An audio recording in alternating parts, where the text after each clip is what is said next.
participation therein of the declarant and the party against whom the statement is offered. And so, Your Honor, the state is not tendering the statement. We in no way suggest that the content of this statement alone establishes a conspiracy. The conspiracy, we'd argue, has been shown by evidence that we've already presented at trial and more evidence that we will be presenting later on.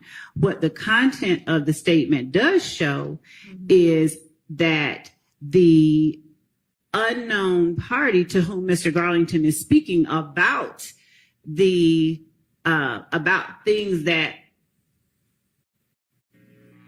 the conspiracy inherently kind of involves, i.e. Waters Road, Miss V looking for him, the outstanding warrants, all of those things that sort of the conspiracy encapsulate. When he does that, he is he's giving the statements and he is receiving assurance, and the statements made between the two are serving to maintain trust and cohesiveness among them, or inform of the current status of the conspiracy, which furthers the ends of the conspiracy, so long as the other requirements of 801D2E are met. And that's coming from a First Circuit 2012 case, United States versus Rivera, RIVERA-DONATE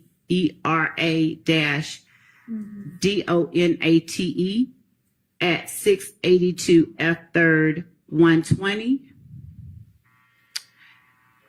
Especially when you hear, given everything Mr. Garlington is saying, I mean, he's literally just telling the guy, like, Miss V is on me, blah, blah, blah, blah, blah. And of course, the court and anyone can listen to it. But he just wanted to make sure, he didn't know what's going on. You made it back okay. The man is saying, keep it close to your chest. And Demikion is then saying, I'm trying to make as much as I can now. This particular case that I'm about to point out is a Third Circuit Court of Appeals case. So it's not anything that the court has to follow. It's just sort of instructive, but it does speak to the United States versus Lignelli, Lignelli. And the site is 660 Fed APPX 118. It's a 2016 case. There, the court found that a statement made by an unknown speaker could qualify for the co-conspirator exception if the government establishes that the speaker was likely a member of the conspiracy alleged. And in United States versus Helmel, which is an 8th Circuit 1985 case, and Helmel is spelled H-E-L, H-E-L-M-E-L, and that site is 769 F2D 1306 at 1313. What Lignelli says or cites Helmel for is the parenthetical. What is essential is that the government show that the unknown declarant was more likely than not a co-conspirator. And I believe that the prescriptions that were described earlier regarding the statute alone, the statement alone being used to establish a conspiracy is not one applicable here. Okay. All right, can I hear the statement again? It's been a while since I've heard it.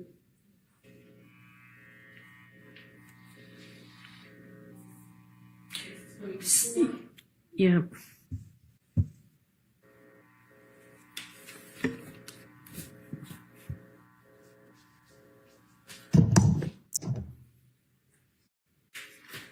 And Judge, just so that the court is aware, since we are researching in real time, There's a notice at the front of Lignelli that says not presidential opinion under Third Circuit Internal Operating Procedure Rule 5.7. Such opinions are not regarded as precedents which bind the court. I want to make the court aware of that notice. Thank you. And just a second. Okay. This gave me that logo storage caches thing. Thank you.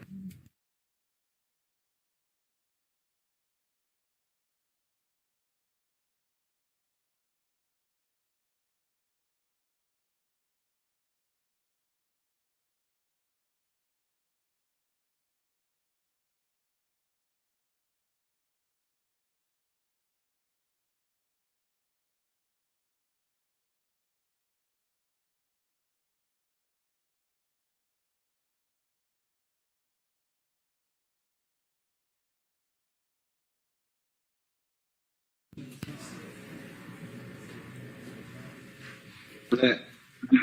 What's going on? Where you at? In the apartment. You got your family? Hell nah. Oh, nah, I got my shit. I got now what's in. So no folk got now. Where you at? I can pull up. The meat on white out there. Yeah. Nah, everybody out here though. I ain't got no fly. I been got the chillin' trying to be close home. You said you trying to do what? I said I just been chilling trying to see what these folks on before I get another fly. What? Yeah, man, fuck you. Nah, cause them folks they got damn man. That shit, them folks they hit the spot the day one and then I was still just like what? What Miss V, Yeah, I know they hit that bitch. Yeah, well, and I just feel like Miss V on a nigga, boy. So I'm really trying to move cautious. Well, definitely. You know that wrong. Yeah. And she said, y'all, she must. Well, you know she on y'all. Who else you say out there? Big regular, big Zudo. Big out there? Yeah. Alright, here I come. Alright. Yeah. And that concludes the call. All right. Your Honor, I'd also point out a thing I left out. The person to whom he's speaking is also advising Mr. Garlington, giving him more information about the circumstances out there that Mr. Garlington was describing at Waters Road, where he's talking about who all else is still out there. So that adds to our argument as well. All right. Let me hear the next one, if you don't mind.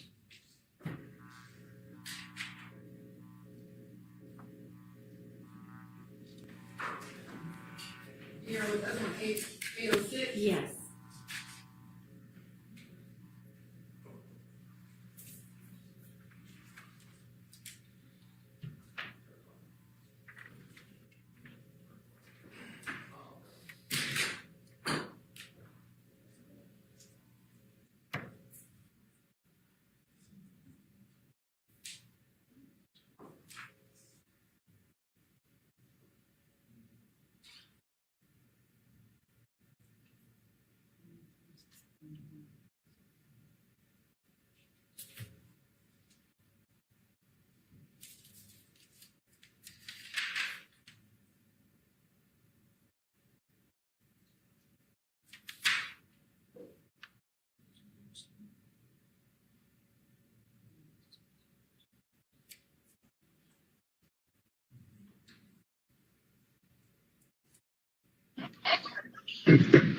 Hello?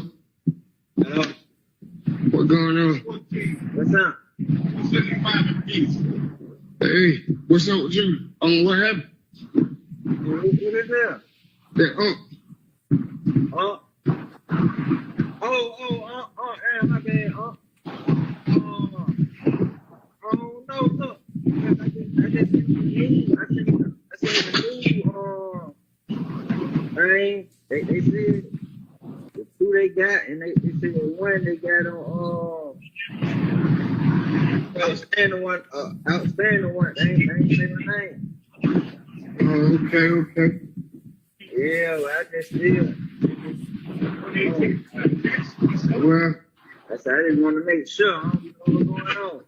yeah, you know I'm back though. I just really let you know 2 hours back. Yeah. Oh, you don't made it back? Yeah.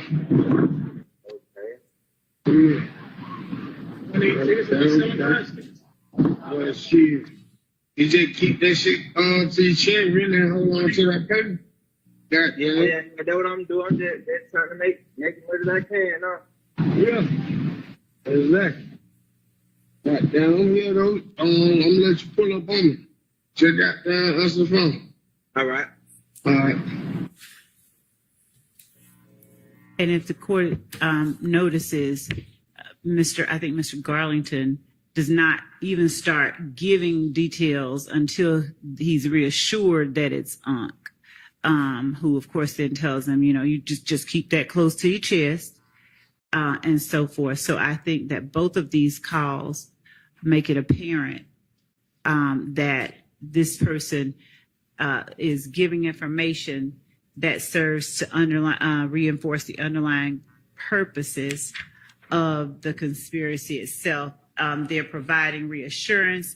They're informing of what's going on that is putting members of YSL in peril. Ms. V out there looking for Mr. Garlington. He knows who she is. So we believe that these all form to tell the court these are statements of co-conspirators that should be admitted. And yes. I'll hear any defense argument.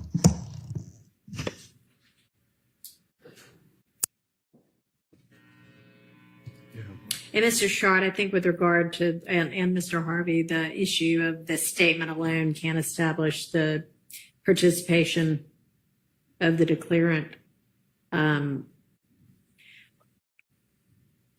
I think with regard to Garlington, there's certainly more. And are y'all offering like both sides of the conversation? In order that they understand what's going on, yes, both sides are being offered of the conversation. The most important part we feel is what Mr. Garlington is saying. His words are more pertinent because they're reflecting a knowledge of something that just took place is very important and close in time to acts that are alleged via overt acts or counts on this indictment. So Mr. Garlington's words are the most important ones, but the other ones are needed for context. Can I just respond very briefly to this? It's still just the statement itself. And every court, the United States Supreme Court and our Supreme Court, have specifically said in determining the existence of the admissibility of a co-conspirator statement, the trial court may consider both the co-conspirator statements and independent external evidence, although the co-conspirator statement alone does not suffice.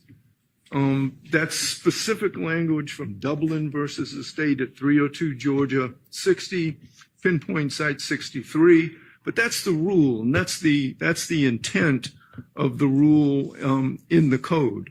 I have heard nothing but argument about the statement itself, but no external evidence other than the statement itself. And that is simply not enough with an unidentified party. Right.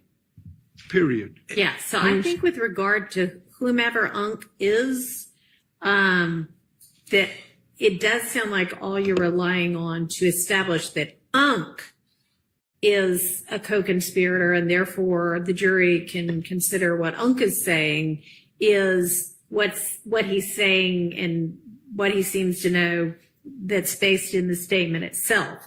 So I think that if this comes in, if these two come in, there needs to be an instruction that, you know, it's only Garlington's statements that you can consider. In his, hang on, I'm sorry. In as much as UNCS is providing context to what Garlington's statements are. One moment, Your Honor, I'm reading a statute. If the court would indulge me, I apologize.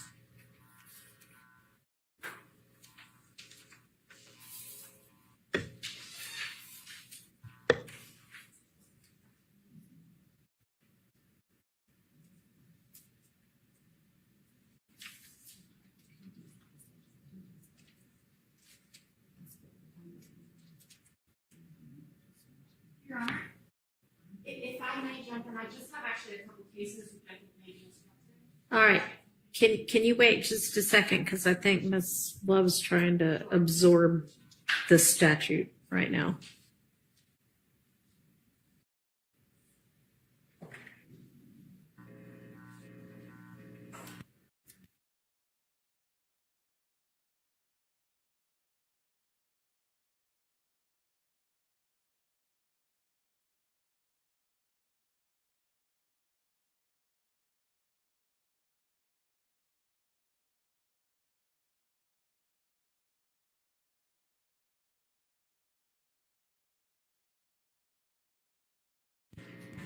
Almost, Judge.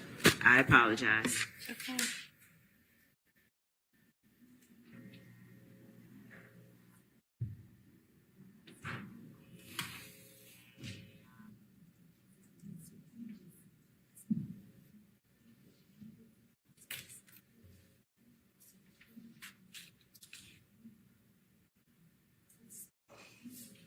Get done, and we'll pick it back up tomorrow with the jury again. So sorry about witnesses you may have had here, but just have them in the morning instead.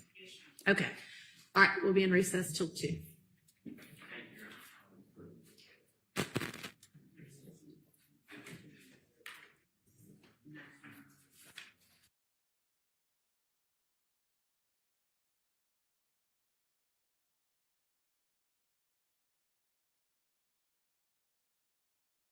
Sure that I'm reading the right area.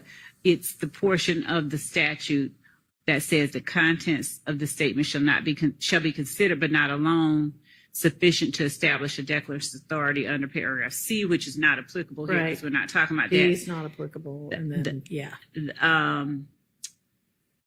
Or the existence of the conspiracy and the participation therein of the declarant and the party against whom the statement is offered under subparagraph E. Right. So if I'm reading this last portion that Mr. Harvey references, we're not trying to establish both The existence of the conspiracy, right. Right. That part's not the issue. and the participation therein against the declarant. That declarant being UNC. The Garlington statements are one thing. I mean, y'all have other evidence that Garlington is a member of this conspiracy, but you don't appear to have others for UNC.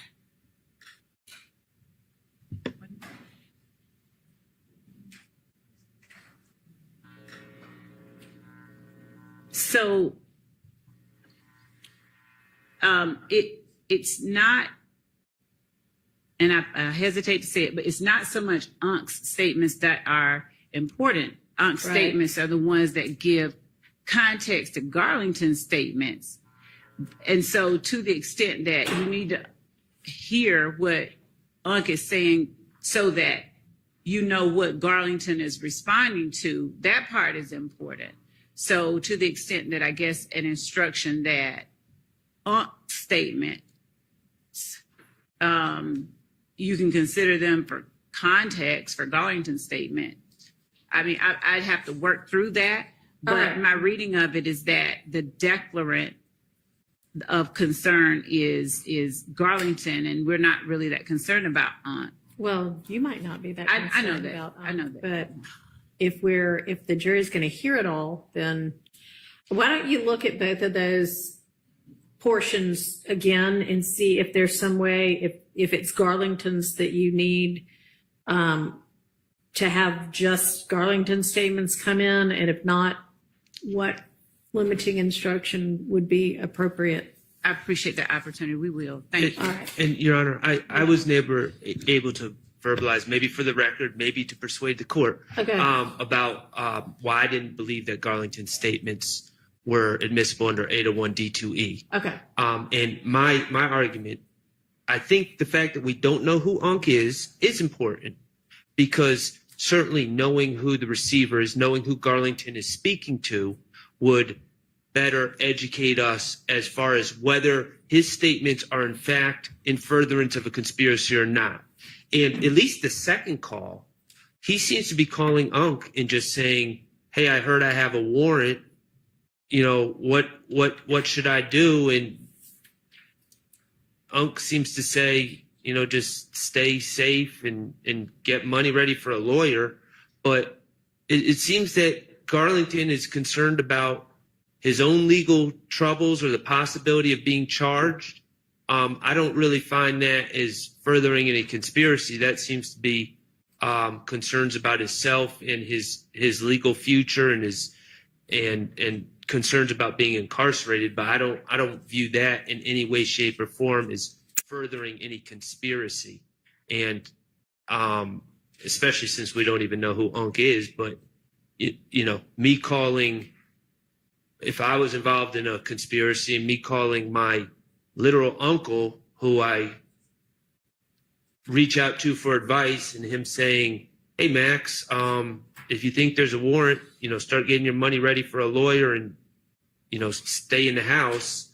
I don't know how me asking my uncle for advice would be furthering any conspiracy. So I don't believe that Garlington's statements, at least with that second call,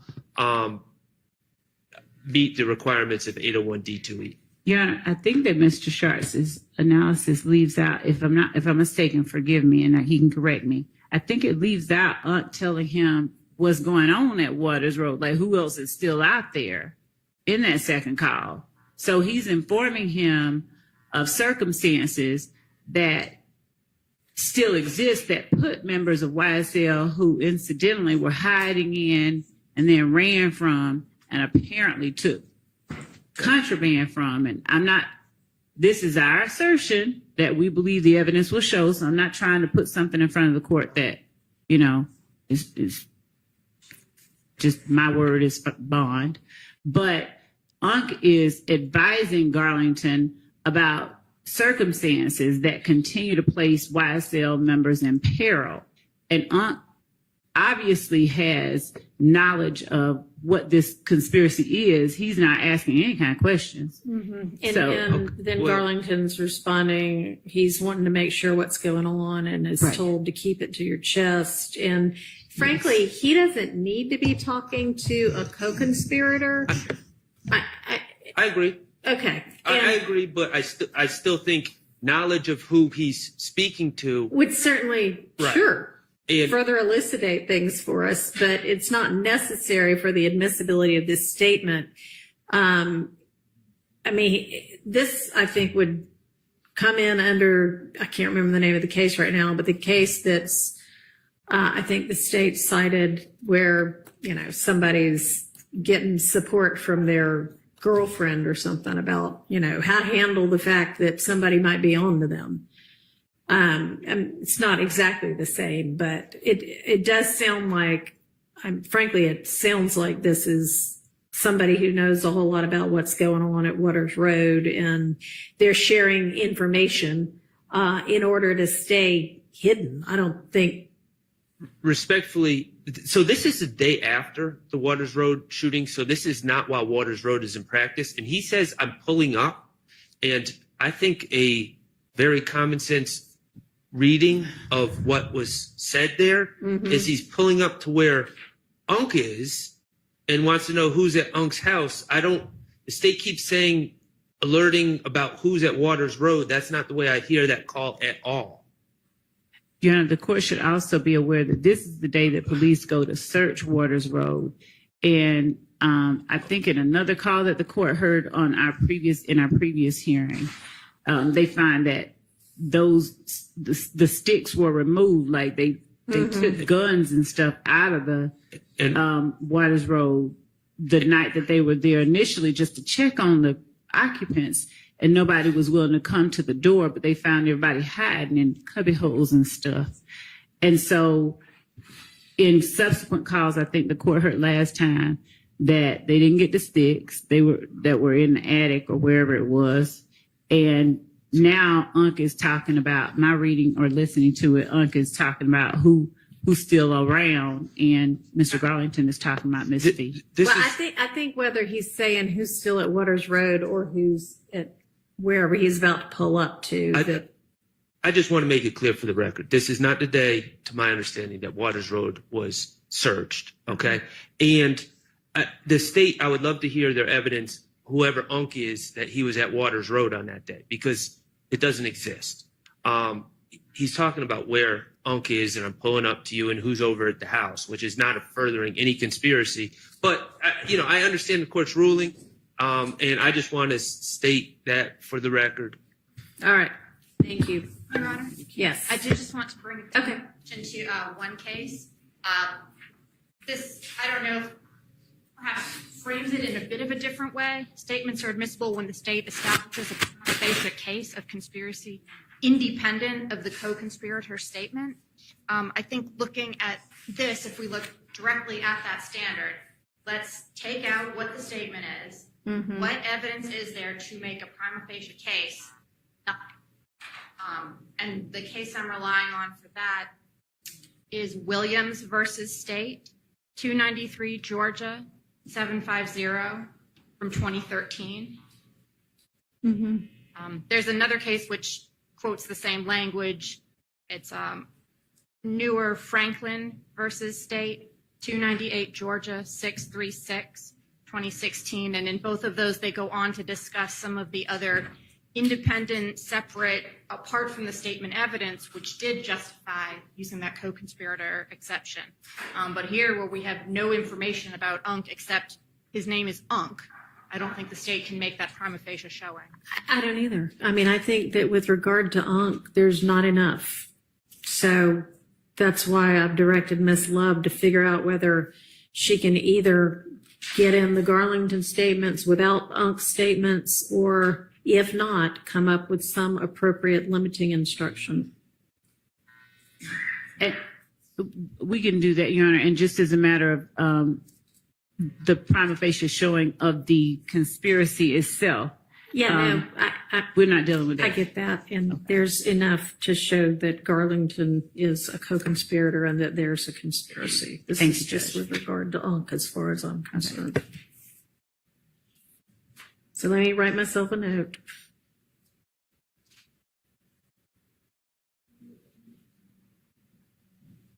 And then we'll circle back to the 513, 523 one. Thank you, Judge. And this case that Ms. Abbasi just cited, does the court mind providing that cite one more time? Franklin or Williams, or both? Both, please, if the court doesn't mind. Franklin versus State. Franklin versus State, 298 Georgia, 636 from 2016. And Williams, 293 Georgia, 750 from 2013.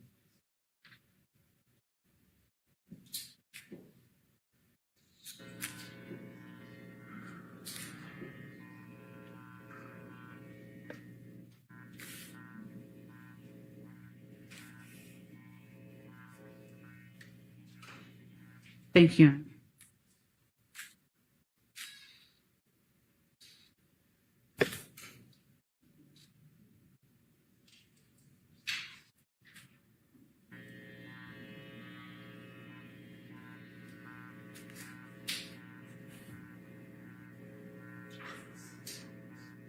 And I think that the court already has Kemp. I do. Thank you.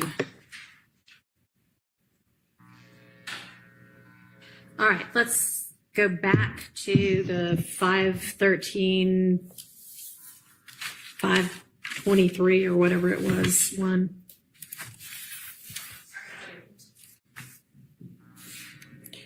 So the narrowed version.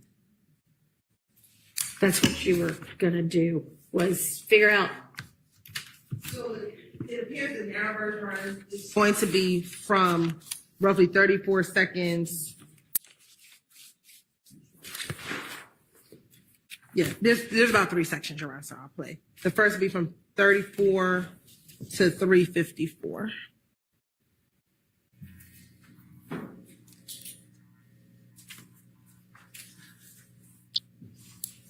I don't need to hear the drug part again. We already rolled on that. I believe we're past the drug part. What Friday? Something free. Last night, well, you know, I wasn't even gonna come out. Man, it was like, goddamn, pull up. We were finna be on one. Goddamn. But y'all was in there? You know, boy, about 6, 7 deep. Toon just had them pulled out, boy. Damn, that's some food. I thought they already went over there and shot one upside. They did, but still, man, I'm on some everyday shit. They double back. Oh, you talking about yes, right? Yeah. Oh, ain't nobody went next, right? Oh, no, I heard it a couple days or something. They said they went over there. Oh. That one ain't no. You said they just went over there last night. Yeah, well, we down, man. I'm like, yeah, man, boy, I wasn't even finna come over here, man. Yeah, you talking about, yeah, I ain't even know nothing about this. Yeah, look, we like, we like, all right, they gonna come back through. Man, we think they gonna come back through so we can hit that motherfucker up, man. 12 pull up, man. Hey, right? In the house? Yeah, I'm like, yo, we hit them folk, like, cause we got our lights out. Them folk like, we gonna have to come in, we gonna have to come in, and goddamn, make sure ain't nobody dead, man. I hit the back door like, hey, boy, I'm on parole, man, all this shit in here, man. Hey, you come back, hey. Y'all have to come in. Yeah, no, we just heard them talk to the other officer, like, yeah, we can go in, make sure ain't nobody. Man, it be them up under the house. Goddamn, man, about 4 of us in the house. They keep saying, man, you don't go out. I'm like, man, I got me fucked up, man. you took out around? No, I hit the back door. Them folks it was on both sides. And I was just like, I seen them on one side, cause I was just gonna sit in the car, in the yard. Yeah. But I seen them looking at the cars over there, go to the other way. They know they was over there. I feel like, hey, come here. I'm like, hey, man, I just heard some gunshot. Yeah, you say? I just heard gunshot, man. Okay. Yeah, that's where you coming from, like the wood. I'm dry here. It pouring down rain. No, for like, man, you ain't wet at all, man. I'm like, man, I'm telling, man. I was in the woods. I don't know how I ain't wet. I was in the woods. But I ain't no savage. Man, what? Y'all check that out, man. I'm I went in there, what? Yeah, man, I ain't got nothing to do with that. They still went in there, though. They checked that. That was good, man. It be safe. Oh, they ain't certain. They just make sure. They just looked around. Make sure nobody dead. Yeah, so when nobody know when they went in? Yeah. They found now. Goddamn, look, wait. Yeah, another name. Okay. Yeah. I'm like, hell. What they at the house? Yeah. From the pop out for Courtroom. So they got a little video shoot. And we'll stop it here. We'll fast forward to the next relevant portion. And we'll say, Your Honor, Little Quay is not either Mr. Nichols or Mr. Huey. That is Quatez Arnold, who was at the house during the shooting. Are y'all going to stop and tell the jury that? That will come out through Investigator Viverito, who was all in the house prior to this call coming in, because Investigator Viverito will testify as to who was there when it occurred. But we've always established, even when we did the motions hearing, who was at the home, and it was never Mr. Huey or Mr. Arnold. And so that will come out. Well, couldn't you just stop it 3 seconds before that Little Quay part gets said? Right, and we can either remove it, or we can do a stipulation so that it can be, so the jury can hear it in real time, so that the jury doesn't develop. Okay. Yeah. Because I mean, Viverito may not be coming till sometime later. Well, this call is coming in through Viverito, okay. So none of this. Regardless, I think it's stipulation. Yeah. This is not either of these people that are on trial would We'll cover that. safer, then if you can either do that or you can take that part out.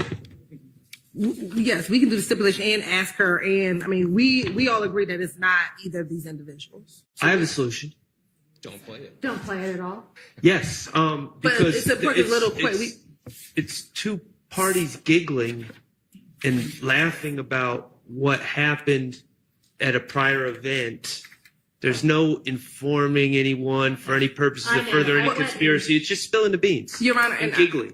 I would say, though, that Quatez Arnold is important because that individual is in a previous video that we have with Quamavius Nichols that's already in evidence with Quamavius Nichols. But just You're gonna because have something's Viverita important, just because testify something as to who all was at that house, right? Right? Hello? I'm sorry, I apologize. You are going to have the detective testify to that person being at the house anyway? Yes. I mean, I didn't hear anything in this portion of the conversation that does sound like anything other than, man, can you believe what happened? So this portion is out. Yes. So it'll be out, Judge. I know, I hadn't listened to that other portion yet. No, I mean, she was on the cusp of addressing Mr. Sharp's concerns and was wanting to make sure the court knew who was in the house, but she had another argument she wanted to make. That explains. Thank you, Your Honor. Yes, Your Honor. So when you hear this portion of the call, Your Honor, they are boasting and bragging about what happened in that home, the fact that they were hiding from the police, or he was hiding from the police with the other members in the house. We believe that was stated to obtain confidence between co-conspirators. We do believe that this person is the Waskin Wright, who I mentioned earlier, All right, Your well, Honor. nonetheless, it's out. Let me listen to the next part.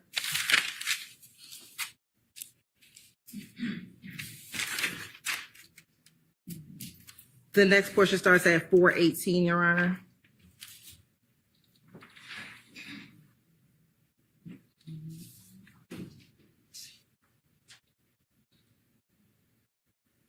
I'll start a little bit earlier. Too much going on, oh yeah, nigga got to see what's going. They flipped nigga get up on the bridge in the Ville. Yeah, I heard. Yeah, I heard. Where the hell you at? I'm right here. So, Your Honor, that's when they say they flipped Right. under the bridge under burden. We believe that they are referencing and laughing about Shamel Drinks because he just got killed under the bridge, which would be the I-20 bridge in Mechanicsville 2 days before this phone call. Okay, and you had said before that you had some non-hearsay purpose for it, that wasn't even hearsay that you, I mean, I don't know what it was, but you said that there was some non-hearsay purpose to introduce that. So that it didn't need to come in under an exception. I don't know, I wrote it down, I don't know what it was. I got it. Your Honor, we believe that the fact that they are speaking in code and laughing about this particular murder when they say, I heard someone flip the car in Mechanicsville, and then there's like a pause, and then they both laugh. Given that this is again 2 days after the murder of Mr. Drinks, and we believe that Mr. Garlington was a part of that homicide, the fact that they are laughing about that particular instance at that time is a non-hearsay purpose of why this portion of the call will come in.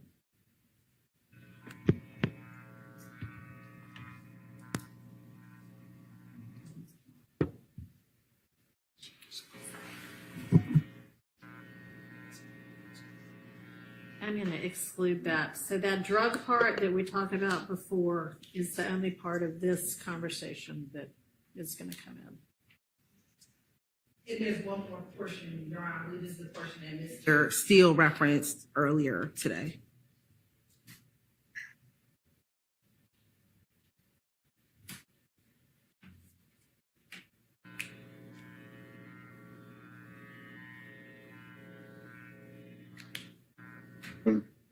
Oh yeah, they were like, they said his mama like, well, she only wanted to come. Yeah, they said she only wanted to come. Yeah, I already told them for but folks' family gonna be talking crazy anyway. Like they gonna be like, we don't want no money, nothing. Like they gonna be tripping. Yeah, you know how. That's how this shit be, yeah. Yeah. I'm like, damn. That's why I know he just like, man, he just respect it. He just know how this shit is. Yeah. Yeah. I didn't see what the hell you had going on. Just, you know. I'm pull up on you like tonight or tomorrow or something. And Your Honor, that portion is Mr. Wright and Mr. Garlington speaking of the murder or the funeral of Christian McMiller, and it's Christian McMiller's funeral, and that Mr. McMiller's mother did not want Mr. Williams to be present at the funeral. We do think that that is relevant, given that we believe that Mr. McMiller, Mr. Ford's murder was a direct result of Mr. Bennett being stabbed in the jail. And we do believe that the evidence, we believe, will show that the stabbing at the jail was done at the permission of Mr. Williams. So it was a trickle down effect. So we believe that Mr. Jaden Myrick, who actually stabbed Mr. Bennett, asked for permission through Demekion Garlington to Mr. Williams to get permission to do that stabbing.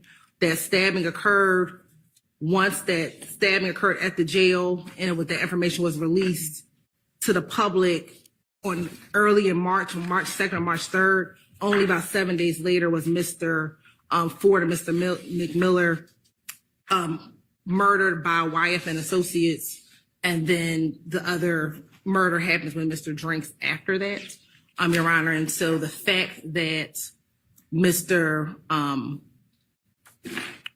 McMiller's mother does not want Mr. Williams at the funeral, I believe, is relevant to show that there is a belief that he is the cause of the murder of Mr. McMiller and Mr. Ford. And Your Honor, in addition to that, I see the question can sound quick, but Judge, the fact that he is bragging about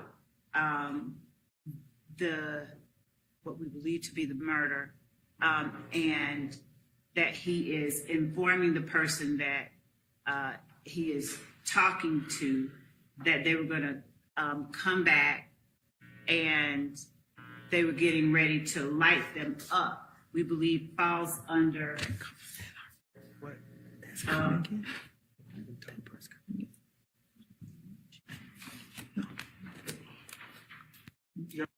that in that clip.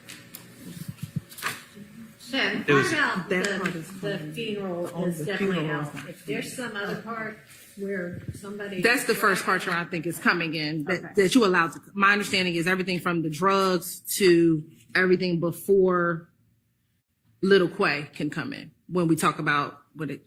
No. Or, No, nothing from this call is coming That in. part is the only part that can come in. but Your Honor, Yes. but there's portions of that first part where they discussed that they were going to get ready to shoot back at the opposition when they were going to come through. And So earlier in the call, When they're talking about shooting up Big Nick's, is that this part? right? So before, And being surprised nobody got hit?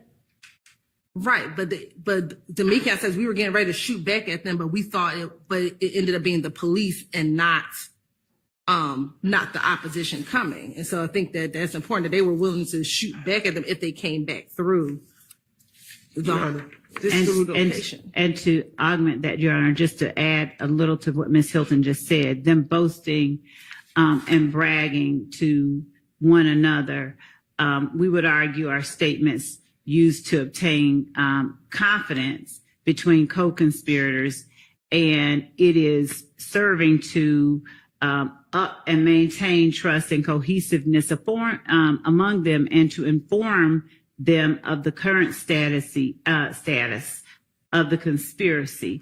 and in doing so furthers the ends of the conspiracy, as Ms. Hilton. Thank you. I Thank you. understand the argument. I appreciate y'all perfecting your arguments. For the record, my ruling stands. So the drug part can come in, and that's the only part from that wiretap. Now, I have a note that the one above that, 502 or 512, there's a reference to a quay in that one also. And there was a question whether there needed to be 105 instruction, or there could be a stipulation that as to who that was about, if y'all know it wasn't, you know. In Your Honor, I'll just add to that. My notes indicate that the reference to Quay is that he's locked up in that call. Okay. So that made it especially concerning.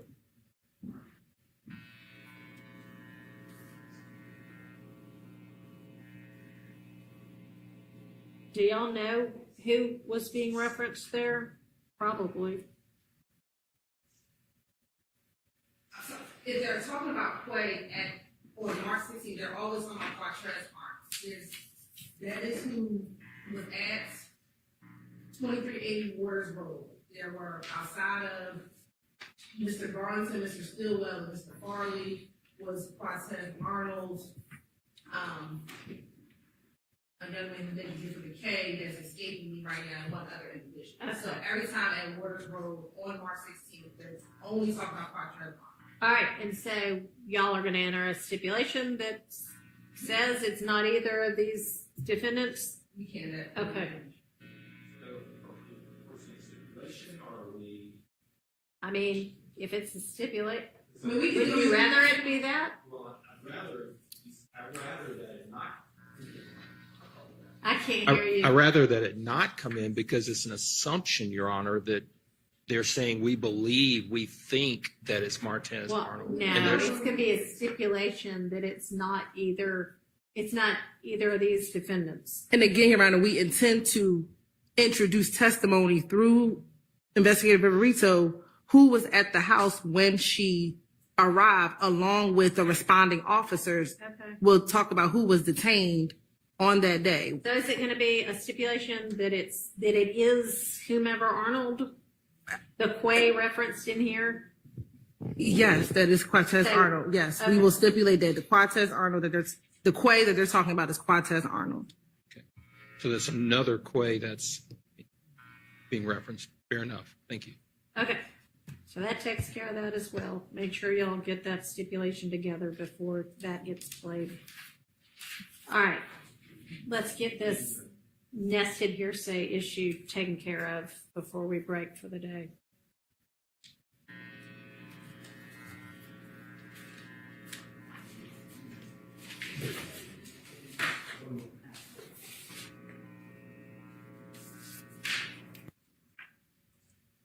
Judge, can I ask how inclined the court would be to entertain a request to do the nested hearsay not today, but on another day? Why? Because I want to make certain that we have our most cogent, succinct, and clear argument for the court, because we're going to get one go at it, and I want to make sure that we do it properly. Well, hadn't y'all already briefed it?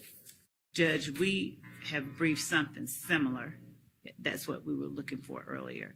But I don't want to read a brief to the court. I just like to give about 4 lines to the court if I can, if the court would indulge us and allow us to just argue it on a different day. That particular one, because it has layers, and I want to make certain that we say it clearly and quickly.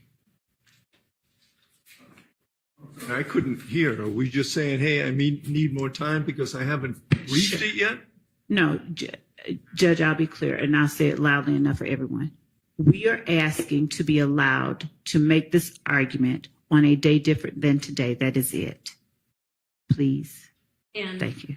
The reason is? And the reason is we would like the opportunity to make certain that our argument is as concise as possible. We don't want to be trying to read a brief and distill information. We have briefed a similar subject. We would like to respond more clearly than we believe at this point we would end up doing today. Well, the state has already sent what they thought was the issue to the court, which was 2 pages from a brief that was filed in November of 2023, maybe? No, 2022. And that was in response to Mr. Copeland's statement. So the state has had plenty of time to come up with this. And you know something? We've been asking since December of 2022 for the unindicted co-conspirators. They were supposed to have been given to us well over a year ago. And now we get in here and unidentified people are being identified now as unindicted co-conspirators. And no, I object to any additional time because we got some unknown person referenced in this phone call. And I don't want to hear anything about, oh, well, now we know who the hell this guy is. Now we know who we're referring to. And now we know that this dude is an unindicted co-conspirator as well. And I don't even know whether it's a dude. So let me undo that reference. And I apologize. And the unindicted, the whomever it is that's unknown that you're referencing is Rel? Yes. Or what Yes. sounds like Rel? Yes. So, Judge, I'm sorry. We got the 9:30 p.m. Monday 9/9 supplemental brief by Mr. Harvey, and we want to just address everything and be concise. That's all. Okay. And, you know, you all have had this for a couple of years now, and you indicted it. And you've had this wiretap. All right. You don't need to be talking to her. So, I mean, I think your biggest sticking point is probably the fact that some of this is only coming through Rel. And we're probably going to have the same issue we just had with UNC, which is unless you're going to be able to tell us more, it's only this statement that is going to be able to establish anything about, and obviously Rel is very knowledgeable about what's going on, or they wouldn't be talking to Rel about this kind of thing, but that's only the statement that establishes that. So if we could be allowed at the same time that we address, that we provide the court the additional information the court said it'll allow us to do on that one, the call, or if we have to do it before, I'm just asking for an additional time to address the last call, just this last one. Okay, so I haven't given you any additional time at this point to do anything about the UNC call, right? That's out. No, it was out. I thought that the court had said something about redacting, and if there. Right. Yeah. Yes. Figure out a way to, yes. Okay. I'm sorry. I misunderstood you. I mean, honestly, I'd like for us to do, what do you want, to just skip over it and move to another one? Yes, if we can, and then come back. Well, we certainly have 3 more pages to get through. Have y'all looked to see whether you really want, or you really feel like all of what's in this is necessary to establish different issues? I'm sorry, yeah. It is 3 pages. Have y'all done that yet? Could the court repeat the last part? Yes. So we still have 3 more sheets worth of this printout that you gave us, which is probably 10 calls or so a sheet. So maybe 30 more pieces of a call. Have y'all taken a careful look at that to see whether you really need all of this to establish the issues in the indictment? Because, I mean, So this we're- is going to take a long, long time to get through. And so obviously, Your Honor, we are trying as the court, as we go on, to pare down where we can, as much as we can, but at the same time, keep defense apprised of things that we may use so that there's no argument that we didn't. But we can look at it some more. I'd like for y'all to start making some decisions about, oh, we're not going to use this. So have you done that evaluation yet? We on a lot of others, these are the ones we said we wanted to use. So yes, we can do that more. And as it relates to these that the court has in front of it, Your Honor,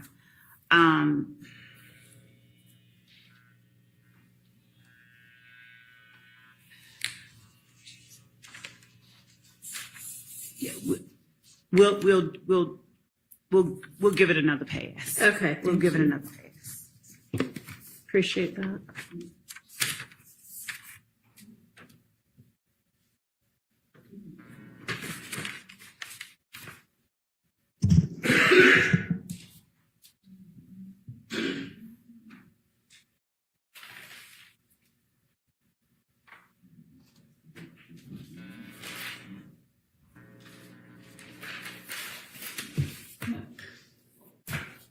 Does the court have another day because that we can just, or do you Have just want us another to send the non-jury one day? to us? Oh. Yes. I mean, can y'all get that done by Monday too? Or no? My team is saying we're gonna. I mean, I'm asking.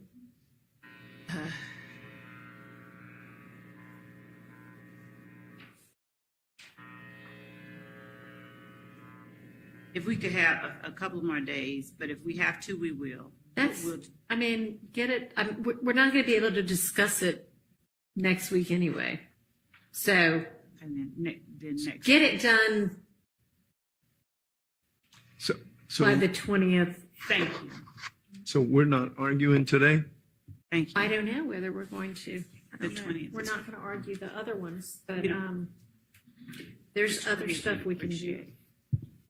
No, I meant the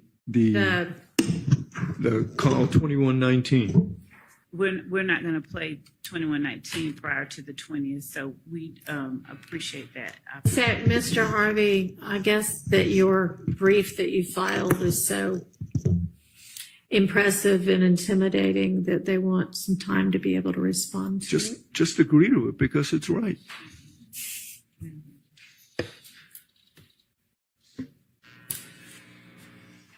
So, have y'all gotten together yet on, Mr. Steele made us all a nice chart of where he thinks the evidence, the status of the various exhibits is. Have y'all been able to look at it and see where there is any kind of discrepancy in what y'all believe? We have been looking at that. We've not done that joint effort, but we've been comparing Mr. Steele's chart with what our chart and what Ms. Weaver's is. And where are y'all on that? We're checking with our team member that's in the office now. Okay, because had I walked in here at 9, dealt with the two Rule 22s, and then said, let's hit the exhibits, which I told y'all by email several days ago is what I wanted to do today, would y'all have been ready? At that person over here Hmm. to be arguing that. Okay, so that answer sounds like, Master exhibit list, Your Honor, Okay. and then we can forward that we believe is up to date. And we can take some time, with it over the next couple of days to go over that with any designated person from defense, but we can forward the master exhibit list that we have that we believe is. all right, y'all exchange that and copy Ms. Persfield as well. And then y'all get together to narrow down where there might be disagreement on the exhibit list. Yeah, because it's going to be a bear and we can't just put it off until the end. We need to be doing this a few times as we go along. Okay. So, y'all, Mr. Ryan's crowd is going to get together on whatever else that evidence might be and where there might be disagreement. The state's going to give us a list by Sunday, narrow down, we'll have conversations based on that. Okay. All right.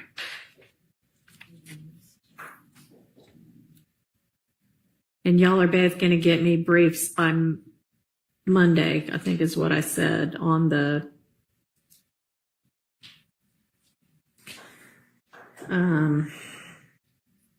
what was it? What did I tell y'all to brief me on?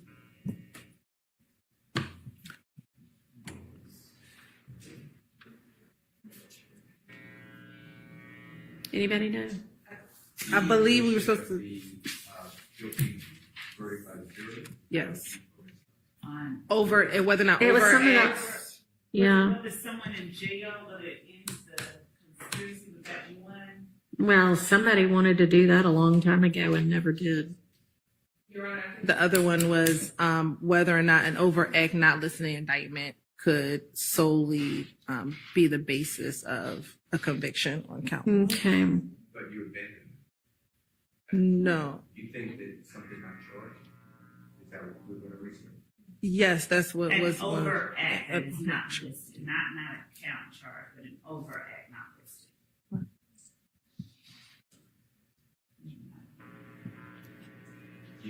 Did you provide any law? No, they haven't yet. That's what I would like for them to do. Okay, that was the Monday one? That was one. Okay. Judge, with respect to that, would we be able to wait for the state's brief and then respond in kind if they're able to find that, versus us just arguing what the Constitution says to begin with? Sure, you can wait on that. Thank you. And then, okay, I guess if a prior conviction, which Mr. Ryan's murder conviction is alleged to be an overt act, were y'all going to brief me on whether and how and if that needed to have any kind of a limiting I think that instruction? would be a smart thing to. Or was I just writing that down on my own as an issue? No, I don't. I think that we had earlier Okay. today we had said that his conviction, that there should be a limiting instruction as to his conviction. We had not fleshed it out or anything, but Okay. I think it does bear some addressing. I think so too. Your Honor, again, and I'll do whatever if you want to brief, but I can't imagine a limiting instruction to cure. You know, I'm on trial with Mr. Ryan, and to have this jury be told that another jury in Fulton County found Mr. Ryan guilty of murder, and that his overt act, because you're dancing, the court's going to tell the jury to do this dance because, okay, don't use the prior conviction against Mr. Williams or anyone else of the jury because it's hearsay. But you can use it against Mr. Ryan somehow. But then it's an overt act against Mr. Ryan. And if Mr. Williams and Mr. Ryan are in a conspiracy, even though Mr. Williams is not part of that overt act, you can use that evidence against Mr. Ryan to find the overt act. And therefore, Mr. Williams gets convicted on that piece of evidence. I don't mentally understand how you're going to cure that. The determination is going to be made separately as to each defendant, whether they participated in those. And Your Honor, I think Overt that acts. the conviction Right, so- itself, the issue of the conviction, not the act of the murder, not the evidence or proof of him having convicted the murder, just like we've had to present evidence of other overt acts that were external to the conviction And itself. you're presenting that evidence anyway, that he Right. committed that murder. Right, yes, Your Honor. And so the conviction itself, and by conviction, I mean the certified Right. isn't the overt act. It's the actual murder that we are putting up evidence of, that we Right, but you're also wanting to put in the certified copy of the conviction of Mr. Ryan for that overt act, right? Right, and that's what we were Right. discussing with the limiting instruction. Right, and so there is a danger, or it gets complicated about how to tell the jury what they can do with that evidence. And Your Honor, I think, And I hadn't looked at the two, cases that you cited yet, the 14 F third 881 and the Choco 200 F third one. That was you, right? Yes, Your Honor. That was the state's cases. So maybe those will elucidate it somewhat. I don't know. Anyway, I just want to follow the court and aid the court if we can. So whatever I need to do to write, but I think that would be very prejudicial against. And that's the danger is it going to be, is there a way to correctly limit it? So I think I need some more. We something on that would be nice as well. Yes, Your Honor. All right. And Your Honor, I think we asked for just some additional case law, not in brief form, possibly about prosecutorial need. Okay. Those were minor additional information. Yeah, I mean, if you wanted to provide that.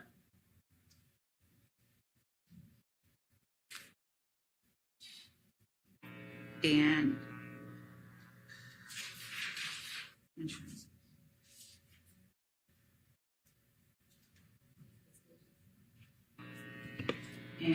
And then you'll get me the hard copy of the in-camera material by Monday also. My first thing on Monday. Right. And when we're discussing the prosecutorial need for the intrinsic acts, we're looking at it through the lens of.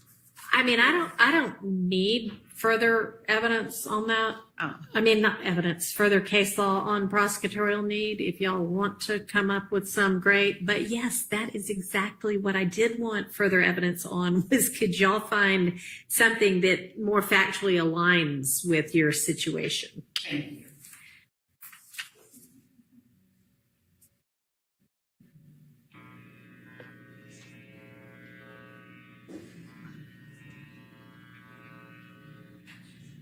And obviously that one, y'all were going to file at the same time because you can find case law that factually aligns and says, no, it's out.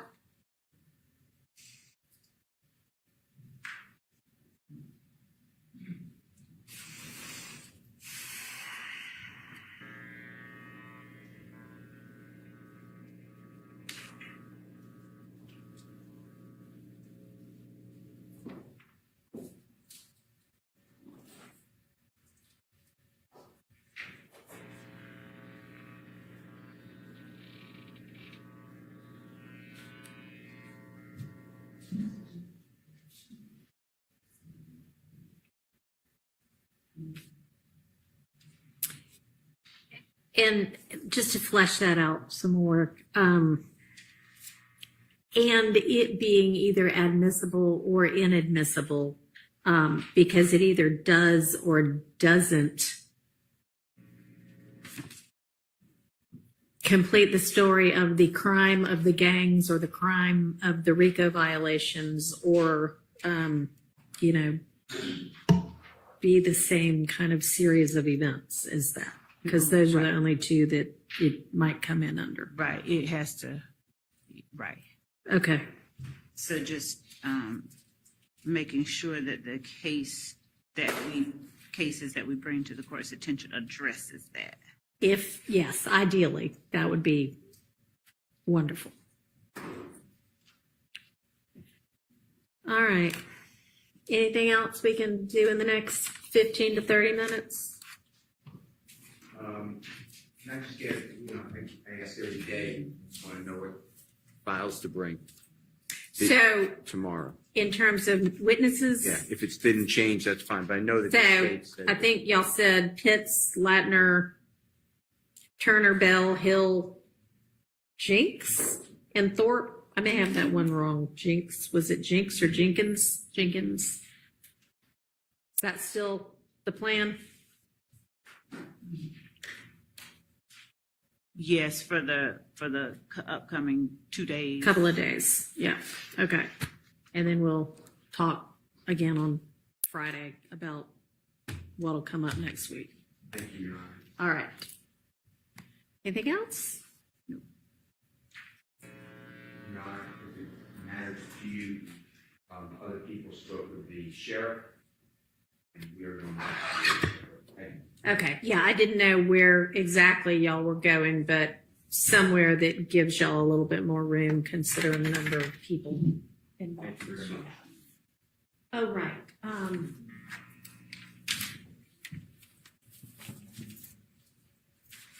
sorry, I don't mean to just point at you. Miss Borden. Yeah, come on up to the podium.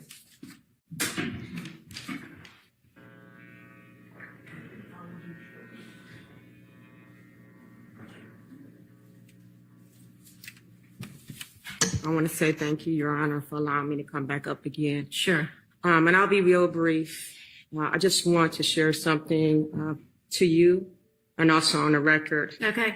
I appreciate being granted the access to the camera pool. And I just want to respectfully express my concerns that that solution does not fully align with the principles of transparency and equal access. The decision to limit the media coverage to a single camera controlled by a pool, which restricts the diversity of perspectives and it raises concerns about control, suppressing, and also withholding crucial details that can be caught by several angles.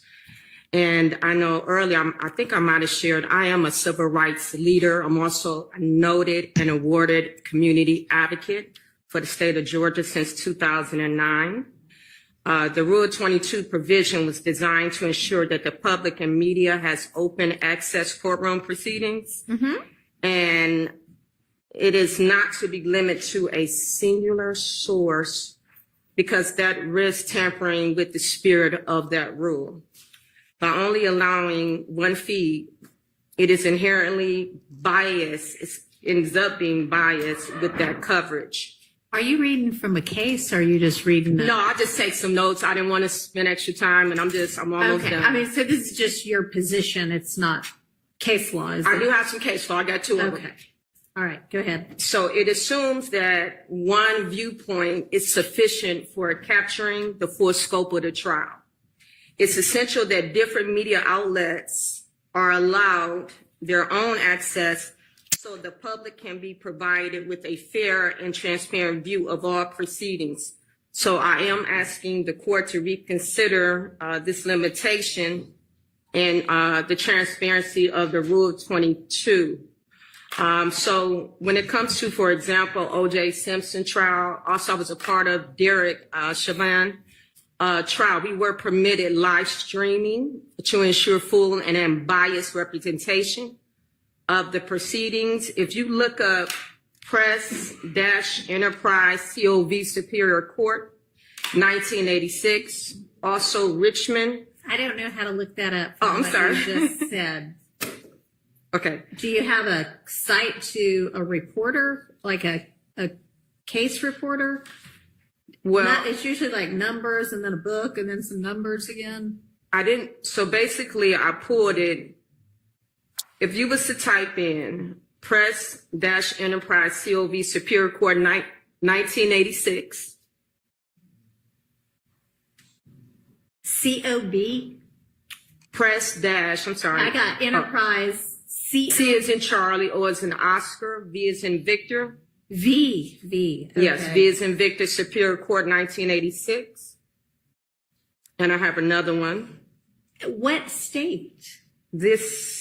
Wait a minute. This is in the state of. I mean, I can Wait a try minute. that, but I don't think that's going to bring anything up for me. But anyway, what's the next site? Okay, the next one is Richmond Newspaper, INC versus Virginia Supreme Court.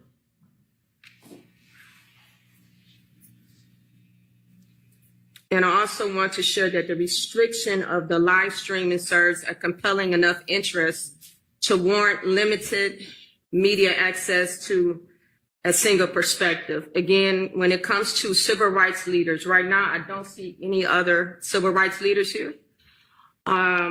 Also, when it comes to community advocacy. All right, well, I Mr. apologize, Steele feels Mr. Bryant. himself to be a civil rights leader. So I do want to go on the record say I have just as much vested interest as the defense team. And I did look at the media room, what is required, I do not have. So therefore, I would ask the courts if I can bring a computer into the courtroom. I don't have to have my phone, but just a computer to do it physically in here. And To do what? I'm sorry, physically? to be able to do my notes, also to do live like commentary from my computer. And I'm also asking the court to uphold the First Amendment protection of public access. All right, there is full public access. Anybody who wants to can watch this trial. It is being live streamed with a pooled media of at least 6 different news organizations. It is also being live streamed by an individual who is pooling with another individual whom you are welcome to pool with. And so you can do that as well. Okay. So, then are you saying at this point you just want your computer in here so you can do live commentary, but you're okay with not filming it because you don't have the capacity to do it from the media room? Yes, Your Honor. Okay. And also, I would like to, I know I brought it up earlier, I still would like to submit to the courts. Maui Davis of Davis Bozeman Law Firm did a letter. Also, Channel 11, I work closely. Oh, yeah. I mean, and I said before, I'm Okay. happy to, and I would like know to Mr. submit. Davis and happy to, but again, I don't not believe that you are a civil rights leader or that you would be able to add something to what's already in the news. And you are certainly welcome to report on, Okay. everything about this trial. So in there also is a letter from DeKalb, Mr. Robert. He was the DA, DeKalb County. Yeah, I know him as well. Also, Channel 11, I work closely with the investigative team. They also did me a reference letter as well. Okay. All right. Yes. Yes. I just wanted to, this young lady referenced Richmond Newspaper Thank you so v. much. Virginia. And I believe the site is 448 US 555. From the I thought that was a pretty big case. so much. I was familiar Yeah, with press- that. And Press Enterprise is 464 US 501. Okay, thanks. So, yeah, those numbers and then letters and numbers, that's how we lawyers look up cases. So, I mean, the title's nice, but it's the numbers that we actually need. So, okay. And what would you need to do it from back in the media room? Is it Just be able to plug up my computer and that's it. so you're not worried anymore about being able to film? No, I could make everything work from my computer. Okay. All right. Well, I mean, I just gave somebody else the ability to do that. So I will revise your Rule 22. I don't know if I think it might have already been emailed to you, but Yes, it we'll was. withdraw that one and do another one. And just to make sure I'll be able to But come into again, the y'all are court. going to have to fit in the media rows that are available here in court. So it might get pretty, I mean, sometimes there are only a few people here. Sometimes there seem to be a lot of people here, okay. Thank you, Your Honor. Thank you.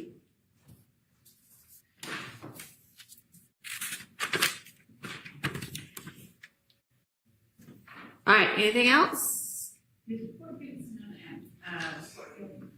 Well, tomorrow is your next court date. Is that what you meant? Or no, the jury's coming back tomorrow. Did you mean another, when are we going to have our next non-jury date? I don't really know. Oh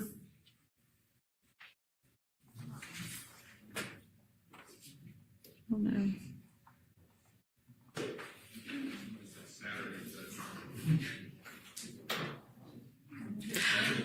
I'm thinking we could.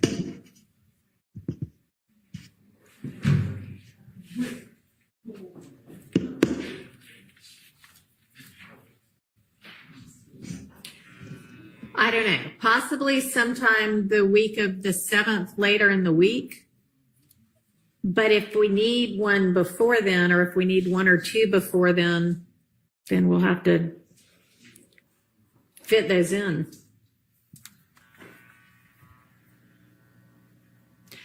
I mean, I'm planning for us to have 2 full trial weeks for the, next 2 weeks of September, but do y'all think we're going to need some 1 or 2 non-jury days? I don't foresee that, not with the, how far out the issues that we still have. Okay. All right. So then we'll plan to do full weeks for the next 2 weeks. And then maybe sometime the week of the 7th, we might have a non-jury day or 2. And if not, I mean, certainly sometime close thereafter. Okay. Thank you. And Judge, one Yes. last inquiry. The matter that the court brought to our attention, from the sound of things regarding the request that we dealt with at the bench, no further. I don't know what you, no, I don't know what you mean. I'm sorry, my memory just may not be as good as yours. I'm not quite sure what you're referencing. May I approach with just any member of the defense so that I can Yes. deal with it appropriately?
Or anything else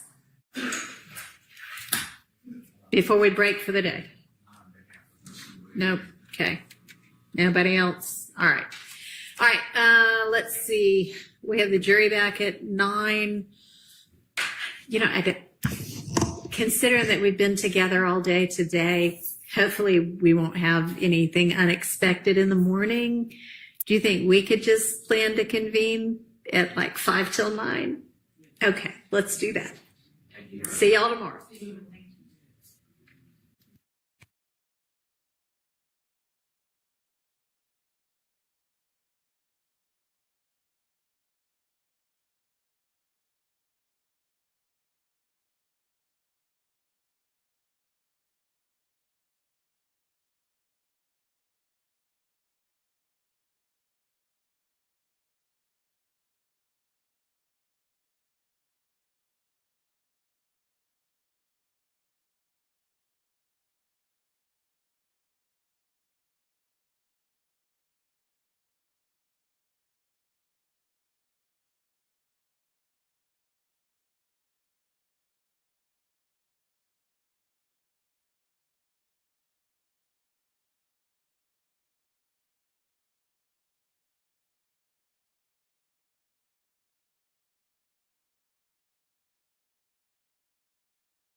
Mm-hmm. You already know that. What do we do with this?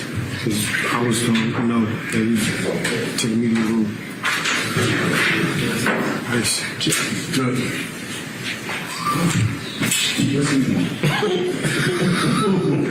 He knows. It's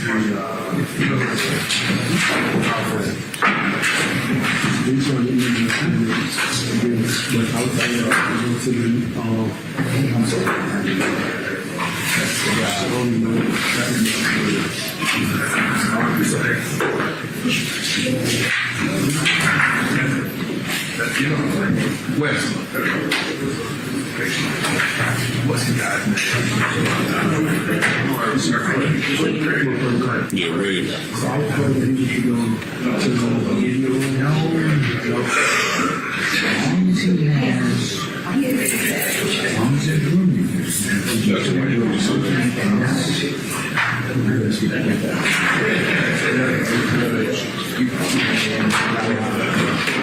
something. You all get in trouble if you exclude him. You're in violation of 22. One thing you cannot do is you still in case of your show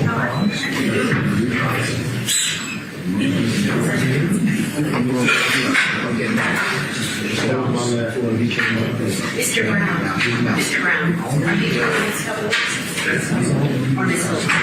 I'm going first with this. I just want to make sure I have all your second. I'm not years. Date back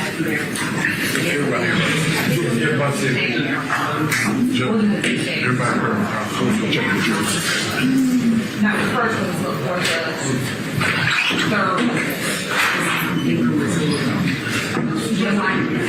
Okay. You just didn't want me to be. I got it done.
Yeah, she's in the third one.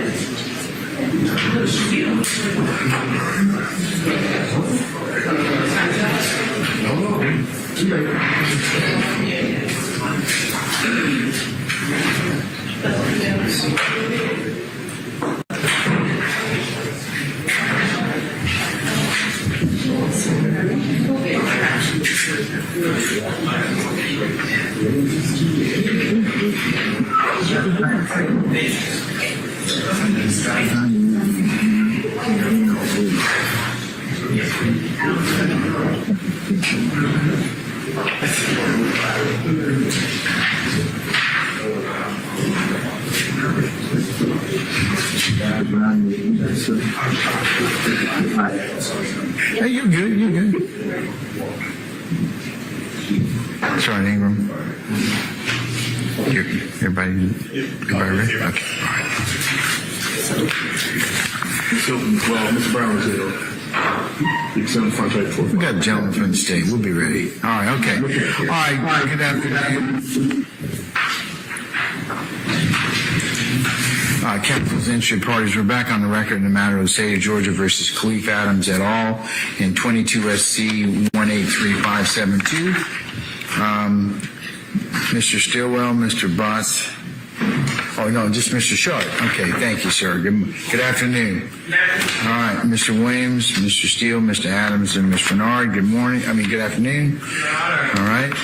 Mr. Kendrick and Mr. Weinstein, good afternoon. All right, Mr. Huey and Mr. Matthews Jr. and Sr., good afternoon. All right, Mr. Nichols, Mr. Harvey, Ms. Westmoreland. Where's Mr. Gart? Okay, all right. And then Mr. Ryan and Misty Williams, good afternoon. All right. Messrs. Brown and Smith, good afternoon. Good afternoon. I understand Ms. Hilton is going to join you shortly. Is that right? That's correct. Okay. All right. All of our jurors are here. Anything I need to take up before I call them? Very briefly, Your Honor. I love that smile, Your Honor. No. I just went to Vegas. I bet that you would go ahead and do that. So I'm already up about $100. Okay, so for the afternoon. Yeah.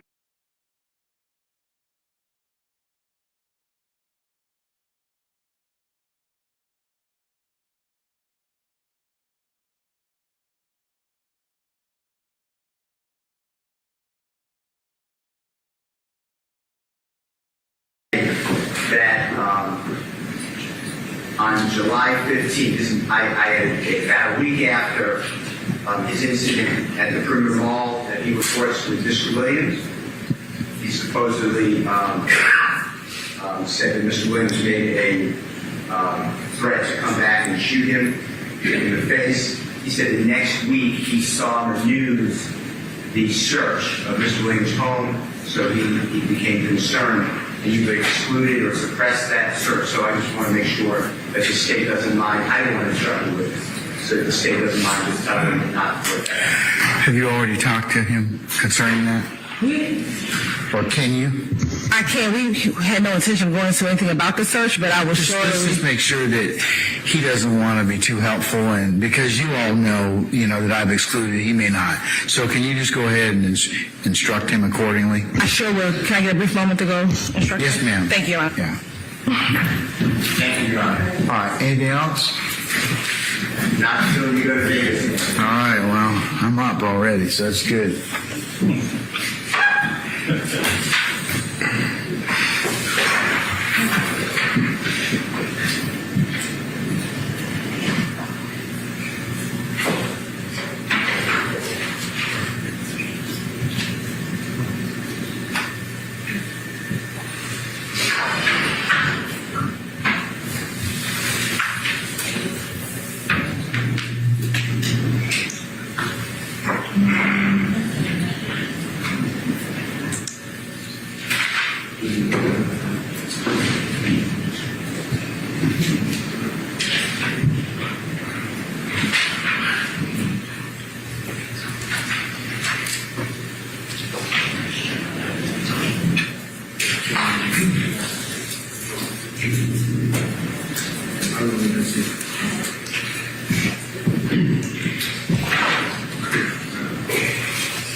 Good afternoon, Ms. Hilton. Have you finished talking to the witness? We did, and then we just have one matter similar to the matters we've been talking about. We just have 2 witnesses today. Everyone else will be fine.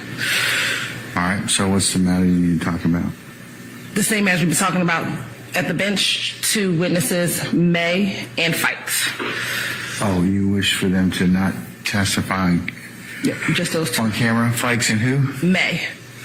And that'll be our 4th witness and then our last witness. You just need to remind me. So who's the first witness? Our first witness is former Officer Collins, not included. Okay, you just need to remind me before. Yes. Members of the media, you're welcome to videotape this particular witness. Okay, let's summon our jurors, please. Sergeant Ingram.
All right, ladies and gentlemen, please be seated.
President Campbell. All right, thank you, Sergeant Ingram. Ladies and gentlemen of the jury, good afternoon. All right. Ladies and gentlemen, without further delay, we're going to go ahead and continue with the presentation of the state's case. Ms. Hilton, call your next witness. Thank you, Your Honor. The state will call Officer Collins to the stand. All right, summon Officer Collins, please.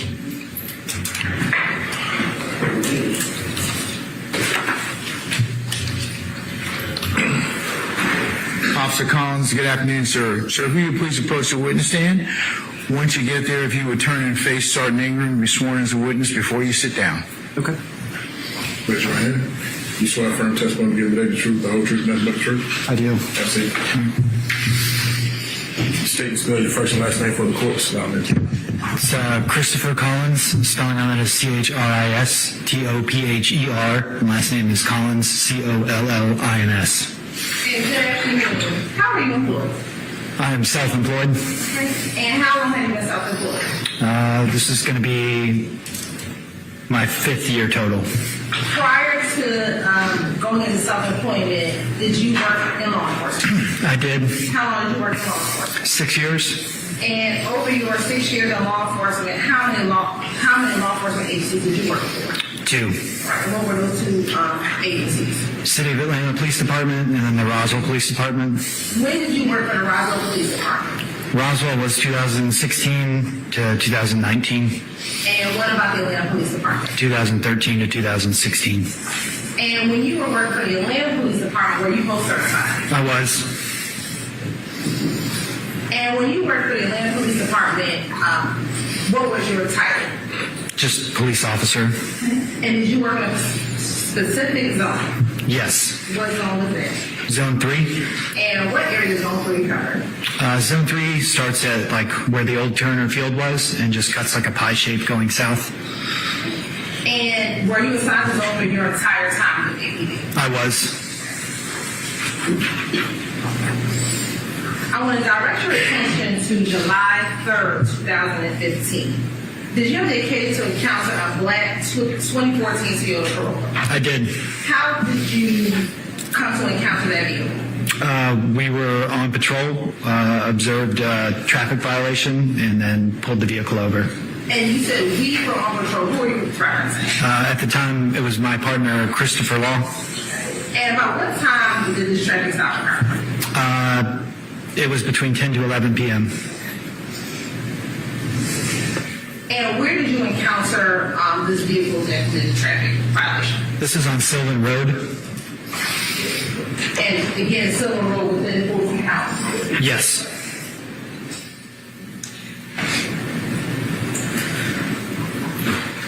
What type of vehicle were you in? We were in Crown Victoria. And was that a marked police vehicle? It was.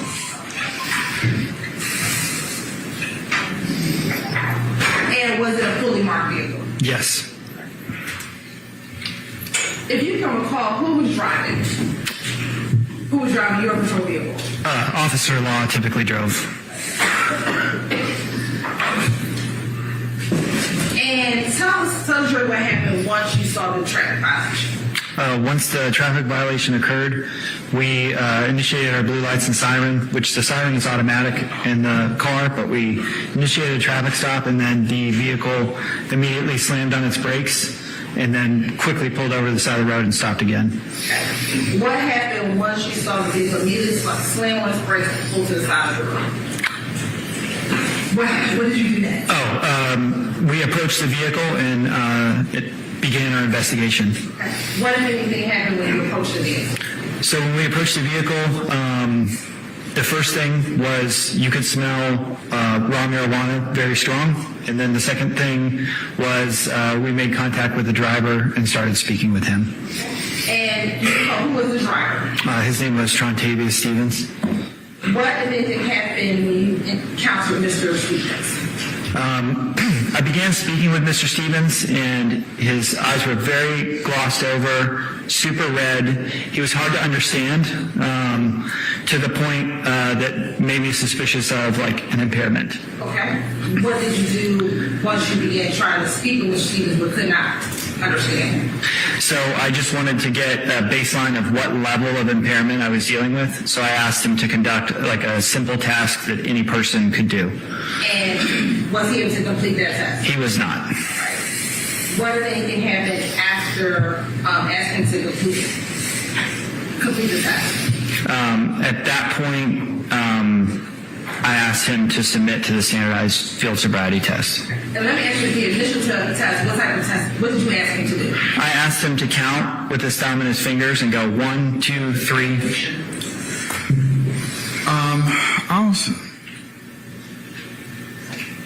I'll stand the objection. Just lay a little more foundation. Sure.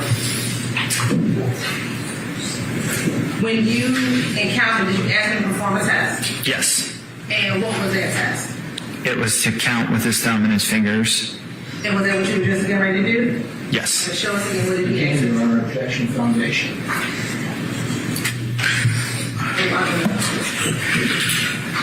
Did you learn to take certain types of Objection leading.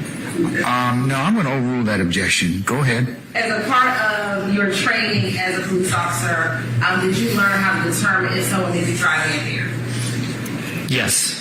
What did you learn to do to determine someone was driving impaired? The standardized field sobriety test. Okay. Is there anything else before taking the field sobriety test that you were taught to do in order to determine if somebody was potentially under the influence? Outside of the field sobriety, that is the field sobriety test. Basic questions. All right. And is one of the field sobriety tests this test counted as 1, 2, 3, 4? No. Okay.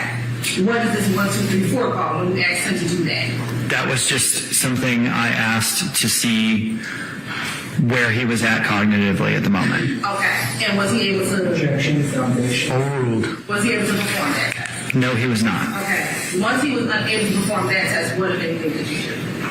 Once he was unable to perform that test, he was placed in handcuffs at that point. But I believe slightly before that, he did get angry and smash a scale. Smashes? A digital scale. Okay. When you approached the car, you said that Chauncey Stevens was the driver. Was there anyone else in the car? Yes, there were 2 others in the car. And who were the other 2 people? One of them was Mr. Gray, and the other one was Mr. Colbreth. Let's first talk about Mr. Gray. Do you remember where Mr. Gray was seated in the car? Yes, he was the front passenger. Okay. And then what about Mr. Colbreth? Mr. Colbreth was in the back seat.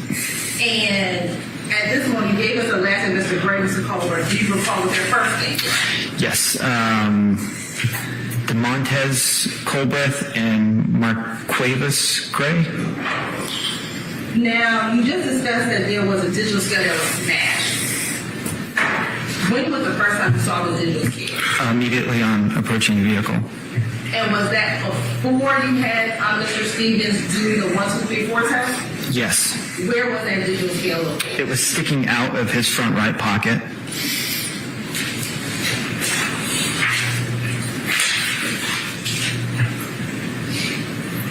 Once you arrested Mr. Stevens, what happens next? So once he was arrested, we continued our investigation, and I spoke to the other passengers because the front seat passenger, as soon as we started talking with Mr. Stevens, he started to put his leg in front of a brown bag that was tucked inside the passenger door. And I see you kind of turning your seat. Are you trying to show what he was doing? Yes, almost like he turned his body and was trying to camouflage it with his leg. Okay. And that was Mr. Grant. Was he was a front seat passenger? Yes. Okay. The item that you saw him trying to hide or conceal, where was that item? That was in the the tray in the passenger door. Once you observed Mr. Gray doing that, what if anything did you do? Well, once I observed him doing that, Mr. Stevens was already taken out of the car, and I asked Mr. Gray to hand me the bag. And did he hand you that bag? He did. All right. And what if anything did you do once he handed you that bag? I opened the bag. Okay. And was there anything in the bag? Yes. 34 grams of marijuana individually packaged and 4 oxycodone pills. Can you describe to the jury, if you can remember, what type of bag it was? It was a brown fabric bag, pretty similar to a bag you would see used to package alcohol. So almost like a drawstring style fabric bag. And after you observed that there was 34 grams of marijuana individually packaged and 4 oxycodone pills, at that point, what did you do? We detained the other passengers. Once you detained the other passengers, what happened next? Once they were detained, we asked whose bag this was. Did anyone make claim to the bag? Yes, you did, yes, sir. Oh, Did anyone make claim to the bag?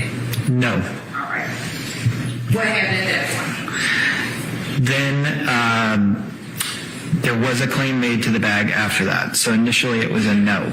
Okay. Who claimed the bag? I'm going to object to hearsay. Overruled. Then it was the front seat passenger, Mr. Gray, stated that the bag belonged to Mr. Stevens. What happens next? What happens next is inventory was conducted of the vehicle. And why was there inventory conducted of the vehicle? It's Atlanta police policy to inventory every vehicle before it's taken to impound. Was it the plan at that point to take that car to impound? Yes, because the driver was being arrested. So we had already called for the tow truck. What happened as you did the inventory of the car? We found a 9mm handgun under the front passenger seat. Where was it? Under the front passenger seat. And what type of gun was it? It was a Taurus 9mm.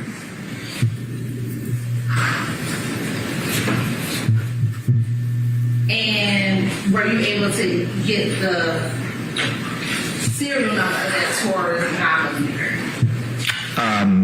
Yes, that was taken before it was put into evidence. But for the specific serial number, I'd have to refer to a report or something like that. Say it one more time. For the specific serial number, I would have to refer to a report. I don't remember that off the top of my head. All right. We're looking at a copy of this for help refresh your memory. Yes. I'm going to show you what permission approach, Your Honor. You may. And then you can stop to see what I'm You're good, fine. Okay. I'm going to show you what's been marked as State Exhibit 226R. First, tell me, do you recognize this Exhibit 226R? Yes. How do you recognize this Exhibit 226R? This is a printed copy of a police report that I wrote. And with that, look at 226R, help refresh your memory as to the serial number of the gun and the type of gun that you recovered under the front passenger seat. Yes, it would. All right, you can take a moment to look at the report, and once the memory is refreshed, just hold your head up to the side. Okay.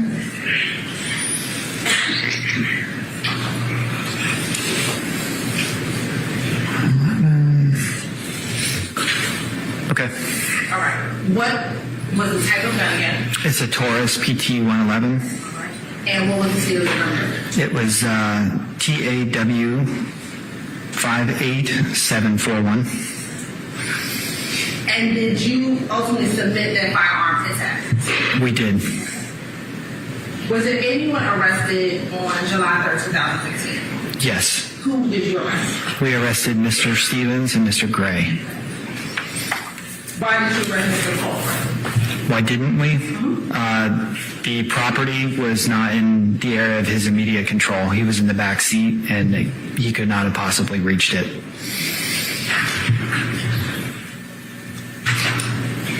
Once you arrested Mr. Stephen and Mr. Gray, where were they taken? They were taken to the Fulton County Jail.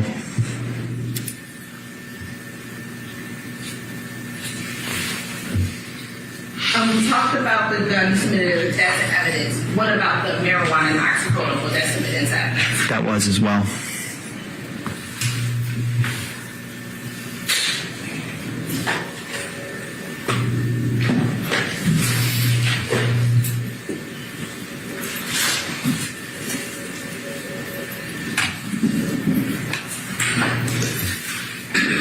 And what about the digital scale? I'm not sure if that was submitted because it was smashed on the side of the road. Most likely at that point it was of no evidentiary value.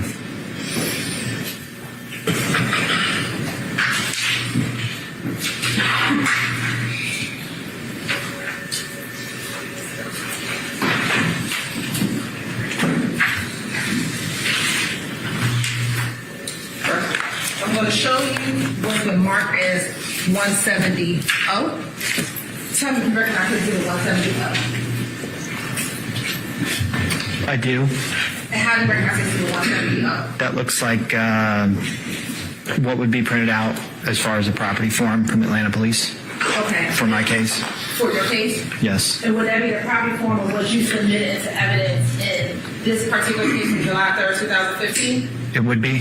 All right. And looking at State's Exhibit 170, does that appear to look like the list of all the items you would have submitted to Atlanta Police Department evidence for this particular case? Yes. Your Honor, this time say like State's Exhibit 170 into evidence. Any objection to State's 170 Oscar? Okay, all right. Anybody else? All right, then 170 is admitted, maybe published as you see fit. Thank you, Your Honor. Can we get a sharing paper, please?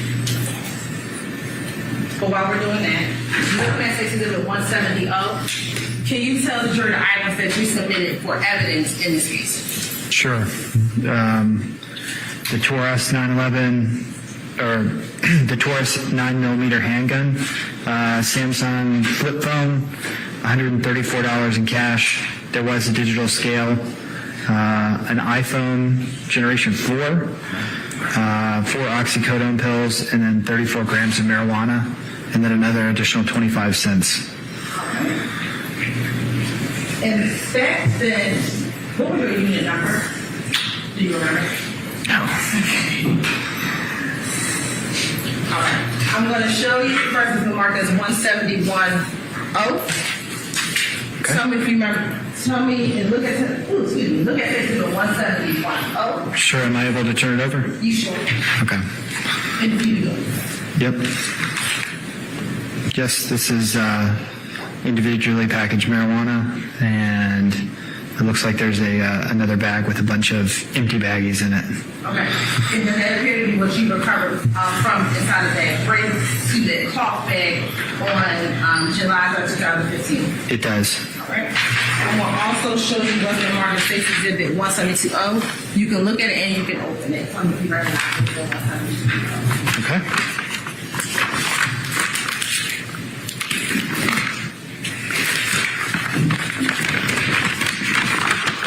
This is a broken digital scale.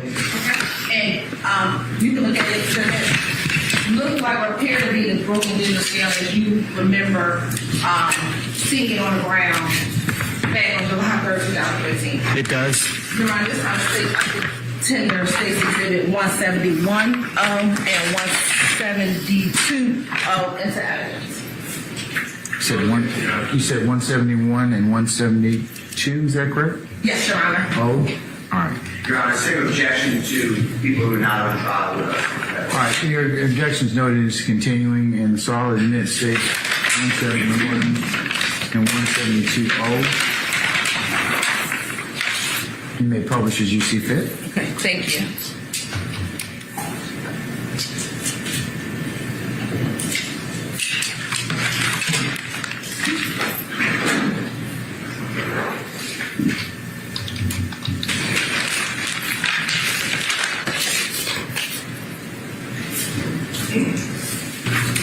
Now I'm going to show you what's been marked as State's Exhibit 176. Tell me if you recognize State's Exhibit 176. I do. How do you recognize State's Exhibit 176? That is Mr. Stevens. That's who I arrested. Okay, and then who you arrested on July 3rd, 2015? It is. Your Honor, this time state like State's Exhibit 176 exactly. Any objection to 176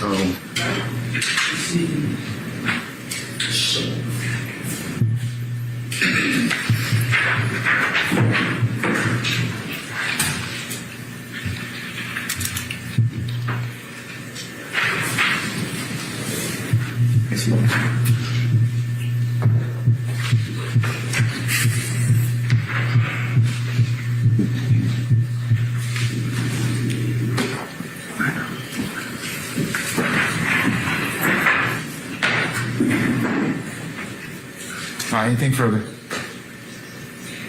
All right, 176.0 is admitted and may be published as you see fit. Thank you, Your Honor.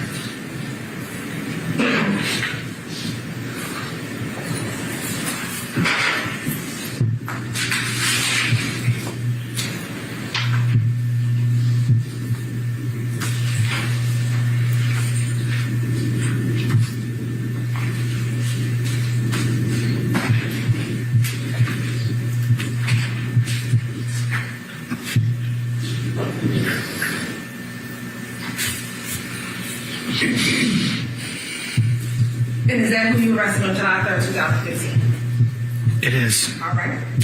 And then, when you submitted the gun to APD evidence, are you aware of what the current happened?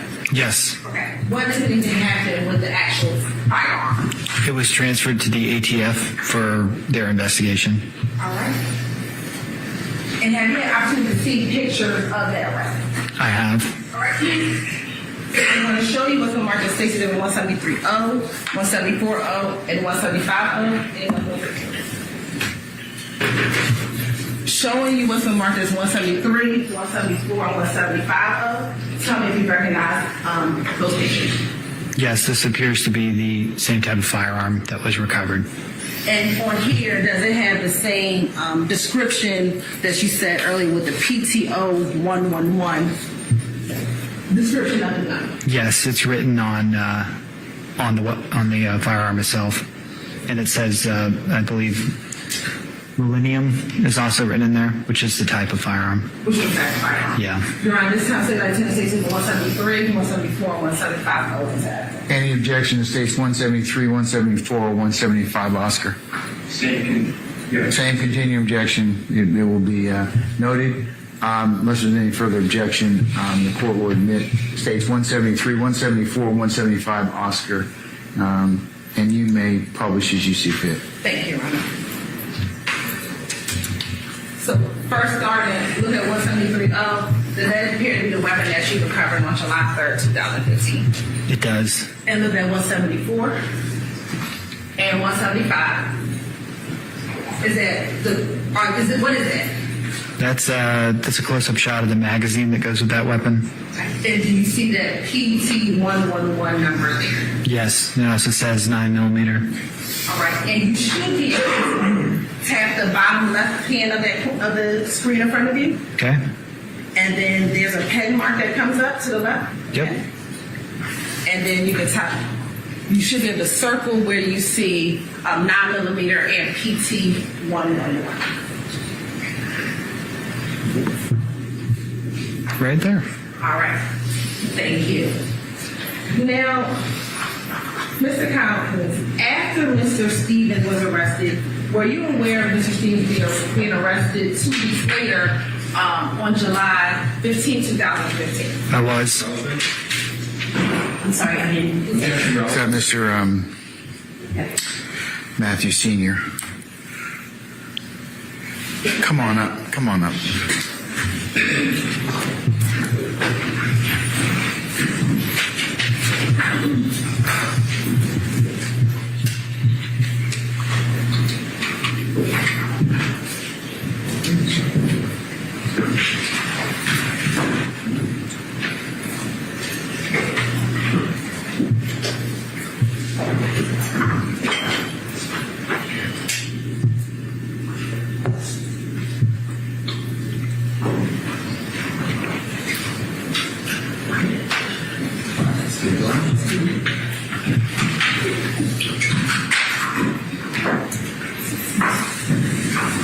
Were you aware?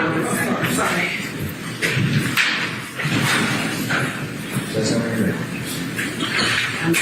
Okay, go ahead. Were you aware of Mr. Stevens being arrested 2 weeks later on July 14, 15, 2015? I was. Okay. And do you recall who the officers were that arrested Mr. Stevens 2 weeks later after your arrest? Yes, Officers Kanekai and Ledesma. So Officer Kanekai and Ledesma? Yes. And do you recall or do you know where that arrest took place? Yes, they were arrested off Macon. It's another street in Zone 3. Off Macon, it's another street in Zone 3. And from from where you arrested Mr. Stevens and from where the arrest occurred 2 weeks later, about how far is that location? Slightly over 3 miles.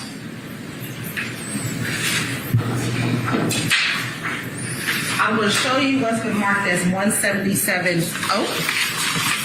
Tell me if you recognize this as the 177 Oak. I do. How do you recognize this as the 177 Oak? This is a map that shows the distance between 1813 Sylvan, my arrest, and 2915 Macon. That's Officer Candicai's arrest.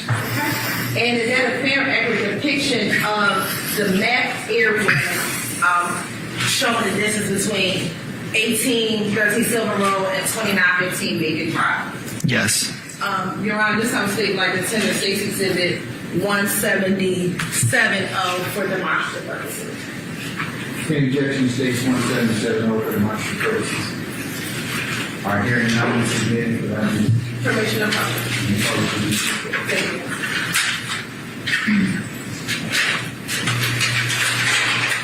And is that the distance? Is that the distance? It is 3.1 miles. Okay. And all of that, both that is that in zone 3? Yes.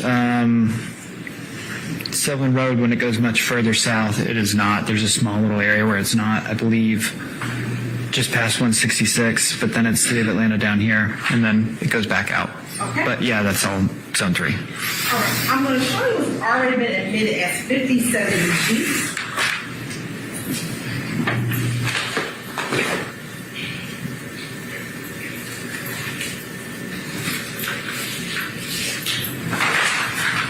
Let's ask this to the 57G. When you describe the type of bag that Mr. Stevens had his drug in, was it similar in nature to this type of bag? It was.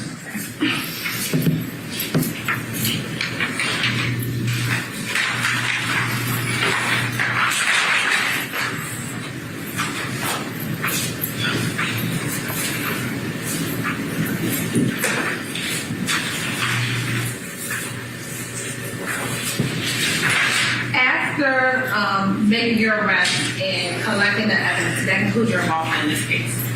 Yes. All right. I have no further questions. Thank you. Cross. Mr. Sharp.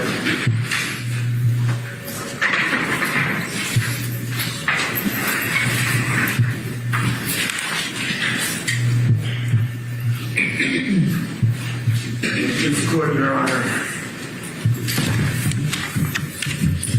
Good afternoon, former officer, now businessman Collins. Correct. All right, good afternoon. Good afternoon.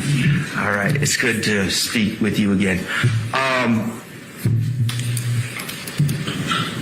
The incident you just described occurred on January 3rd of 2015, correct? Excuse me, July 3rd, 2015, correct? July 3rd. Yes. And the people in this car that you stopped were Trontavious Stevens, Marquavius Gray, and DeMontez Colbreth. Correct. Okay. Now, do you see any of those individuals in court here today? No.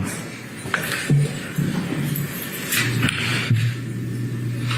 I want to talk a little bit about what was found in the car. The digital scale was on Mr. Stevens' person. Correct. And he was the driver of the car. Correct.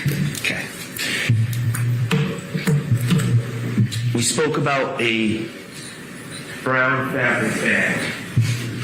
Now, 57G is not the brown fabric bag that you collected in this incident, correct? I'm not sure. Okay. Do you recall, you referred to your property sheet. Do you know if the brown cloth bag was collected in this incident?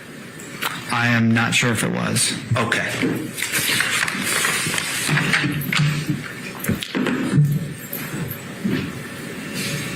The brown cloth bag that's referred to in your report contained the marijuana and the pills, correct? Correct. Okay. Now, you were shown what has been marked 57G, this bag. And you said it's similar to the bag that you saw. It's similar. It could be the same. I mean, this is a bag that I saw in 2015. I understand. So it could be the exact same type of bag. Sure. Okay. You can't say anything was different about the bag that you saw in this bag. No.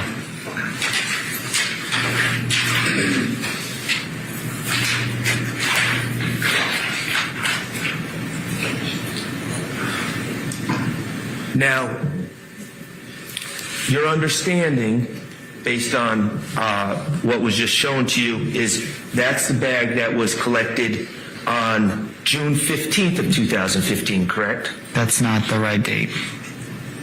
July 15th, 2015, correct? Correct. All right. So we're talking about that bag being collected 12 days after you observed the cloth bag that you spoke of.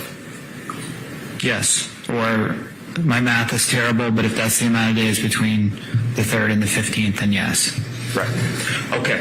And the thing in common as far as the people involved, the common denominator between the July 3rd, 2015 and July 15th, 2015 is Trontavious Stevens, correct? Correct. Okay. On July 3rd, 2015, when you encountered Mr. Stevens, my client, Mr. Stillwell, was not in that car, correct? Correct. All right. Now, you're also aware that on the July 15th, 2015 incident, which is Act 52 to 55 in this indictment, you're aware that a firearm was found in that car? To the best of my knowledge, yes. Okay. Do you recall that a firearm, were you involved in that case as backup? I believe I was there briefly, maybe just to check on the other unit during a traffic stop. Were you aware that a firearm was found under the passenger seat of that car? I have no way to know where it was found in that case. Okay.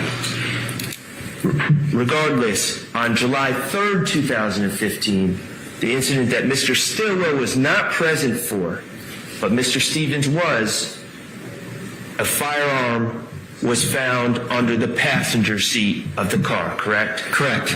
Okay. And Mr. Stevens was charged with that firearm, correct? He was.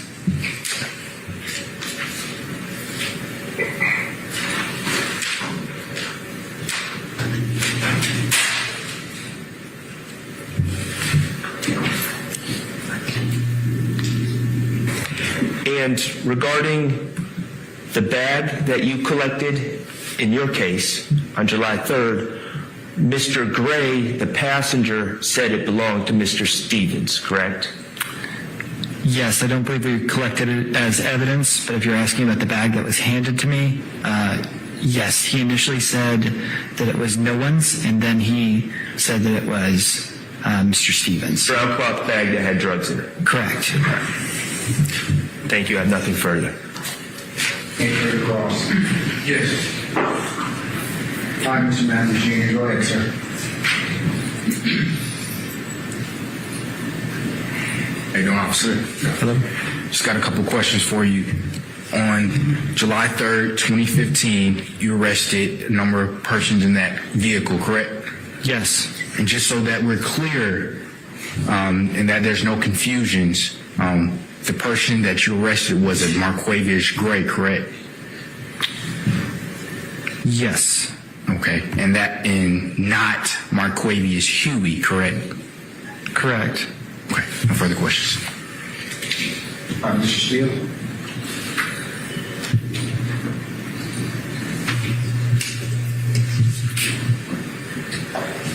Good afternoon, sir. Good afternoon. How long did you patrol the area in Cleveland Avenue area that we saw on the map that was shown to you on direct examination? The entire time I was employed by Atlanta Police, outside of the time I was a recruit. So, give us the years again. I would say I started patrolling there in 14, and then I left in 2016. Okay. You still have a pretty good memory of the area? Somewhat. Yeah, I would remember landmarks and specifics, but... Would you agree that the area was a poor area, impoverished area? Yes. And the businesses in that area, do you remember several businesses in that area? I remember a few. Okay. Do you remember whether many of the businesses had video surveillance? By that I mean like inside and outside their businesses. Yes, some of them did, but most of the surveillance equipment, at least from investigations I was involved in, was either A, faulty, or B, very outdated. Okay. Do you remember a McDonald's at 150 Cleveland Avenue? Yes, that is east of the interstate. Okay. Yep. I'm going to show you with the court's permission, Mr. Williams, exhibit number 1. It's already in evidence, okay? Okay. It should come up on the screen. Does that look like the McDonald's located at 150 Cleveland Avenue?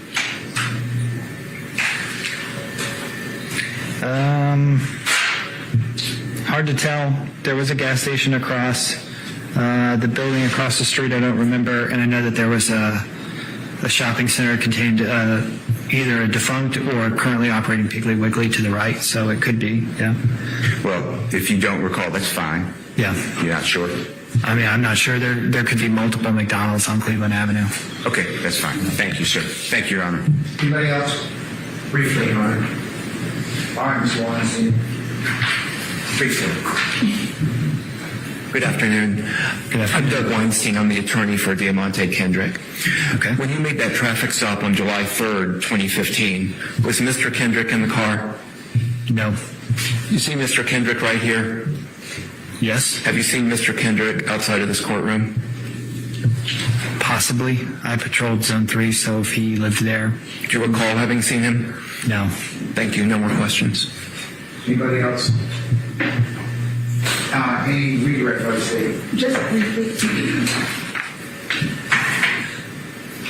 Mr. Collins, you were just asked about video surveillance at any businesses that were either faulty or outdated. If you're aware, are you aware of how long video surveillance lasts? So typically 30 days. I think is what I've seen. The normal DVR lasts like 30 days. Some are 7. Some have something cloud-based, but I don't even think that technology was out back then. So back then, at the minimum 7 days, at the maximum 30 days. Yeah. All right. I have no further questions. Anything further? All right. May we permanently or temporarily excuse Ms. Collins at one time? You can permanently excuse Mr. Collins. All right, Ms. Collins, appreciate your patience with us. I'm going to permanently excuse you as a witness. Please don't discuss your testimony to anybody except the attorneys in this case, okay? Okay. All right, thank you, sir. Appreciate you. Thank you. All right, say, call you next witness.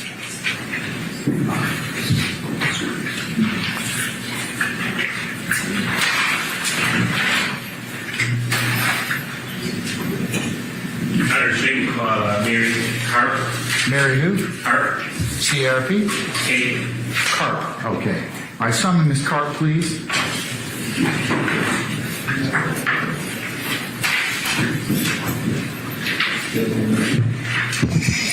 All right, Ms. Carp, good afternoon, madam. If you would please approach the witness stand. Once you get there, if you'd be so kind to turn and face Sergeant Ingram, your sworn as witness, before you sit down. Raise your right hand. You swear affirm testimony you give today the truth, the whole truth, and nothing but the truth? I do. Absolutely. State and spell your first and last name for the courts, please. My name is Mary Catherine Karf, MaryKatherine,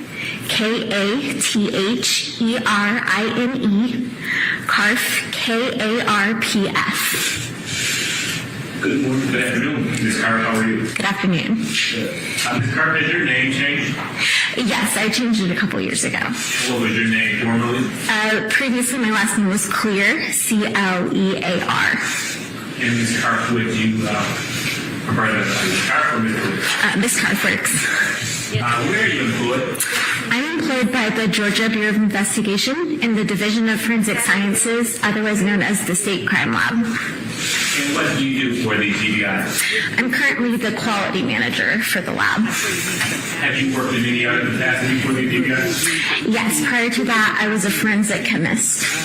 And how long were you in that role? Approximately 5 years. Can you tell the jury a little bit about your education and training? Sure. I earned my Bachelor's of Science in Chemistry from the Georgia Institute of Technology in 2010. And then I started with the GBI Crime Lab in February of 2011. After that, I underwent a 10-month training program in the drug identification section of the crime lab, where I learned about different controlled and non-controlled substances, different testing methods, and how to test evidence for the presence or absence of controlled substances. And while you were in that role, did you have any continuing education requirements? Yes, I did. Have you ever been admitted as an expert to testify in court? Yes. How many times? Around 30. Any time posted? Yes. Mr. Carver, what is forensic chemistry? Forensic chemistry is the application of chemistry to the law. So for what I did, it was the application of chemistry to test evidence for the presence or absence of controlled substances.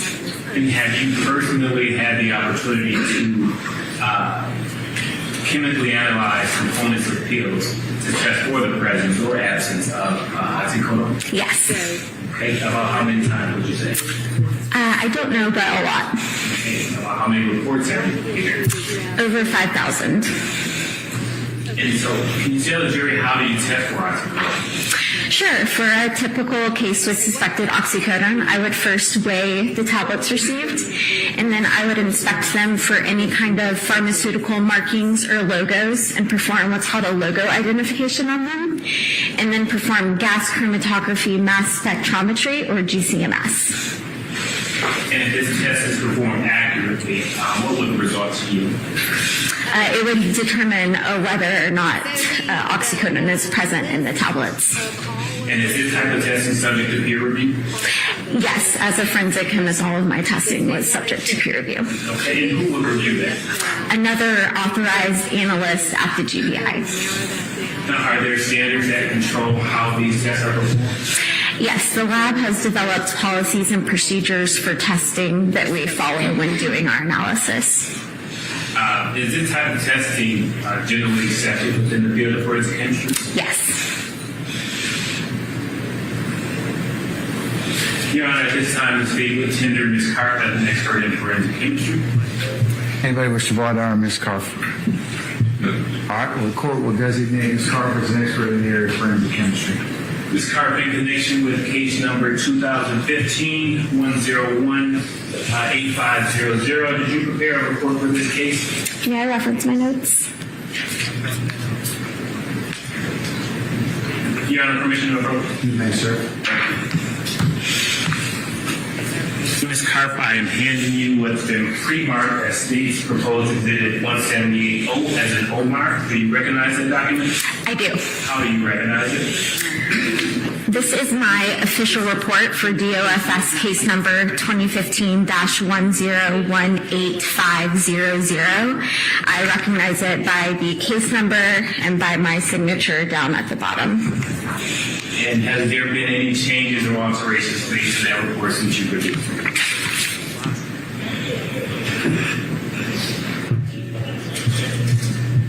No. At this time, the state moves to admit state's proposed exhibit 178O as an O mark. Oscar. Oscar. All right. Any objection to 178? Continuing objection, and then continuing for this. I'm going to admit the state's 178 over your objection. we'll take up the other issues, I said, at the end of the proceedings. May I proceed, Your Honor? Yes. You may publish as you see fit. Thank you, Your Honor. Ms. Carp, did the GDI lab receive evidence relevant to this case? Yes, it did. What type of evidence did the lab receive? One bag containing tablets And when did the lab receive these evidence?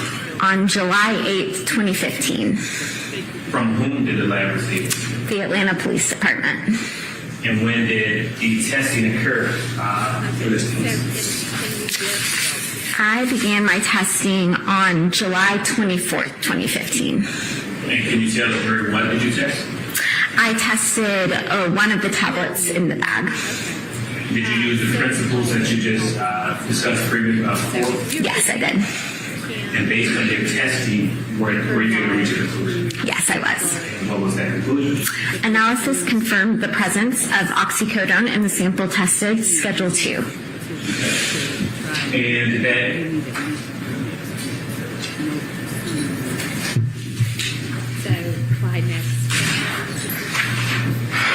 can you tell the court, tell the jury who were the case subjects?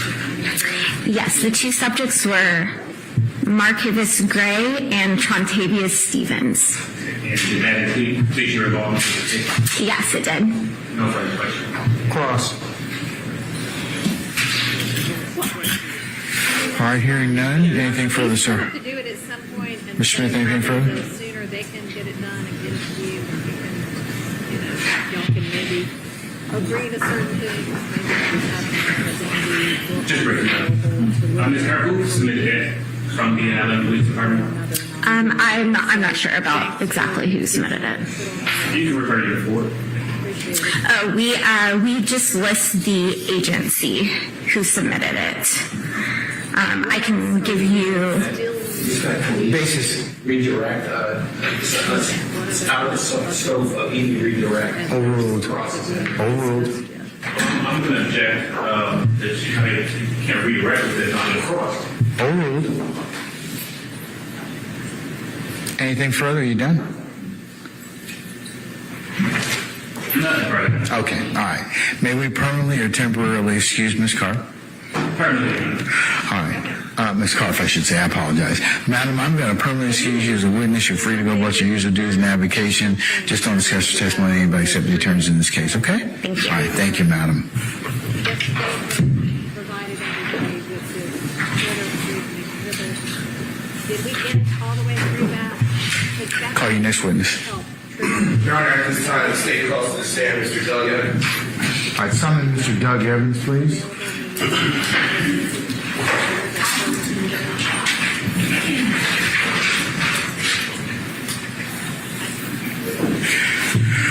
All right, Mr. Evans, good afternoon, sir. Sir, if you please approach the witness stand.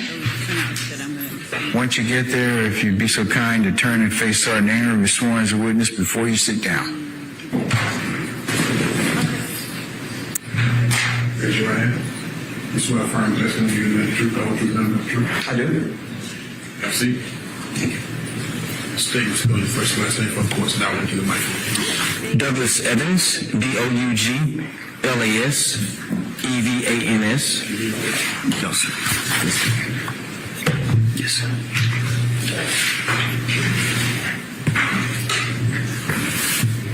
Mr. Evans, are you employed? Yes, sir, I'm employed with the Atlanta Police Department. And how long have you worked there? I've been employed there for 27 years, and 17 of which was with the Atlanta Police Crime Lab. Okay, and what duties or responsibilities did you have with the Atlanta Crime Lab?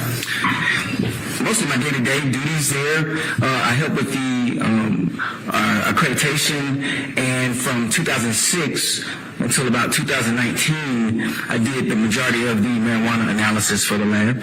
Okay, and what kind of education did you have to do that kind of analysis in the crime lab? I've had over 200 hours of drug training. The specific training for the marijuana examinations was the certification through the Georgia Public Safety Training Center, and that was done through the GBI's Department of Forensic Sciences training. We had to pass that training with a practical test of 100. Okay. And did you pass your test with 100? Yes, sir. Okay. And have you ever been admitted to testify as an expert in court? Yes, sir. I'm sure it's been at least 13 times, or a little, maybe more. I've testified in the state court here. I've testified in federal court and in municipal court. And I think on one occasion it was even a civil proceeding. And have you ever testified in the field of forensic technician or marijuana examiner? That's correct. Okay. And what is Delta-9 THC? The tetrahydrocannabinol, the main compound in the marijuana plant, typically that's what we know in layman terms that gives a euphoric or high feeling. Okay. And have you ever personally tested Delta-9 THC? Well over 10,000 cases for the main job duties at the crime lab. Yes, I have. How do you test it? Well, there are several things that we do when we get a sample, typically from our locked drug evidence vault. It's a key card access to get that. And when we have a case assigned, we will take it to our station. And the first thing that we do is when we breach the seal of that evidence bag, typically we will always breach the seal at the bottom of the bag, and we will take that sample out. And so the first thing that we'll normally do is weigh that sample. We have to weigh it first so that we can get the critical weight to know if it's going to either be over 28.35 grams or possibly over 10 pounds or even 2,000 pounds. So once we've gotten the weight with our calibrated scale, that scale is typically calibrated by an outside agency like Right Weight.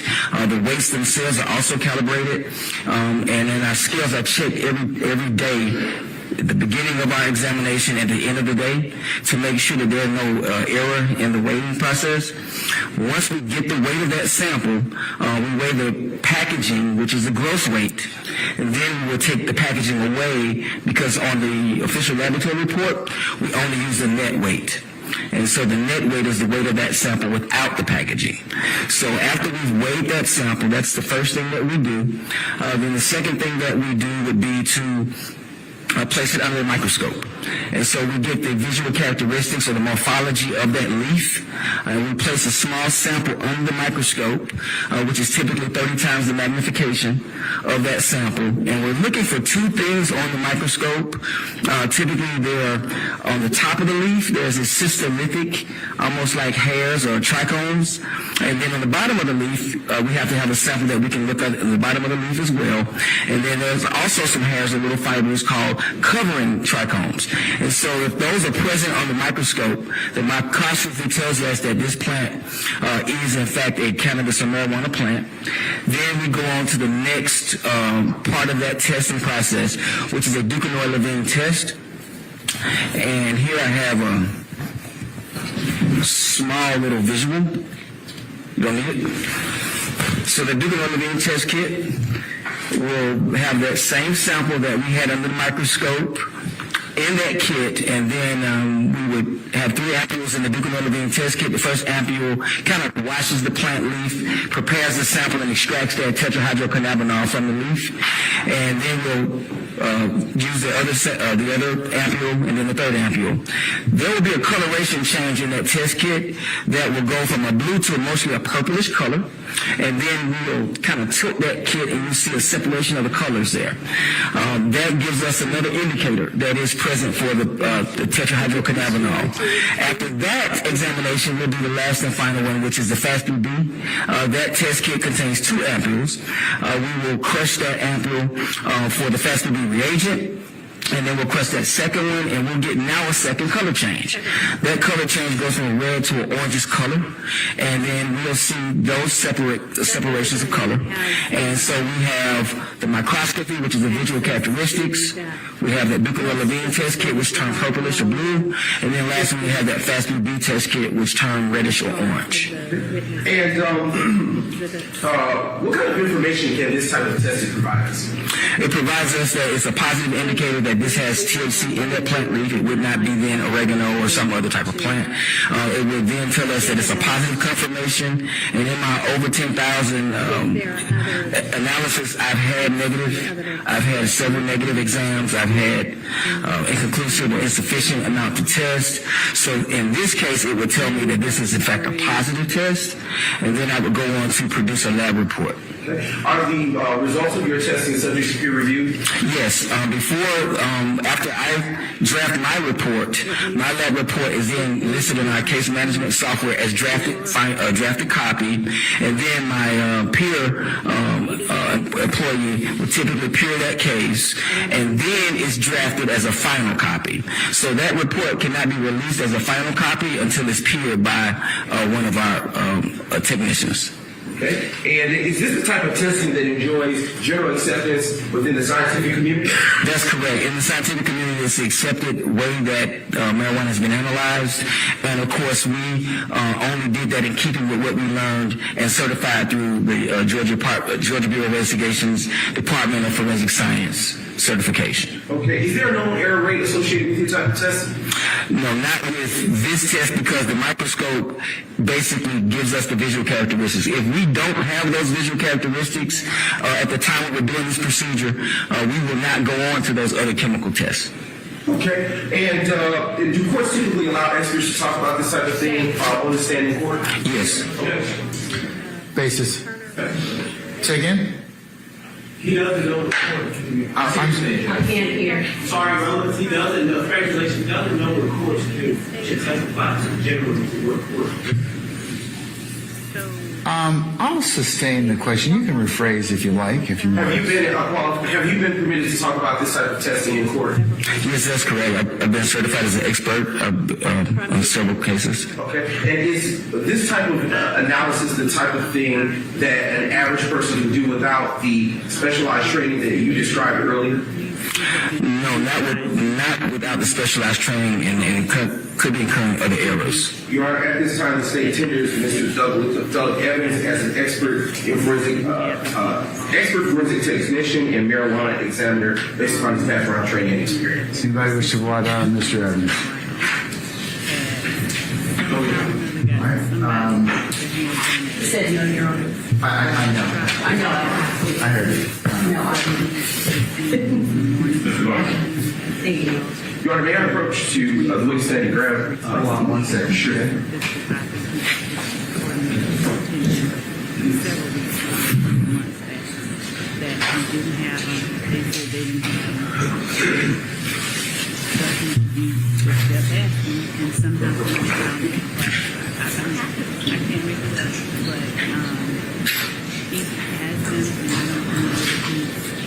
All right, the court will designate Mr. Evans as an expert in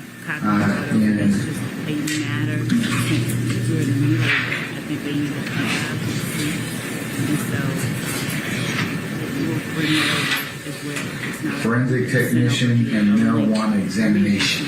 Thank you. All right, now you may approach the witness. Okay. Actually, Your Honor, I will withdraw that request and continue with the examination. All right, go ahead. All right.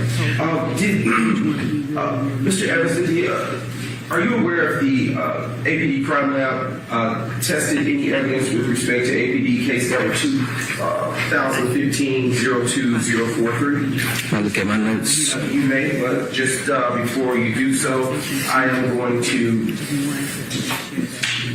approach the witness who has already been admitted, have provided to the defense of discovery, and has been labeled as State's Exhibits 179O, 180G, and 181I. Okay.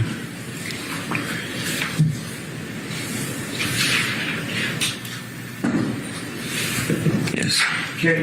Mr. Evans, what have I handed you as State's exhibits, the State's exhibits that have just been called out to the jury? These are 3 lab reports that I produced, 3 different cases. And how do you know that those are your lab reports?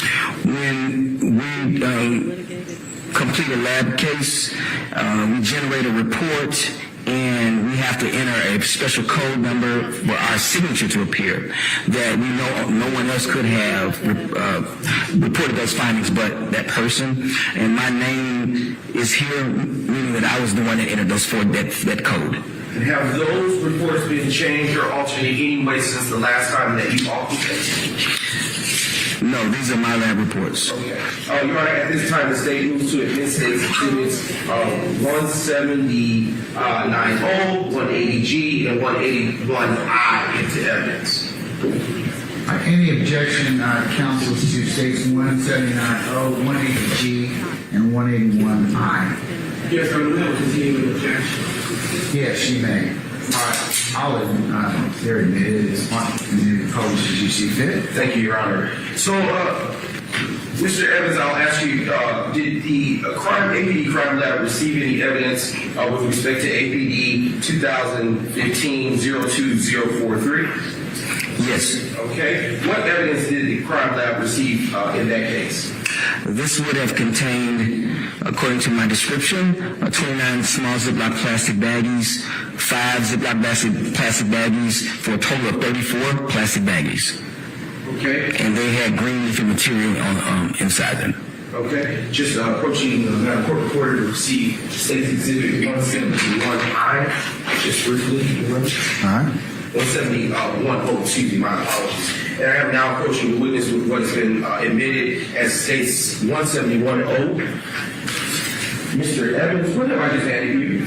This is a typical plastic evidence bag that we normally would receive potential marijuana evidence in, and I noticed markings on the back. Okay. And is that what you tested in that first case number that I just called out? Yes, that's correct. I see the numbers coincide. I see my markings and the date listed. Could you hold that up for the jurors so they can observe what you have in your hand? Let the record reflect that the witness is now holding up State's Exhibit 171I for the jury. All right. I'll ask you a few more questions. In your report, are there already known suspects associated with that particular evidence that you had in your hand? As we're scientists, we only put on the evidence in our case management system the names associated with the incident report, and those names that were given to us from this evidence are Marquavius Gray and Trontavius Stephens. And did you weigh that evidence? Yes, as part of our first examination, once I breached the bag here at the bottom, I took out the evidence as it has different types of baggies with same size and same shape. I notated that in my notes, and I weighed that evidence and got a gross weight. What was that weight? I'll have to look at my notes.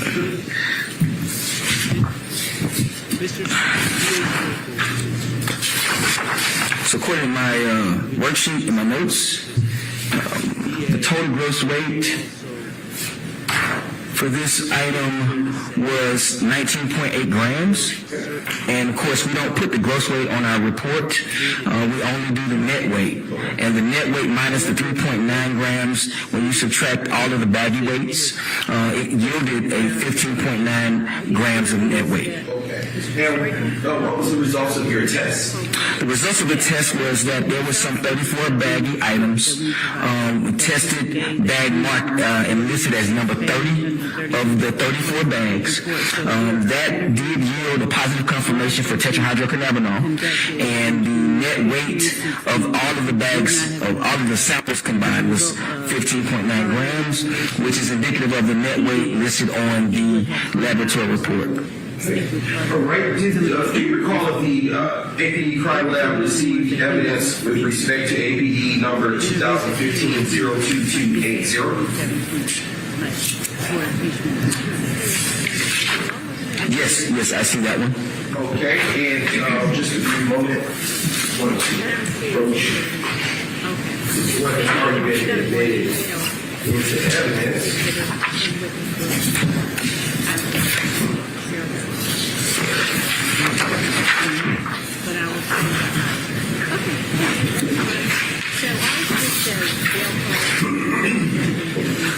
Which has already been admitted as State's Exhibit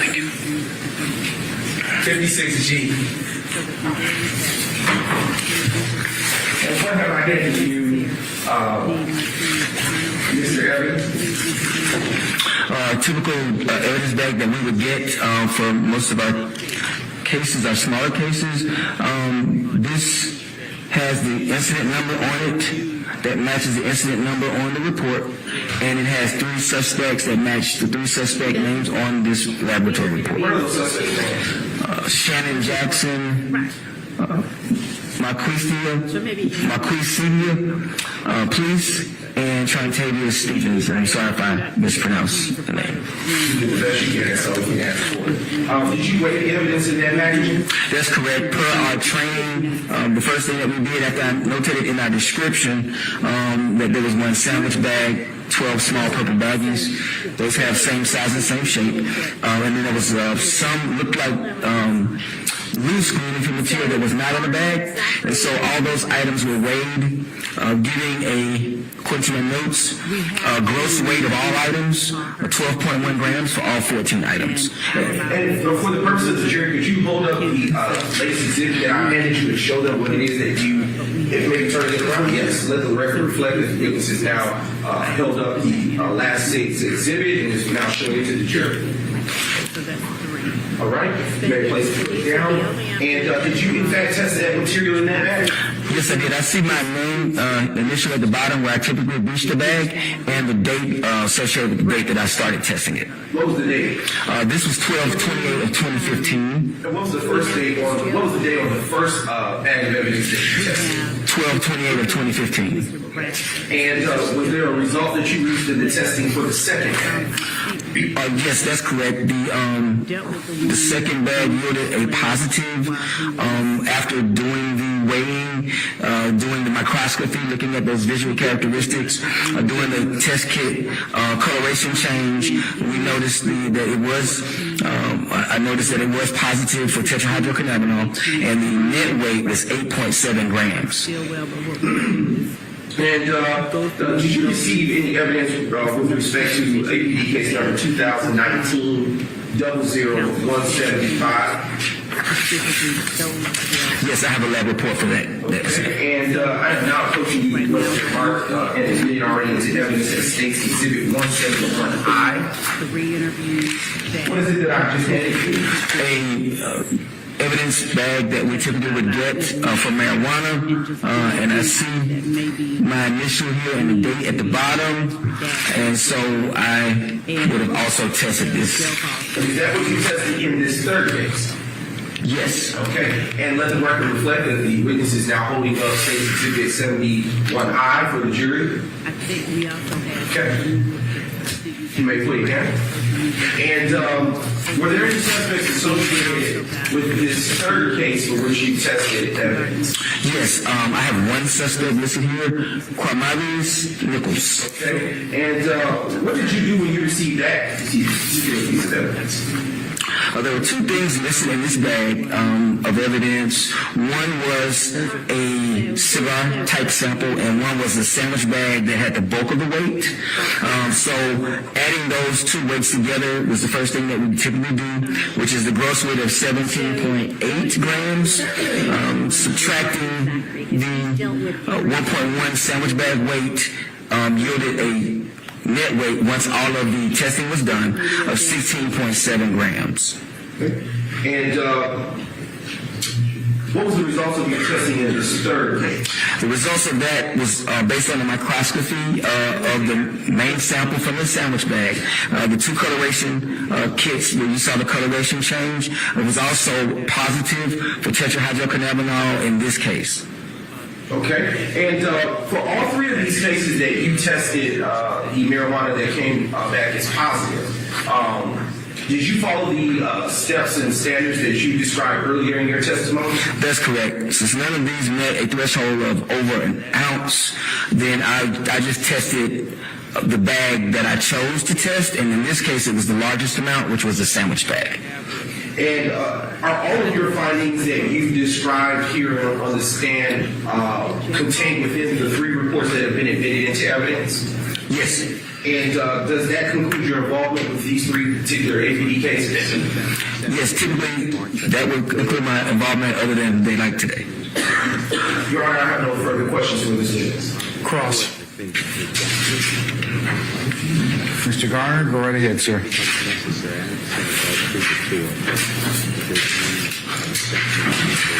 Good afternoon, Mr. Evans. How are you? Good afternoon. So I just want to be clear. So the first case that we discussed, that you just testified to on the RAG, contained 34 bags, right? Correct? Let's see. The very first case, yes, that was a total of 34 items. Right. And the second case contained 12 bags, 12 grams of marijuana, correct? Yes, it did. It contained a total of 14 items. There was one bag and then one that was loose that was not in a bag at all. Okay. And so those first two cases, they did not involve Mr. Quinmarvius Nichols, correct? Mr. Nichols' name did not occur on those two lab reports. Okay, so the third case, which involves Mr. Nichols, you said that you found a loose flakes and a roach that was handed over into evidence. That's what you had to test? Well, my description notated it as a cigar wrapper and a sandwich bag that both contain green leafy material. Okay, but it wasn't 34 bags or 12 bags of marijuana, correct? That's correct. So when you weigh marijuana, the weight is typically recorded in grams, correct? Typically it is, but we do have ounces, pounds, and so sometimes we have to make a lot for larger amounts. Okay. And so there are 28 grams in an ounce, correct? Well, when we get our threshold, it's always going to be over 28.35 grams for the ounce charge, but yes, you're correct. Okay. So the marijuana that was tested in this 2018 case against Mr. Nichols weighed only 16.4 grams, correct? The total was 16.7, but yes, the sandwich bag was actually 16.4. 16.4. And it was 16.4 because you chose not to weigh the roach that was inside? No, I did weigh that cigar wrapper that contained green leafy material inside, and that actually yielded a 0.3 gram weight. There was no wrapping weight. When we have consumables, we weigh the entire thing. So that was 0.3 plus the 16.4 yielded 16.7. Okay. So the marijuana that was found, it wasn't bagged up in little baggies, correct? In this case, there was just one sandwich bag. Okay. Contained shake flakes. Do you have the looking at the actual exhibit, there's a large amount of green leafy material in the sandwich bag, and of course I always look at the cigar wrapper and take out to make certain that it is a green leafy material, and so some of that green leafy material is darkened, but it's in the other bag here. Judge, may I approach? You may, sir. So is this, you know what a roach is? I know you would more likely be referring to the cigar wrapper. Yes. Okay. Is this a roach? Did you consider this a roach? Yes, I would consider this a small consumed item. Consumed, so it's already been smoked. I mean, it has been. Well, it has been burned, yes. You'll not beg the court's indulgence. Okay. We have no further questions, Your Honor. All right. Anything further for anybody else? Any redirect? What earlier on cross you were asked about consumables. What are consumables, Mr. Evans? Consumables are things that would contain green leafy material. It could be cigar wrapper, it could be paper. We get all kind of things that actually have charred or burned leafy material as opposed to the raw form of leafy material. No further questions, Your Honor. Anything further? All right, Mr. Evans, be permanently temporarily excused as a witness. He may be permanently excused. All right, Mr. Evans, thank you for your patience with us. I'm going to permanently excuse you as a witness. That means you're free to go about your usual duties and avocation. Just don't discuss your testimony with anybody except the attorneys in this case, okay? Thank you, Your Honor. All right, thank you, sir.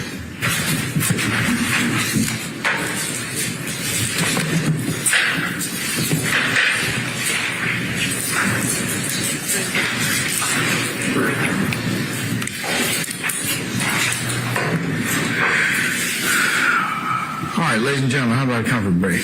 Trust break. All right, okay. We're going to be in recess, let's just say 15 minutes, and we'll go ahead and come back and see where the afternoon leads us, all right? All right, we're in recess for 15 minutes. All rise.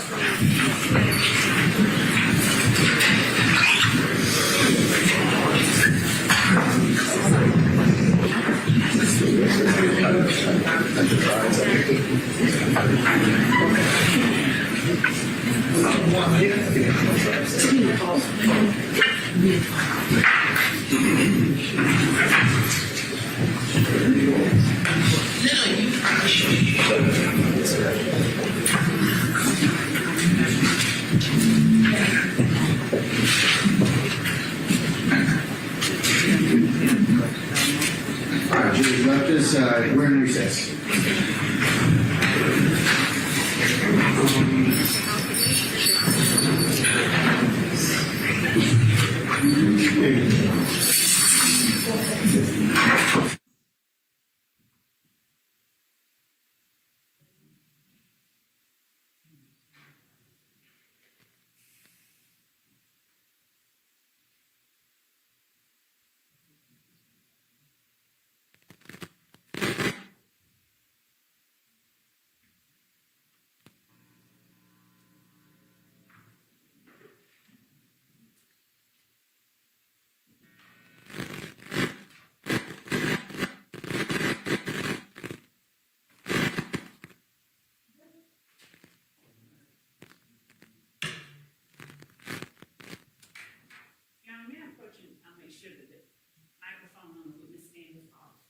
Yes. I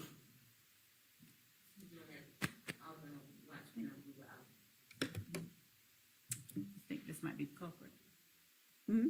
I think that the extra microphone on the witness Might be what's causing it. Okay.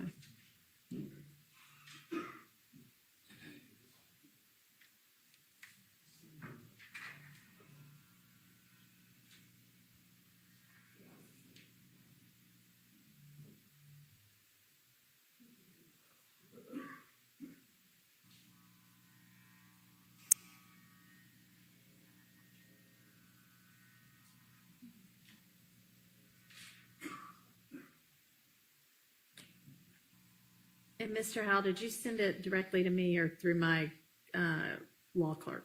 I did not send it. It's to Max because I didn't have your email. Okay, that's fine.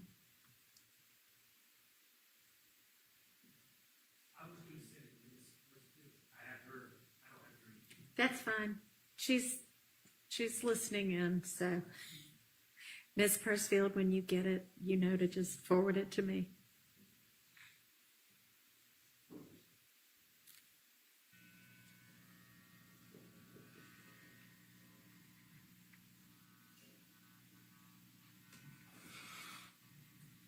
And I just sent one. I think I found the one, and so I just sent it to everyone as well. So, including the court, if that's the right one, they can let me know if it's not the one they're using.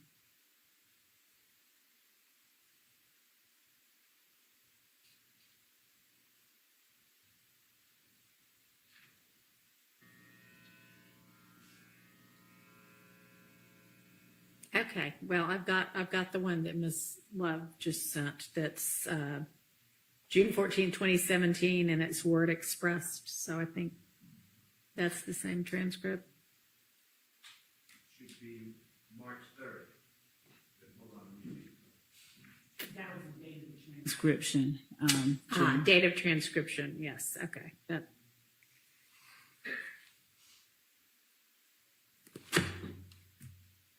Okay. Anyway, so now that we've got it. If we could just get that date, that page and lines that Mr. Steele referred to, so that I can go straight to it. I believe it's, I know it to be page 39, lines 14 through 20, and this honorable court has preliminarily excluded that unless a foundation is laid. And I just wanted to, while we're talking about information, I just wanted to tell you that I was going to seek to lay the foundation. That's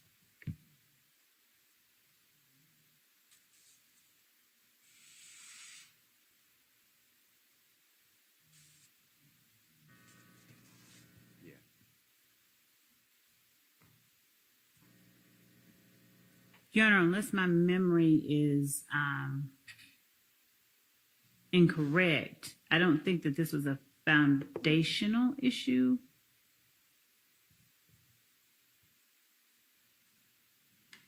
I guess the record will most accurately reflect what it was that it was excluded on, but I don't believe that this was an issue about foundation. Line 14 through 20 on page 39.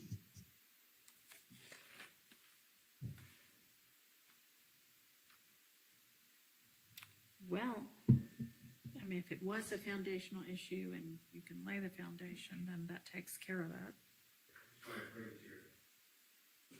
Okay. Okay.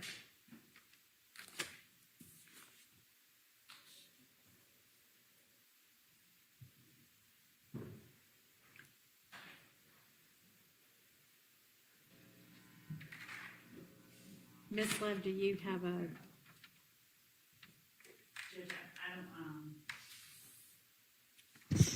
I don't have my notes on that hearing that we had that Mr. Steele is referring to, so I don't have at hand the court's ruling or anything that I can make a definitive statement about it on. Not that. I'll have to search through that. I don't have those notes.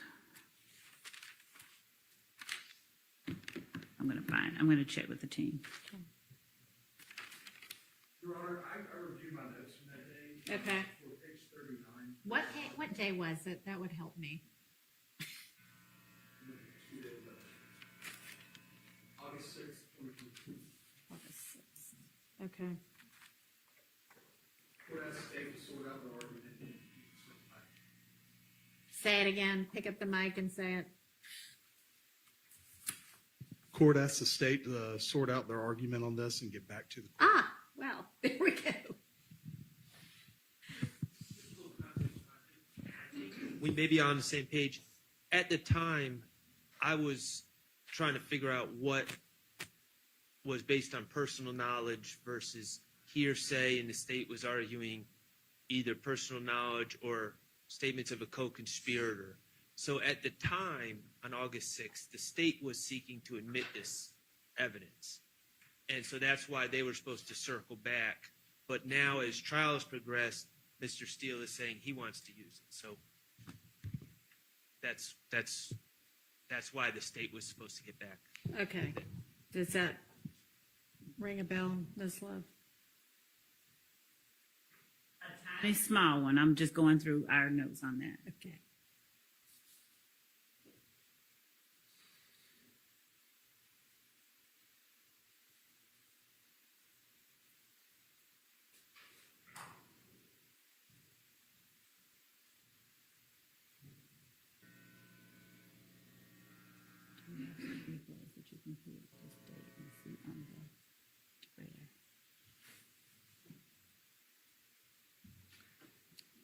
No, I didn't bring the, and you ain't gonna put them in there.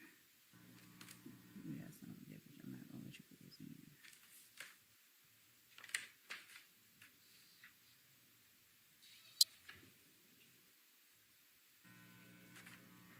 Yeah, make it hotter. Yeah, turn it around. I think I just can't turn it off.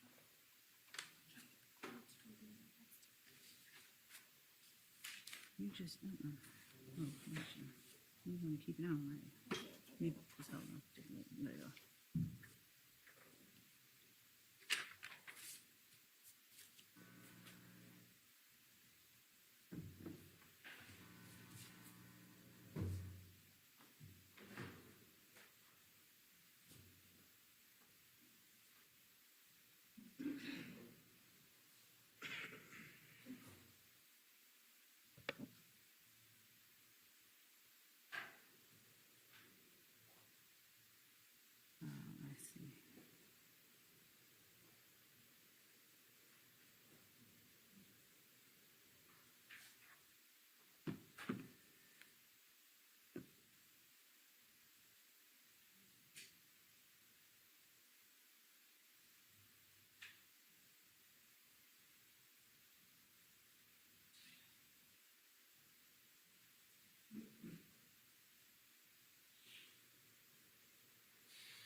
Give me some of it. Hold on. All right, can you feel it? Yeah. Girl. Okay, I see what you're saying. They thick. It's a tripper.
Well, does the state still think they want that in? And if not, if the defense gets it in, do you have an issue with that? Or I'm reading just the area before it and the area right after it because I just want to make sure that we don't have an issue with it. okay.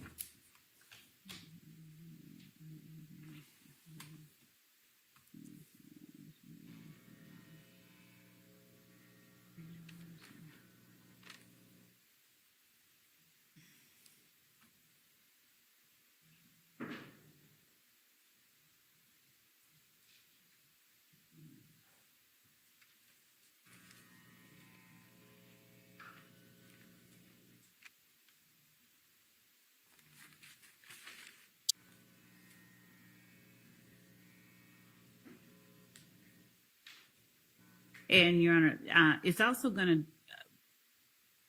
to some extent, rely on what else was kept out and what was kept in. So that's the reason I'm just searching through that portion.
Can you get some more detail? Because I know she kept it. I'm seeing it.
Your Honor, as to page 39, lines 14 and 20, they hearken back to page 38, lines 11. The context of that, I think, at the very least, starts on page 38 at line 11. And in that, the soon-to-be-called witness is informing the detectives about someone's opinion regarding who shot up a certain location. And that is listed on page 38, lines 11 through 12. All of that is speculation and the witness sharing with detectives what somebody else thought happened. And so as you get to lines 21 through 24 on page 38, when asked explicitly whether that happened, the witness says, I don't know. So as we get further down, the witness is then asked, have you heard who may have done that? And the witness says he was locked up with the boy that was charged with it. And then ADA Sprinkle says, yeah, but I mean, do you think he did? Did he tell you that he did? The witness says, no, he said he didn't do it because the witness's cousin was supposed to make a statement on it or something, but it was the wrong girl. He said he didn't do it though. And then they get into, let's talk about, who shot Kelvin Watts in Mechanicsville? Right, and I think that's the part that Mr. Steele was saying, if he can lay the foundation he wants to get into, right, Mr. Steele? Yes, Your Honor. Okay. All right, can you have Ms. Love?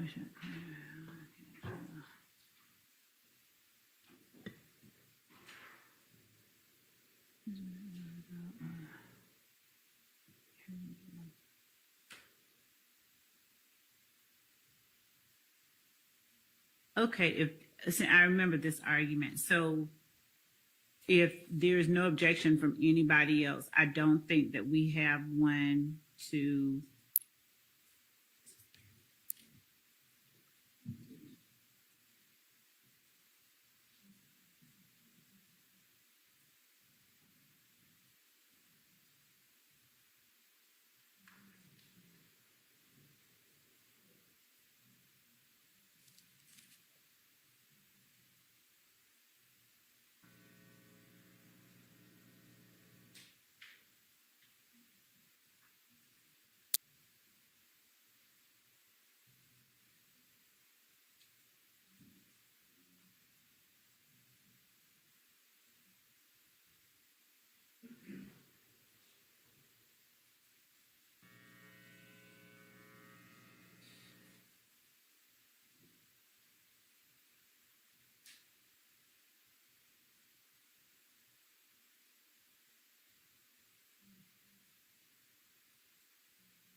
Okay, well, Mr. Steele, do you think that, is your plan to kind of ask some foundational questions to figure it out, or do you think that it's already enough here in this transcript? I think it may be enough, but I will ask foundational questions. Okay. I mean, it seems if like. needed. I'll ask him first, about it, and I won't use the transcript. And then if he says something different, I'll say, "Did you say this?" But I'll lay a foundation Okay. before I ask him the first question. And Your Honor, I obviously, if it's established that he has a basis for knowledge that does not consist of what somebody else might have said some other time that we don't know about, and he doesn't have personal knowledge of it, if it's not that situation, but he does have a basis for it, unless there's some other valid objection, then there's nothing that I can, complain about right now. Okay. All right. If there's an objection, we'll make it at the time, but I don't see anything right now. Okay.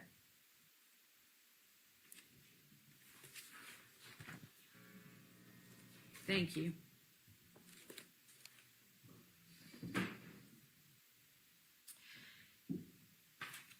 Okay, so back to Mr. Zachary. The interview would only be for impeachment, and have we gone through all of his social media and jail calls that might get utilized?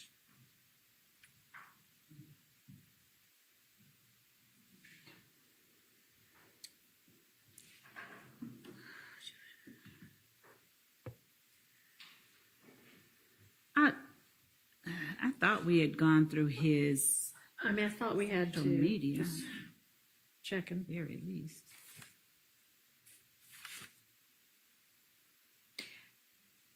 It looks to me like we definitely went through his social media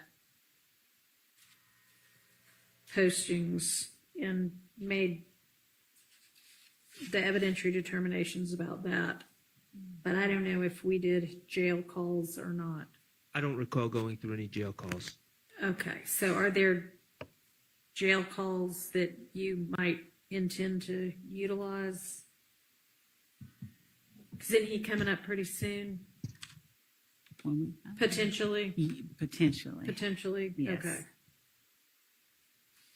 And so I think that any of Zachary's jail calls would only be used to impeach Zachary if we needed to use Zachary's jail calls. All right. So right now, Okay, so that would just be, if it happens to come up, we'll just roll with it at the time, I guess. Unless obviously if you know of something that you think is going to be an issue, right. then just kind of alert us outside the jury's presence. I But can- otherwise, that'll just be a trial issue. Okay. And then the next witness on this sheet is Detective Thorpe. And I think y'all were going to get together on the part of Mr. Kendrick's interview that might come in on redacting it for any potential Bruton issues. Did y'all get a chance to do that yet? What my memory is, Your Honor, was that I know I said that I would be asking Detective Thorpe questions rather than trying to play all of that. And there were maybe portions where Mr. Kendrick talked about where he was on January 10th. Okay, 2015. yeah, no, That I'm looking part I now. would We let- did. Okay, so we just went through what was okay and what wasn't. Okay. All right, so there aren't any outstanding issues then for him. There was one thing, and I don't think that it's on here, but we were trying to put our finger on it within our team because we had identified a call between Mr. Kendrick and Miss Morton, where Mr. Kendrick, from our listening of it, seemed to be essentially trying to establish an alibi. And it seemed, I'll be clear, he said, I was with you. I was with you. And she says something to the effect of, yeah, you were with me. You were with me. Mm-hmm. And I wanted to put Mr. Weinstein and his team on notice. He's not here, so. But Mr. Howell, yeah. Mr. Howell. And his team. And his team on notice that there is that call that is in the calls that were served in 2022, but we are wanting to identify the exact date and time to extract the MP4 so that they have it. But All right. We have it identified. It's just locating it in the large bucket of calls. But that is one that we know that we will end up playing. Okay. All right. Thank you.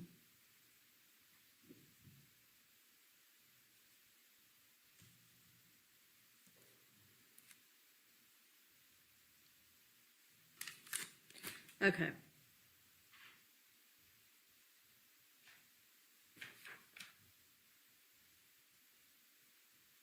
And we're still, regarding the custodian of records, I know that we've probably beaten this horse, but there's still no stipulation regarding those. Nobody wants to stipulate as to, okay. Doesn't sound like it. If anybody reconsiders on that front, please let the state know. All right, so with Mr. Sprinkle, with the jail calls for Arnold, Bradford, Stillwell,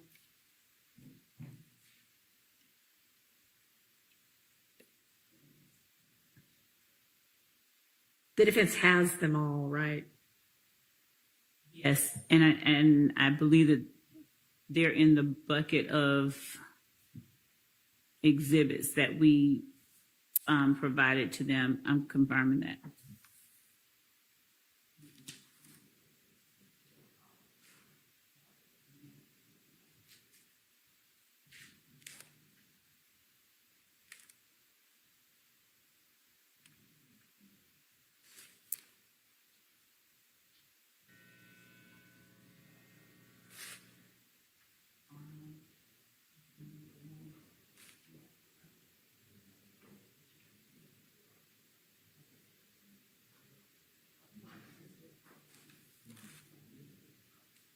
Yes, sir. On the subject of jail calls, I know we went away from this topic, but the state mentioned Quindarius Zachary jail calls. From my recollection in the discovery, I don't believe we've ever been served Quindarius Zachary jail calls.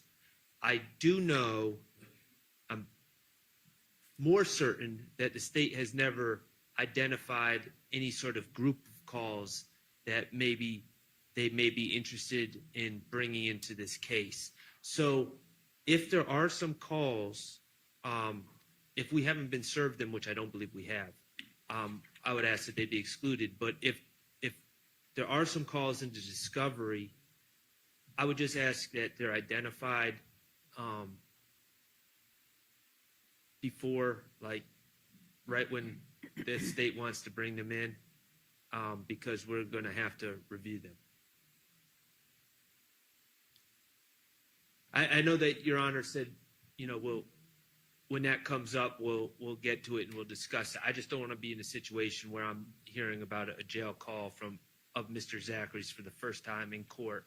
And well, then having certainly if y'all don't have them, then that's an issue, but let's find that out. All of the jail calls have been served. Everything, all of our jail calls for especially Mr. Zachary, which would have been those that we had around 2015. And I'll go look and point to specific things, but again, I have not identified any particular calls of his that we intend to use, and we wouldn't be introducing anything except for impeachment purposes. And his statements, the summaries of his interviews and transcripts of his interviews have all been provided. Obviously, people get on the stand and their memories, stuff happens with them. So. Okay, so do you happen to know, like, what tranche of discovery it would have been? Judge, what I was doing at the moment Mr. Sharp asked that question, is I was actually trying to get the answer to Okay. the. All right, we'll give you a minute.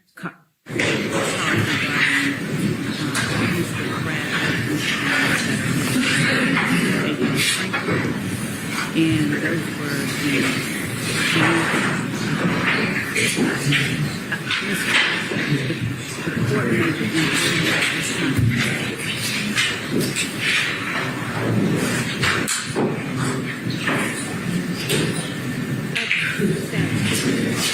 Three Are jurors on back? Hold on, Tim. Let me make sure they're ready. Okay, all right.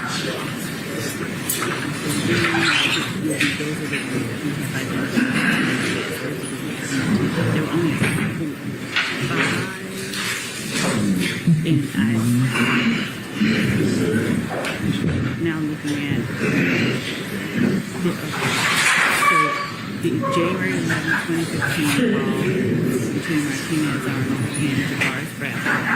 The January 10th call at 7:15.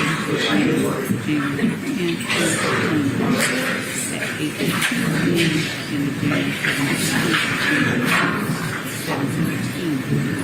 Those are the ones we had advised that we intended to introduce for 80%.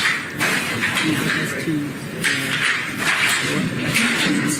start just about what the report inquired about that 3 jail calls were served.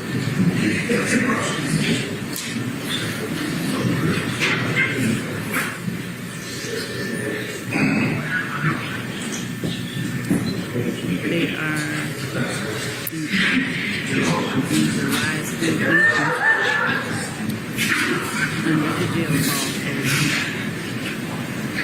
July 6th, 9/16, 80.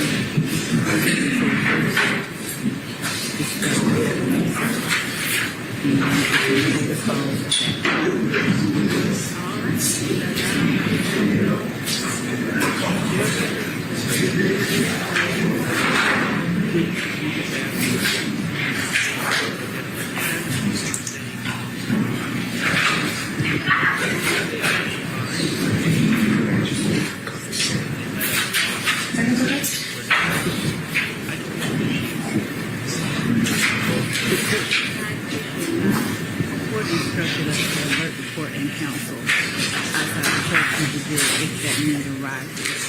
The court does have periodic breaks, and we intend to do that. Yes.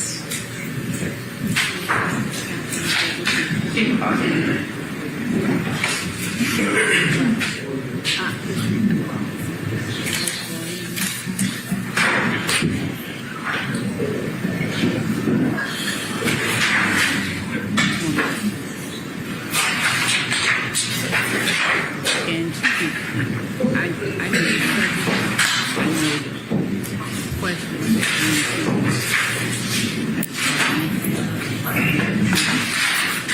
and so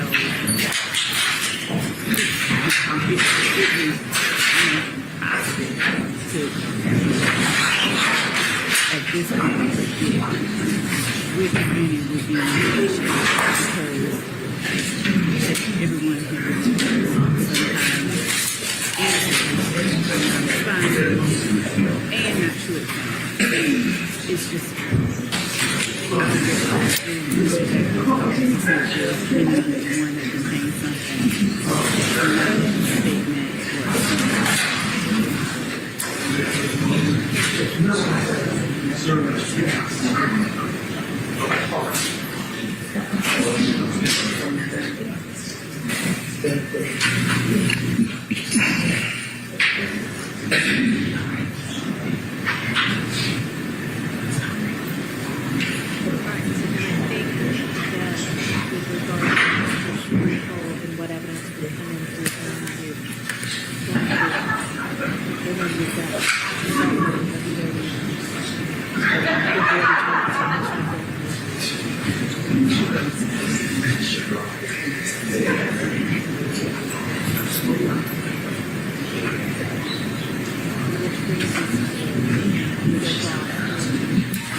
All right. State, are you ready?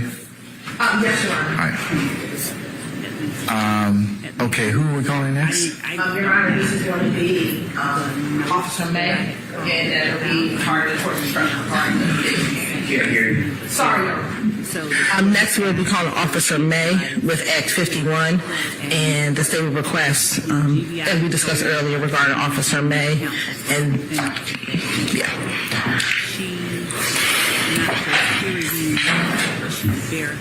And prior to that, Your Honor, I have a certified copy that I need to introduce.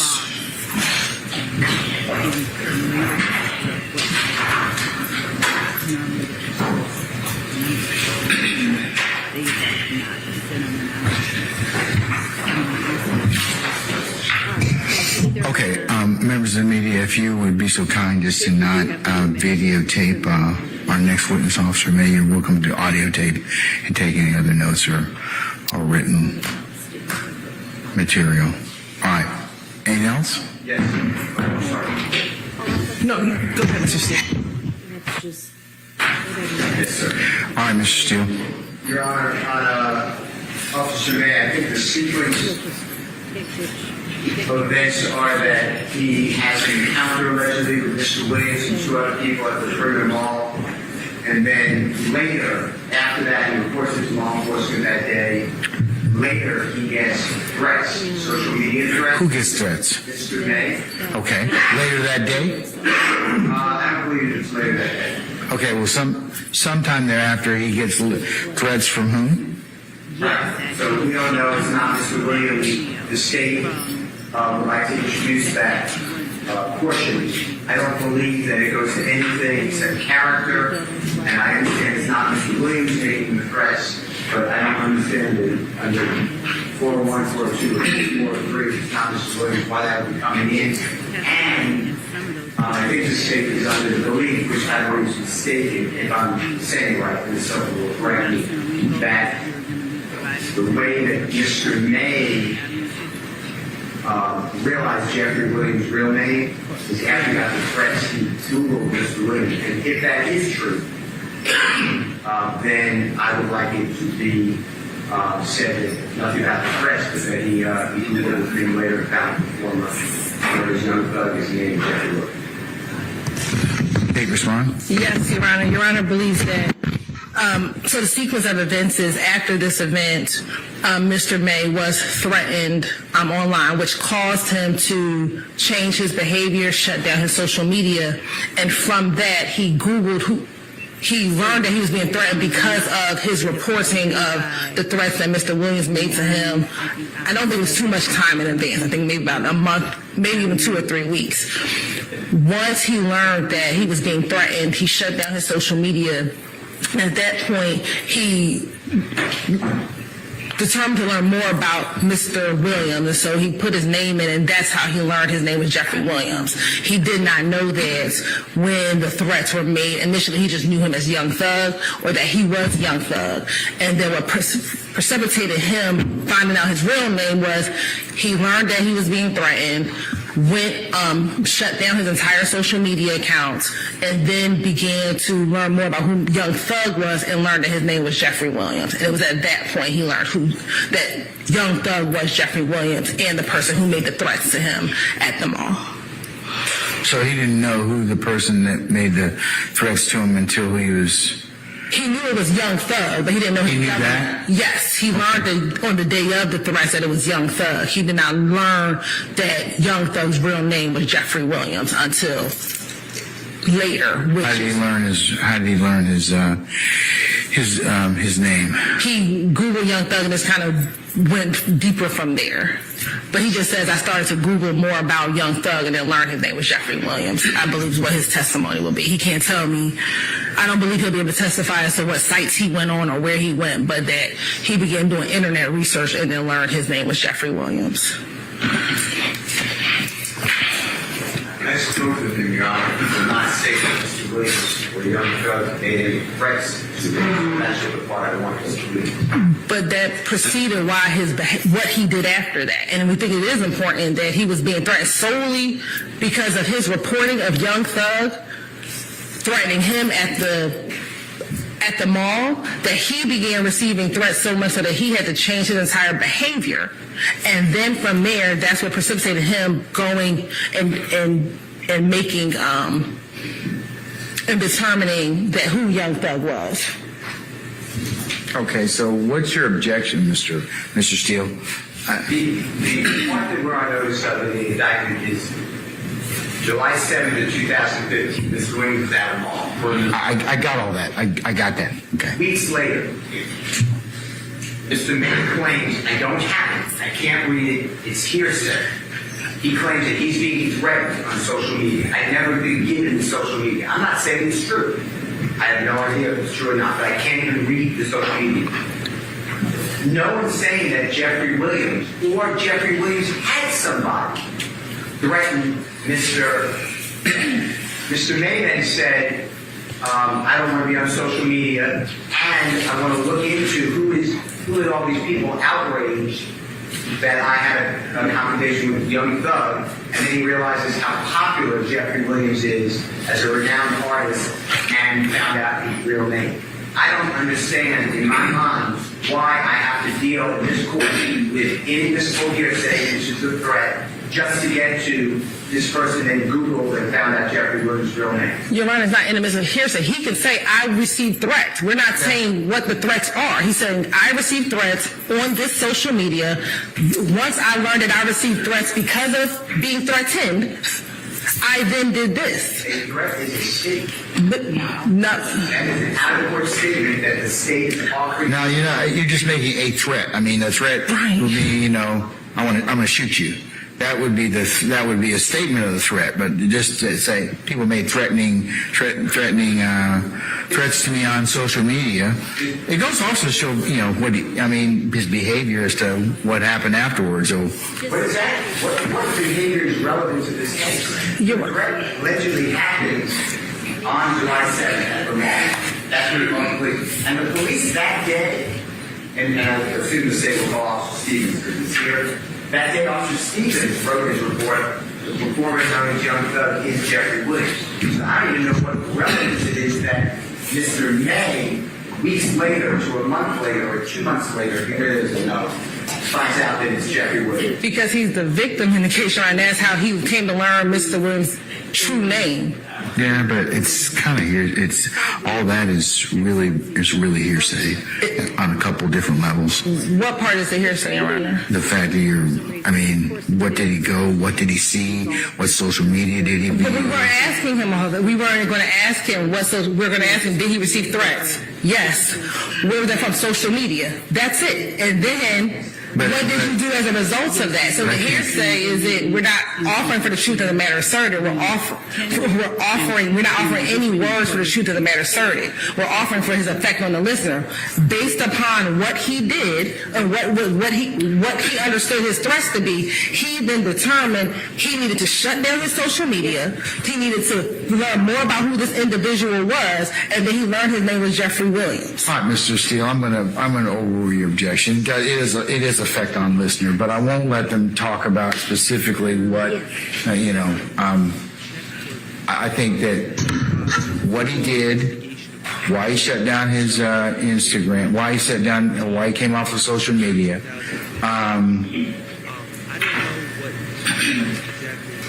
And later they learned it was Jeffrey Williams, who he had the confrontation with at Perimeter Mall. Your Honor, can I just ask the court, I understand your ruling, but what relevance is it that the gentleman, a week, 2 weeks, 3 weeks, I don't know the time, a month, 2 months, shut down social media? It shows the effect of what if the jury believes this, what allegedly happened to him on that particular day and why he then acted the way he did. It's not the day, it's afterward by unknown people. Well, we're not getting into unknown people. We're just saying what he did as a result of that. Well, that's all I'm asking. That I don't know the threats you mentioned by unknown people. Your Honor, the state doesn't intend to go into specific threats. We don't know what they are. We just know he was threatened. But if you could instruct your witness not to say that, not to go into any individual things. Yes. Mr. Matthews, sit down. You gotta wait your turn, all right? Okay, all right. Now, Mr. Sharp. Are you finished, Mr. Steele? Well, I would like it not to be threats. And he could say, I received information on social media. No. I need a statement from No, I don't think think so. From the court, I'd like No. there's no evidence that this is Mr. Williams, because otherwise, No. it is bad character. It's not character. I mean, it just goes to show effect on listener. It's a hearsay. It's a hearsay exception. Does it? Well, I don't know. Okay, I mean, we're going to disagree on that one, okay? No, it's not his conduct. It's the conduct of the person that's testifying. That's irrelevant after the fact. Okay, all right, well, we're going to, and plus, the jury's going to give it whatever weight they see fit, okay? It's all bad. Okay, all right. To exclude it, and the threats of other people, I was told, Mr. Sharp, is 2 cases.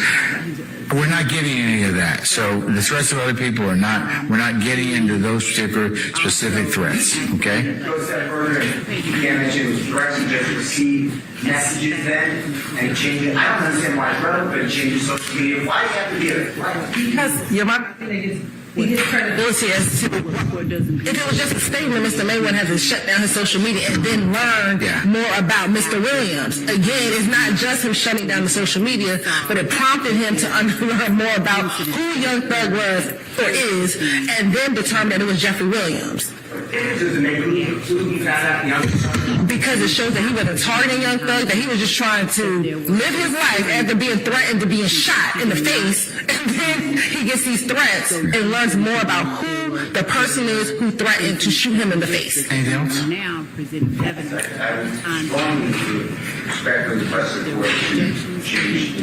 I'm not going to change my ruling, but I'll note your objection and they can continue for the record. All right, Mr. Shard, anything else? Yes, Your Honor. I understand our rules of that, but my client. There's not been, anything extra, okay? What does he want to tell me? We're concerned about the injection of these quote-unquote, even if we don't... Objection of what, sir?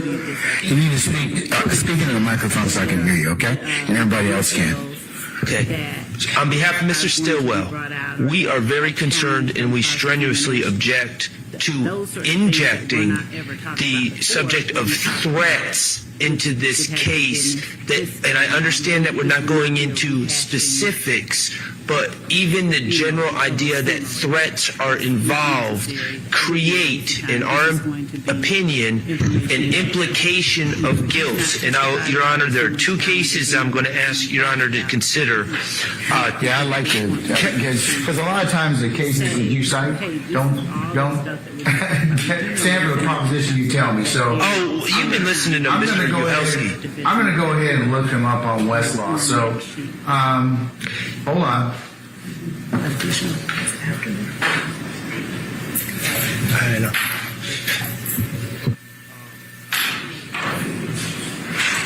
You ready? Not yet.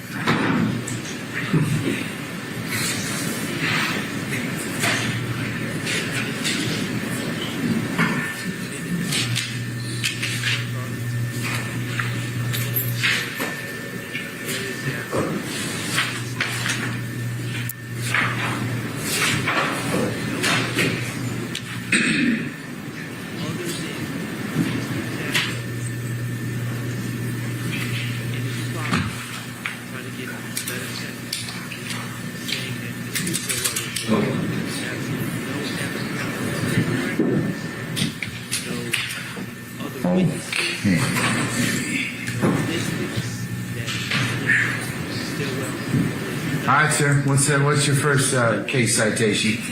Broadwater v. State, and that's 359 Georgia Appeals 87. That's a 2021 case where the introduction of evidence of threats that were not directly attributable or indirectly attributable to the defendant was found to be error. In this case, the Broadwater case, there was overwhelming evidence of guilt. So it was found to be harmless error, but error nonetheless. And the other case is Kell v. State, 280 Georgia 669. 280 Georgia what? 669. And what's that? And what's the name of that case again? Kell. Kell, and that's a 2006 case. All right, hold on a second. It's Kelby State? Yes, Your Honor. All right, hold on. Mr. Jeffrey says that investigator Dennis should not have anything about this.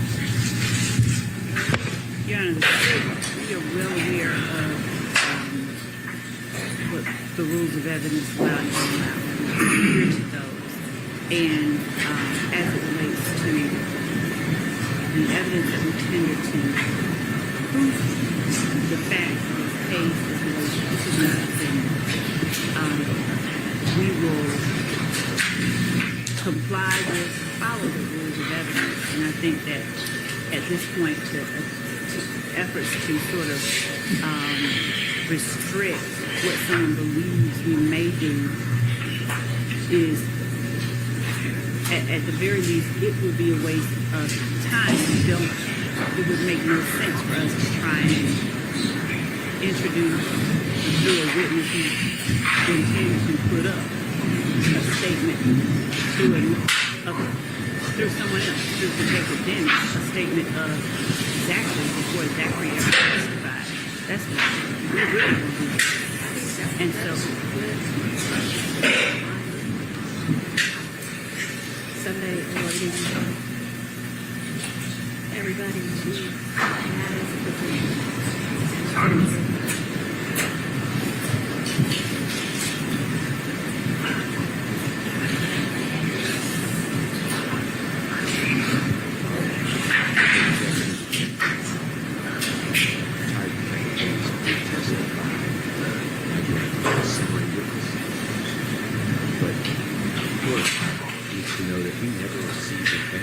report.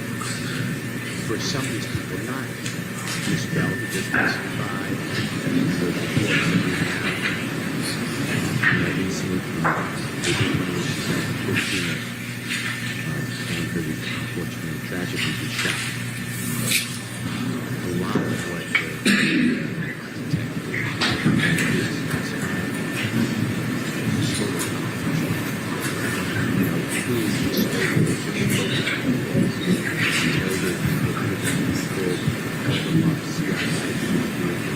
All right. I think that's what Mr. Sharp is getting to, because that's already happened. It's over objection, and I don't want it to happen again. And also, summary witnesses are not faithful. It's United States versus Perry, RRY. That's 35.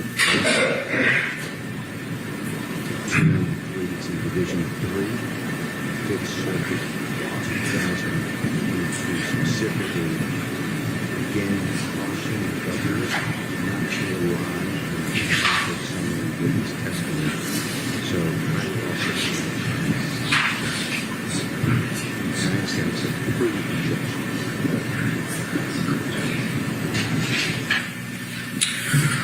All right.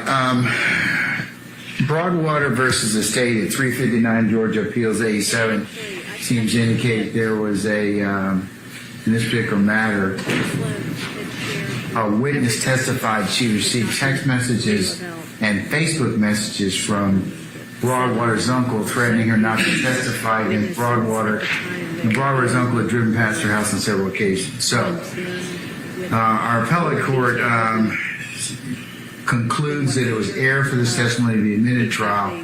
All the threats were made by the uncle. The state presented no evidence that Broadwater made the threats against Laughing House, a witness, or that he directed another person to send the threatening messages, nor did the state present any circumstantial evidence for an inference to be made that the threats were made at Broadwater's instigation. Thus, in an absence of evidence permitting an inference to be drawn, the threats were instigated or authorized by Broadwater. Laughing House's testimony regarding threats that she received were inadmissible.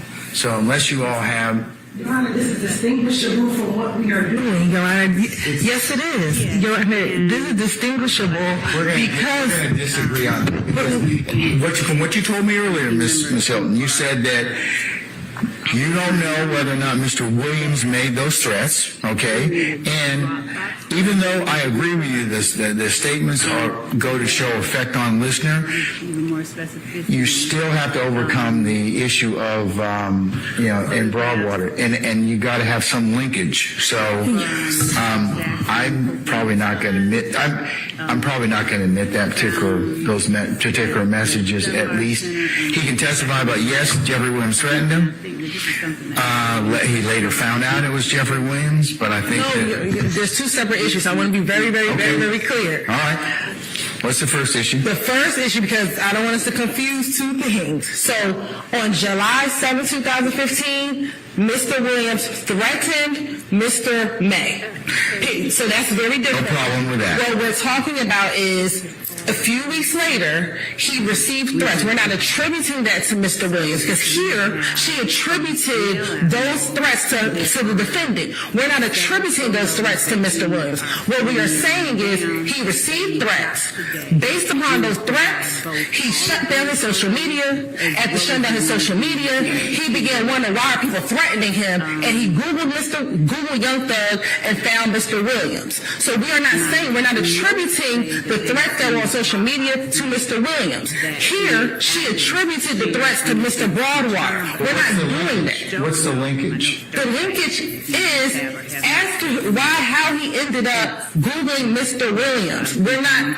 His sole reason for even trying to learn more about who Young Thug was because he received threats. We're not attributing those to Mr. Williams. What we're saying is, based upon those actions, he did this. Here, Broadwater was Is that all you're going to do? You're not going to mention anything about any threats? For what happened after July 7th, and that's all I want to be clear, there's a distinction. There's something that happens at Perimeter Mall where he's directly threatened by a person who he says is Young Thug. That's separate. After he's threatened by Young Thug, later on, probably either 3 or 4 weeks later, he learns he's being threatened on social media because of what happened back on July 7th. From that, he says, I'm shutting down my social media and let me find out, because really, Your Honor, what he says is, I didn't think Young Thug was such a big artist. I don't know why people are even threatening me about Young Thug. I didn't realize how big of an artist he was. And when I'm learning I'm being threatened because of that, I want to find out who Young Thug is. So I Googled him, and I learned his name was Jeffrey Williams. That is what we're talking about. Again, we're not attributing the threats to anyone. What we're saying is that is the reason why he started to Google Young Thug, because he didn't realize the notoriety of Mr. Williams at the time. This is very distinguishable from what happened in Broadwater. Okay, well, tell me how it's distinguishable. Because in Broadwater, she's saying that Broadwater's uncle threatened her. For what happened after July 7th, we're not saying that Mr. Williams threatened after July 7th, because on July 7th he threatened, so I want to be very distinguishable. That's very distinct. After July, we're not saying Mr. Williams called for threats, we're not saying Mr. Williams sent somebody to threaten him. What we're saying is he was threatened. Because of that, he took down his social media, and he wanted to know, why are people threatening me over this guy called Young Thug? Who is he? And then he Googled Young Thug and was like, okay, his name is Jeffrey Williams, and learned more of who he was. And you're saying that is effect on listener? That is the effect on the listener, not necessarily. We're not talking about threats. You know what I mean? It's the same for Mr. Sharp and Mr. Steele. So I'm going to, even though Broadwater and Cal are referenced in this particular case, I'll allow that particular testimony over your objection. And it'll be a continuing objection. Okay. So you understand the two. The statement made, say by Mr. Williams, that's separate. The other issue is effect on listener. So, Your Honor, and I need to address that as well. I'm going to ask Your Honor to look at. How come we couldn't have looked at this stuff like months ago? Well, You knew this stuff was going to come up. That's not right. Watch it, Mr. Steele. Watch it. We knew nothing about that. One at a time. I found that out today. One at a time, please. We knew nothing about these alleged threats. No, because we talked about these threats when Mr. Steele was talking about the issue of at Perimeter Mall, and there were other posts. So we had this conversation before. Not about this. Yeah. I don't believe it's not your case. We did. I have recollection of us talking about this particular issue already. We talked about this incident, but we didn't know about this. This wasn't. Didn't know about what? About these alleged after the fact threats.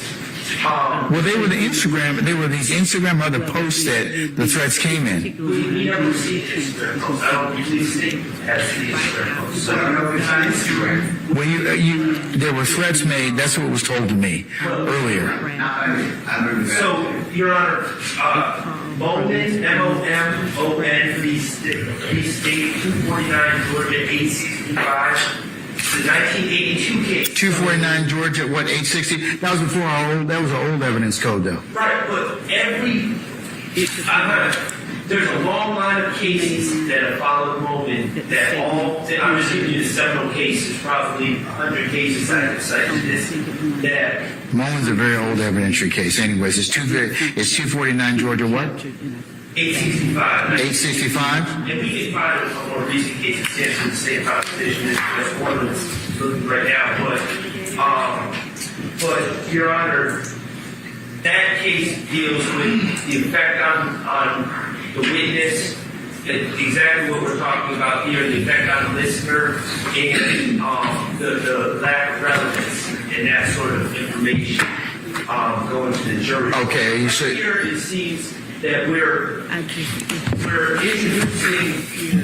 essentially very prejudicial evidence talking about threats. Prejudicial because, quite frankly, all of us, including my client, Mr. Stillwell, to explain a course of conduct and effect on a listener that has no relevance, no probative value, but even if Your Honor tells that it has probative value, it's very slight.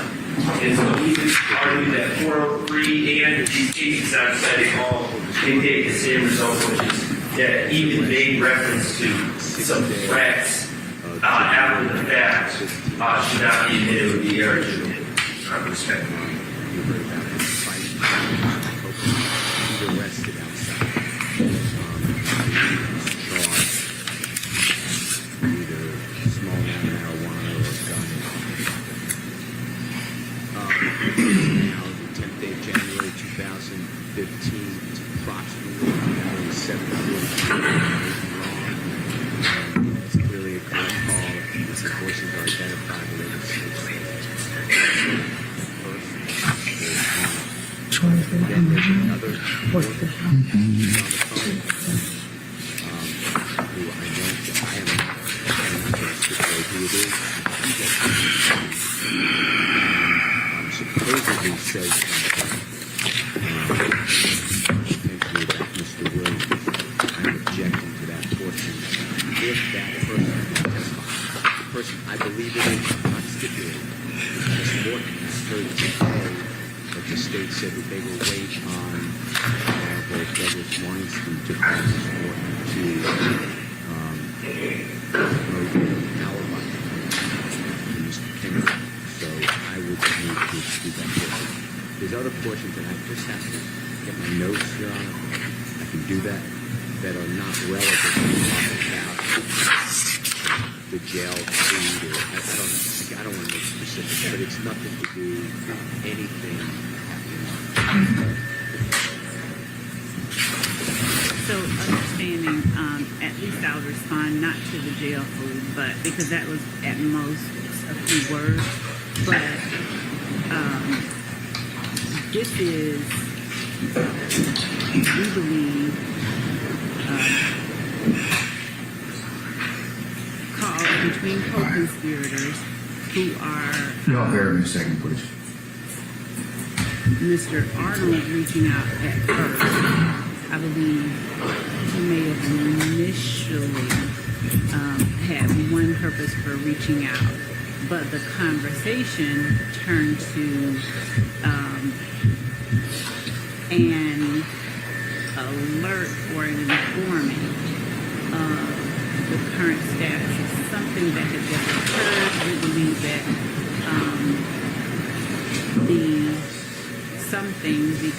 the thing that had just occurred that is a part of the larger conspiracy that is. All right, Mr. Short and others, Greer versus the state, 313 Georgia, 236, February 2020. Mr. Bradford.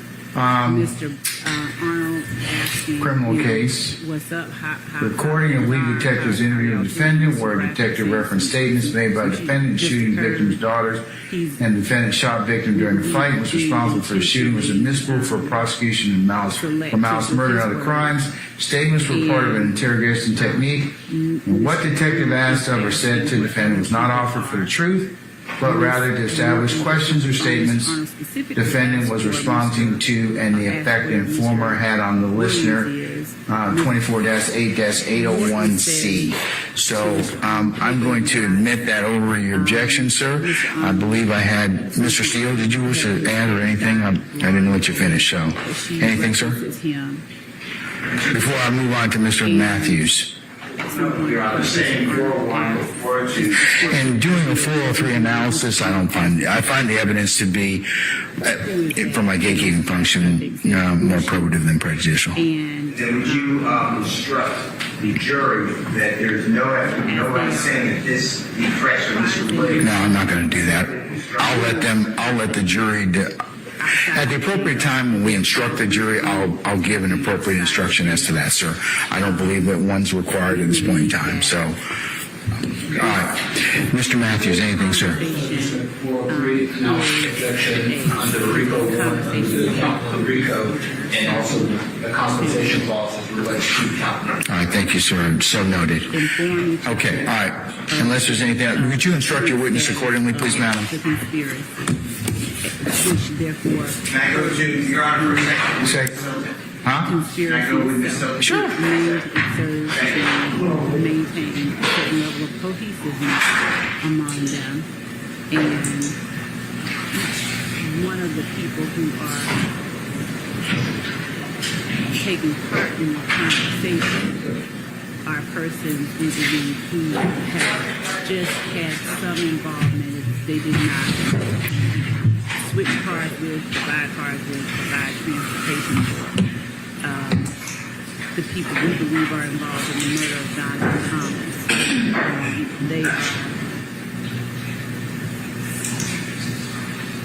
advising each other of where the participants in that activity are at the moment that the inquiry is made.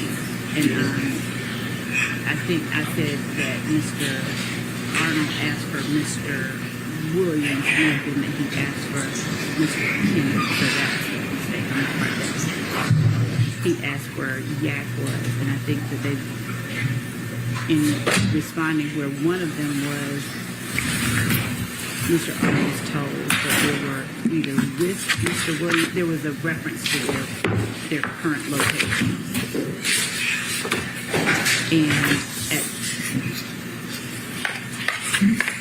at this point, the entirety of the conversation, we believe is one that is informative, one that falls squarely under the co-conspirator statement category. So at the very least, there is that we do intend to inquire of Mr. Arnold. I don't know what he wants, but so it has two. We believe that it would be introduced in one or two ways. So, is the person who answers the question where Mr. Kennedy says where somebody else is as well? Are we contending that she is indicted for this? Oh, she is. We believe that she is, yes, an unindicted co-conspirator. She is. We're not saying that she, participated in the murder of Donovan Thomas, but in as much as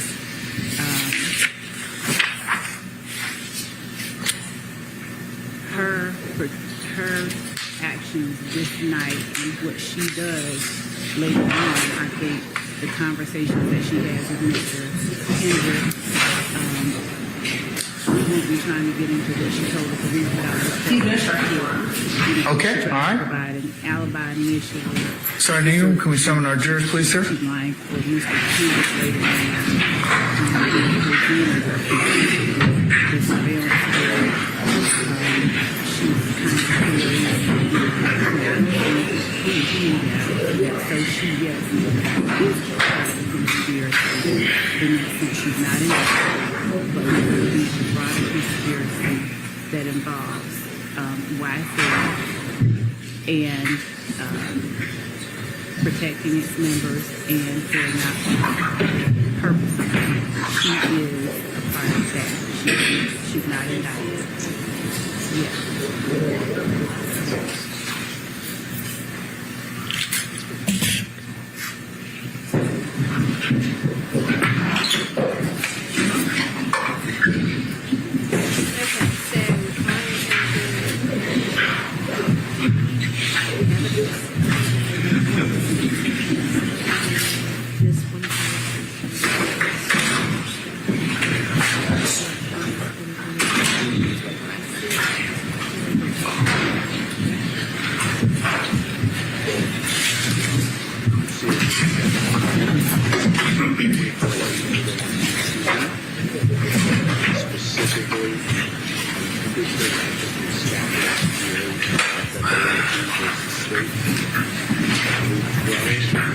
All right, ladies and gentlemen, please be seated. All right, thank you, Sergeant Ingram. All right, State, call your next witness. Your Honor, prior to calling our next witness, the state would like to tender State's Exhibit 189-0 into evidence pursuant to 24-9-901. This is a certified copy of a conviction for Mr. Trontavious Stevens, criminal action number 15SC 135856. Mr. Stevens was convicted of possession of marijuana with intent to distribute, where he received 10 years commuted time served, possession of a Schedule II controlled substance, possession of a firearm during the commission of a felony, possession of a firearm by a convicted felon, failure to maintain lane. This is all for the July 3rd, 2015 incident in which he was stopped by Officer Collins. He pled to this on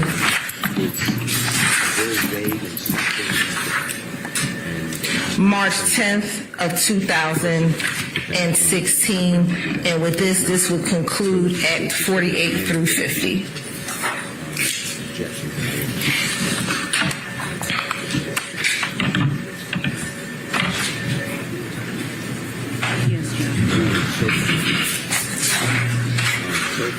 So been previously shown to defense counsels? Yes, Your Honor. All right, any objection, Mr. Sharp? So noted, sir. Mr. Steele? I also ask that the censor sheet be removed, Your Honor, and this is not going to prove the enterprise of the RICO. Objection, Your Honor. Mr. Steele, please don't speak your objections like that. I don't want to have to advise you again on that, okay? All right? Objection, Your Honor. The objections on relevance. I'll overrule the objection. I'll admit it, and as we mentioned later, we'll call what particular whatever's been admitted. The court will take up that issue later. All right, so it's admitted. Thank you, Your Honor. Next, we'll move on to Act 51. We call Christopher May. The person getting out of All right, summon Christopher May, please. All right, Mr. Officer May, come on up to the witness stand, please. Once you get there, you'll be so kind to turn and face our name and be sworn as a witness before you sit down. Start by testimony being made the truth, the whole truth, nothing but the truth. I did. Have a seat. Yes, sir. State the story first and last name. Christopher May, last name May, M-A-Y. And where are you employed? The Roswell Police Department. And how long have you been with the Roswell Police Department? Since December of 2016. And what do you do for the Roswell Police Department? I am a traffic investigator assigned to the traffic unit. Prior to working for the Roswell Police Department, what type of work did you do? Public safety director. And did you work with a specific company? At which point? Oh, how many companies have you worked for as public safety capacity? 4. I want to direct you to specifically to 2015. Which company did you work for? Andy Frame Security Services. You can slow that down. Sorry. Andy Frame Security Services. And when you work for Andy Frame Security Services, where did you work? Perimeter Mall. And what was your title when you worked at Perimeter Mall? Security director. How long did you work at Perimeter Mall as a security director? From 2007 until December of 2016. And just so that you're briefly, where's Perimeter Mall located? It's going to be located in the city of Dunwoody. It's going to be right off 285, Ashford Dunwoody Road and Hammond Road intersection. All right, and let's talk a little bit about the mall. Describe the majority, how many floors the mall has, how big it is, the anchor stores. Give them a little about Perimeter Mall. Perimeter Mall is a 2-story shopping center. They have 3 anchors. When I was there was Macy's, Nordstrom, and Von Maur. Parking deck, food court, various shopping establishments, including Apple, Victoria's Secrets, Champs, Foot Locker, that kind of stuff. Is there a dealer that anchors on the other side? Yes. And does the mall have escalators? Yes. How many sets of escalators are in the mall? 3.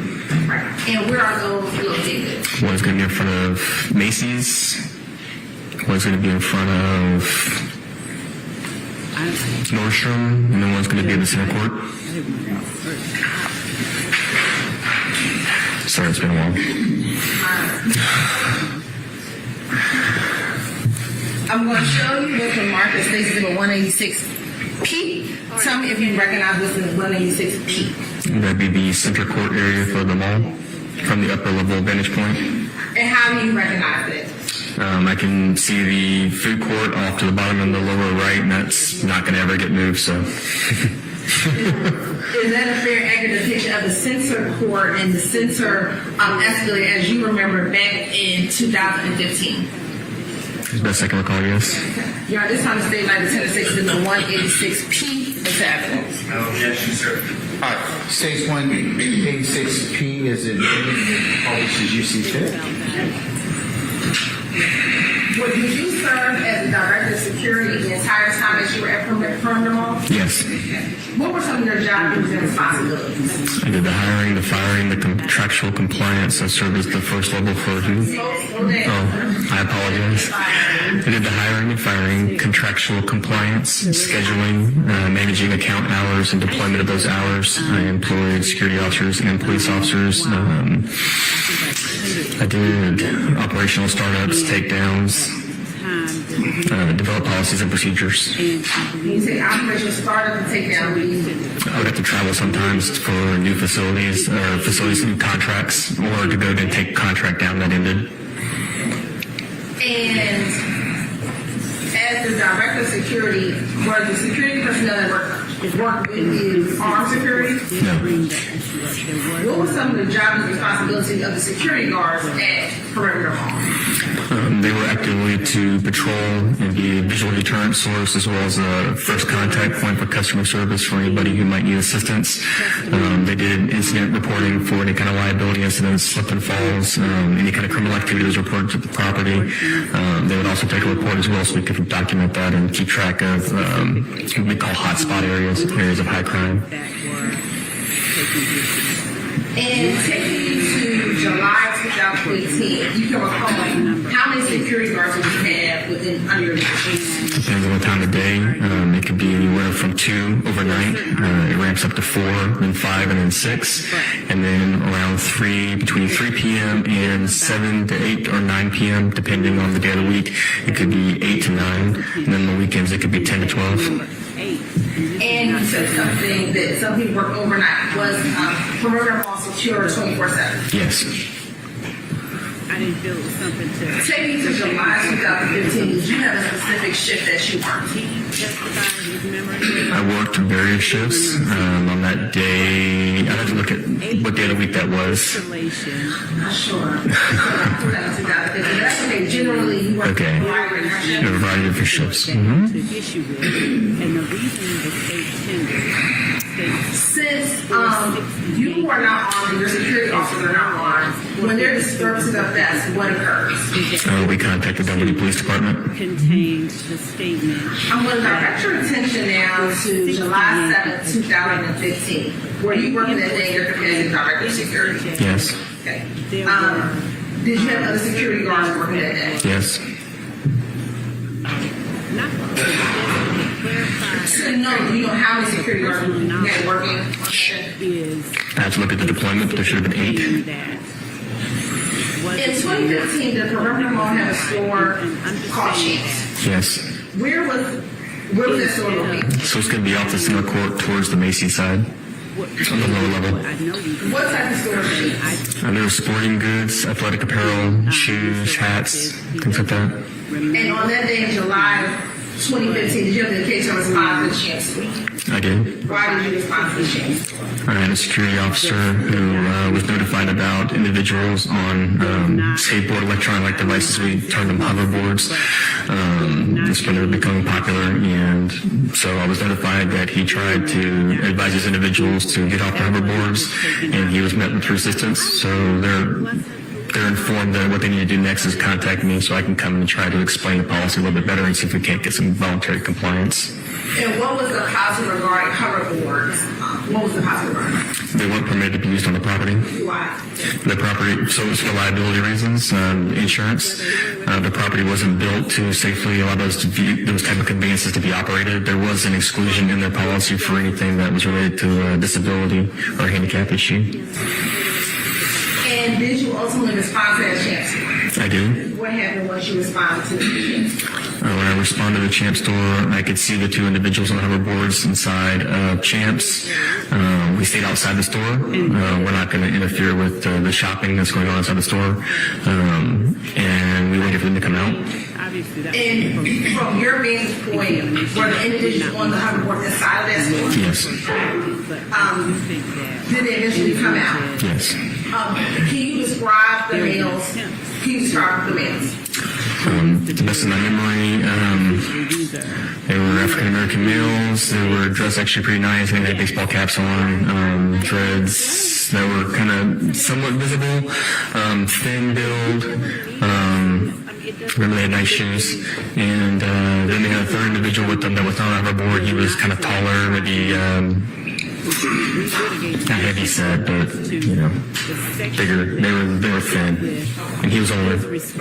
How many people did you see that day? 3.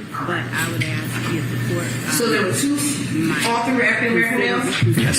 2 slender and 1 original. I sustain the questions to form. The way that he responded, and then the ultimate. What were the description of the males who were on the hoverboard? They were the younger individuals that were thin built. And then the individual who was not been built, was he on the hoverboard? No. Convince them that we make stuff up and we just, Once the individuals came out of the store, what if anything occurred? Well, as soon as they came out, one individual on hoverboard, he told me, "Fuck you," he's leaving.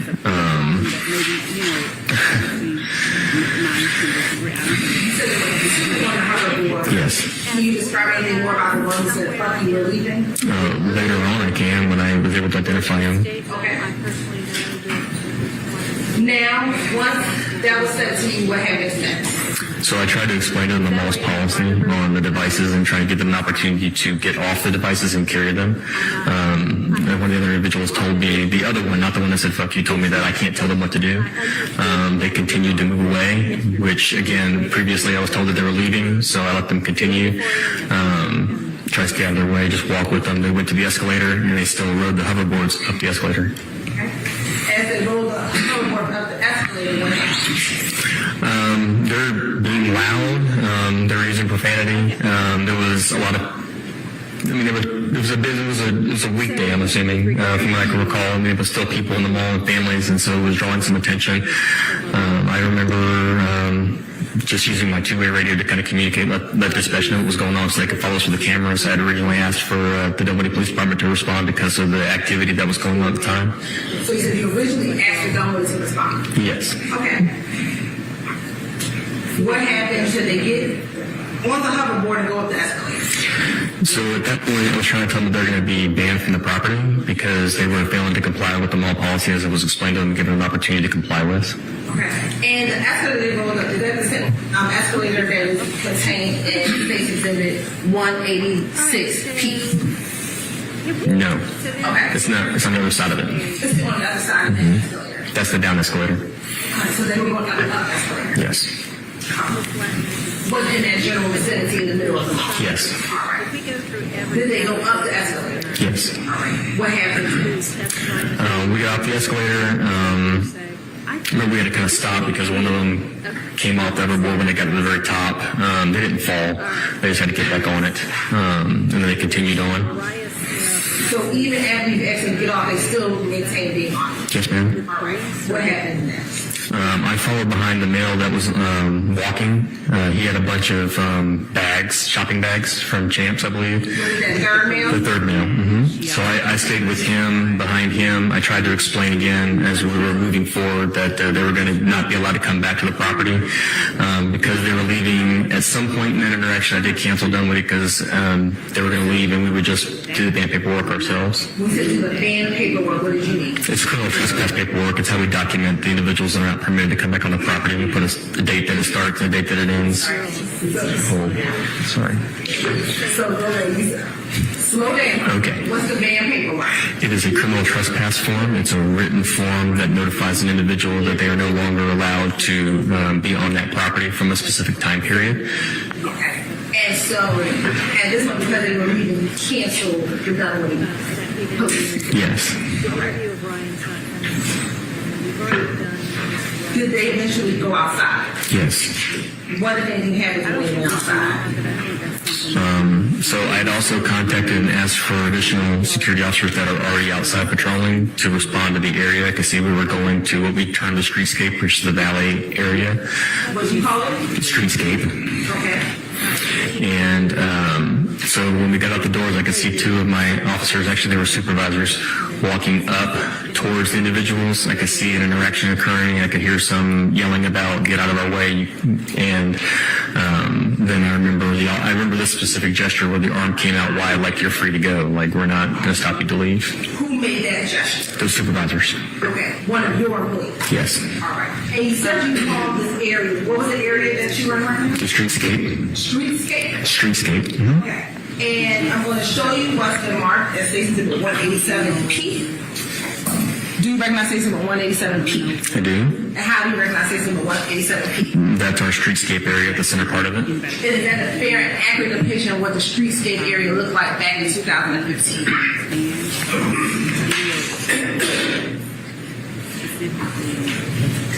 I don't know about the store over here, Max's Oven Pizza or the Christmas tree, but everything else looks accurate. Everything looks accurate. Mm-hmm. You're right. This time, State like State's Exhibit 187P is evidence. Any objection to State's 187P? Any Mine testimony did not recognize it to be accurate in July 2015. Outside of the Maxes, does that area, as far as the perimeter mall as well as the ground, appear to be what it looked like back in 2015? Yes. Any further objections, sir? All right. 187P is admitted and may be published as you see fit.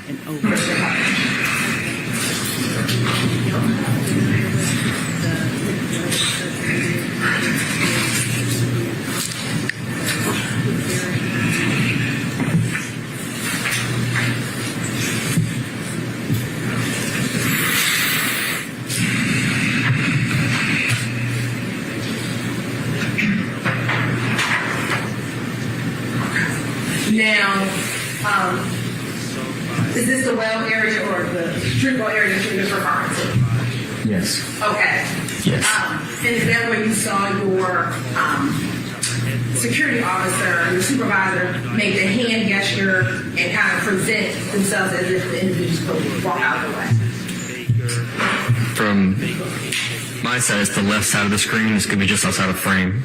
And what you can do is on that screen next to you, and you press the bottom left corner. Judge, I don't think that's paper. You use that pen, and you can circle where the direction where your security officer. Security officers are coming up this way. And they interface with them right over here. Okay, so the first arrow is the direction the officers were coming from, and then the other arrow is the area where they actually made contact with the two individuals on the hoverboards. And from where the picture is being taken, what is in that area? If I'm saying they had taken that picture, what area is right there from taking that picture? You have valet parking. It's going to be to your back and to your right, and then to your left you'll have Urban Outfitters. And you can mark that on the screen right here.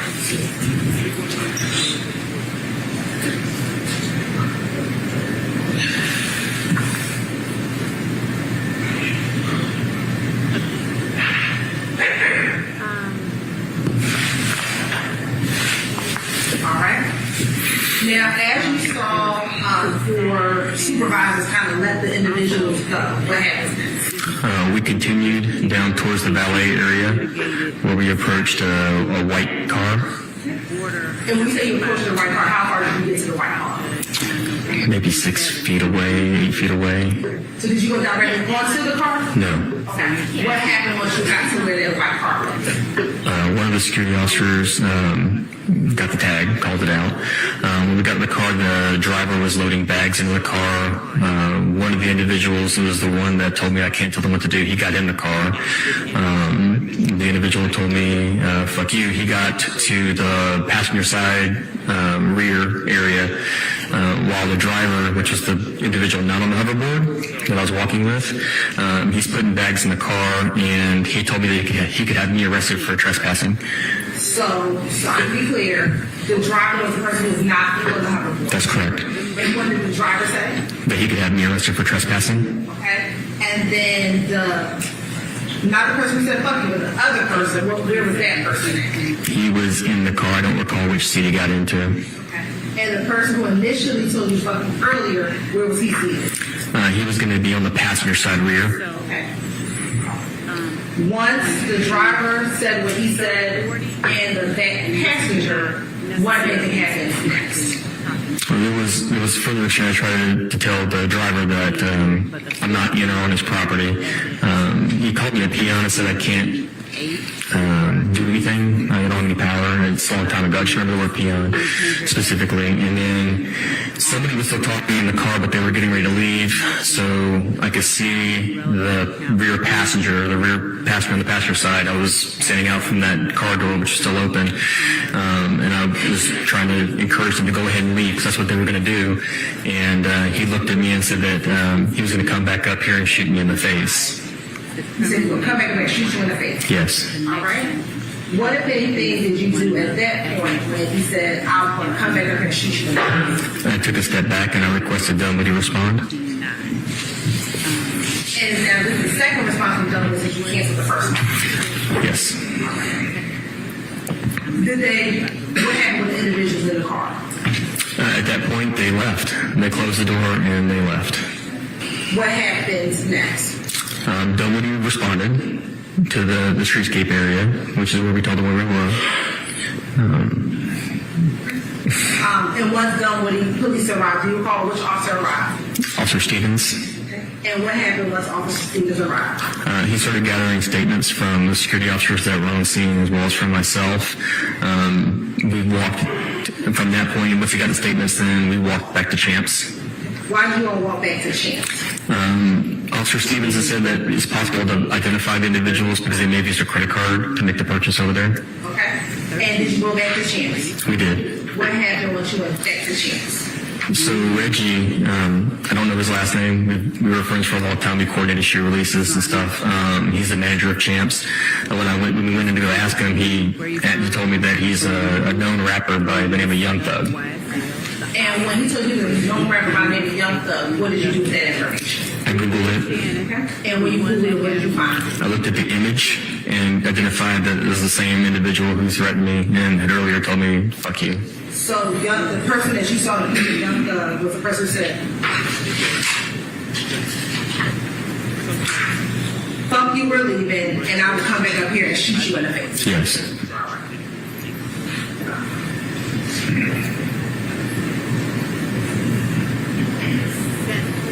Did there ever come a time, well, let me ask you this. So after you learned that information, what happened next?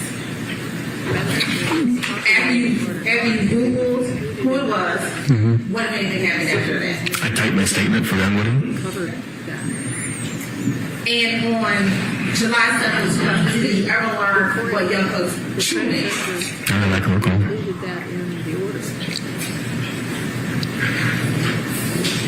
Now, the incident as it took place, was that captured on surveillance video? Yes. And have you had the opportunity to look at that surveillance video prior to your testimony today? I have.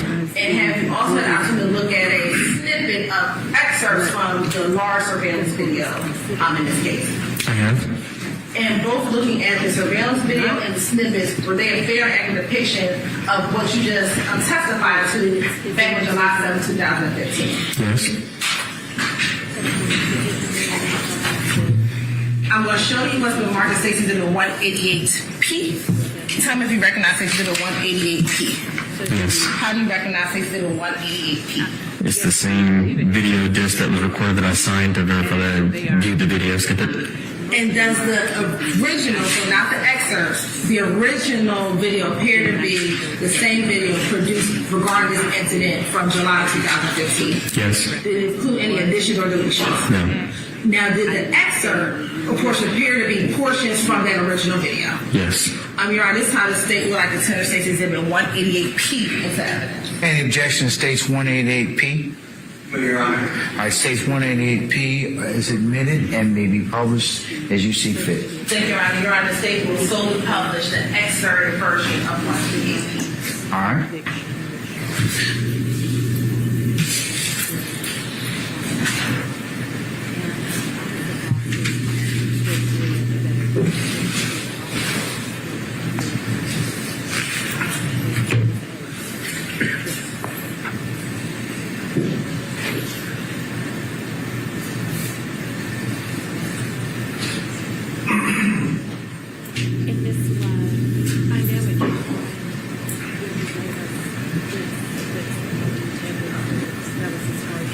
Now, looking at that, those individuals on the hoverboards? Yes. Don't take so much time doing that. But if you have done more, we can do more. If you see yourself. We've done more. Yes. If you haven't, no, I'd rather you focus on the other past. Right. Okay. Hey, if it's sitting around, if it hasn't been generated. Okay. Okay. All right, so then Colin Russell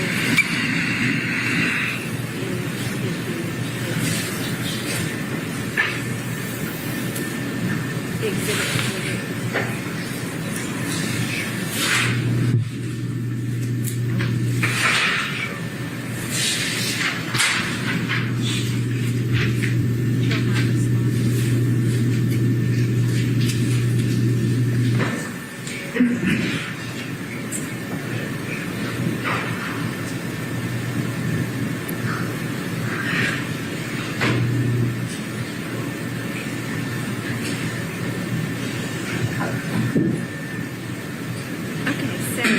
No, I was just moving down through the witness list. So we're on. And what area are we looking at right here?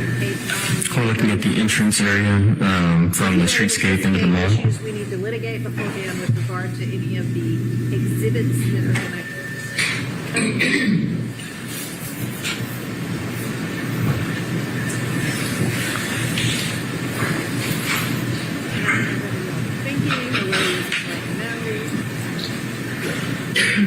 What area are we looking at? The streetscape area. And the first person on the hoverboard, which person was that? I don't recall. Okay. Is everybody good? Does anybody need a bathroom break?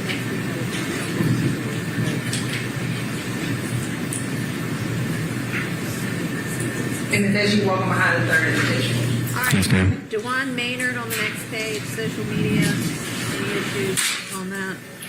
That's going to be his own social media. Yeah, okay.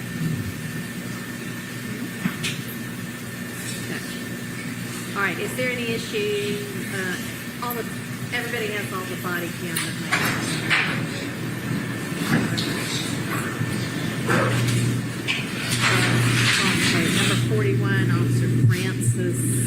And from here, are you able to tell us where the valet area is? It goes further. You can see parts of the valet there. It goes further back. And did you recognize what event was going on during this portion of the video?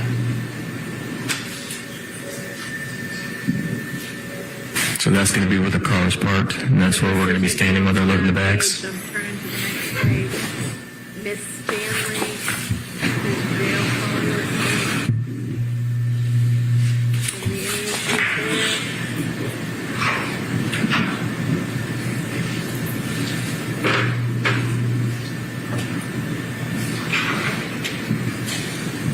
And during this time, was there still was there any arguing and yelling going on at this time? Or do you recall? I don't recall.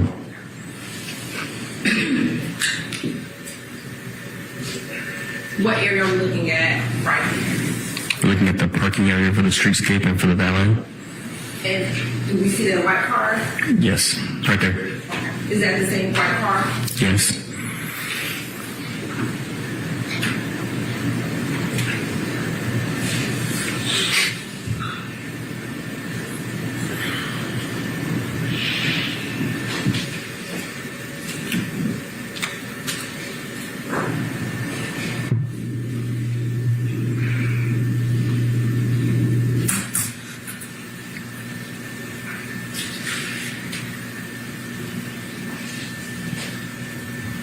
And why is this camera kind of going back and forth? It's on an auto touring cycle. And what's an auto touring cycle? It's a pre-programmed route that the cameras will take when they're not being used.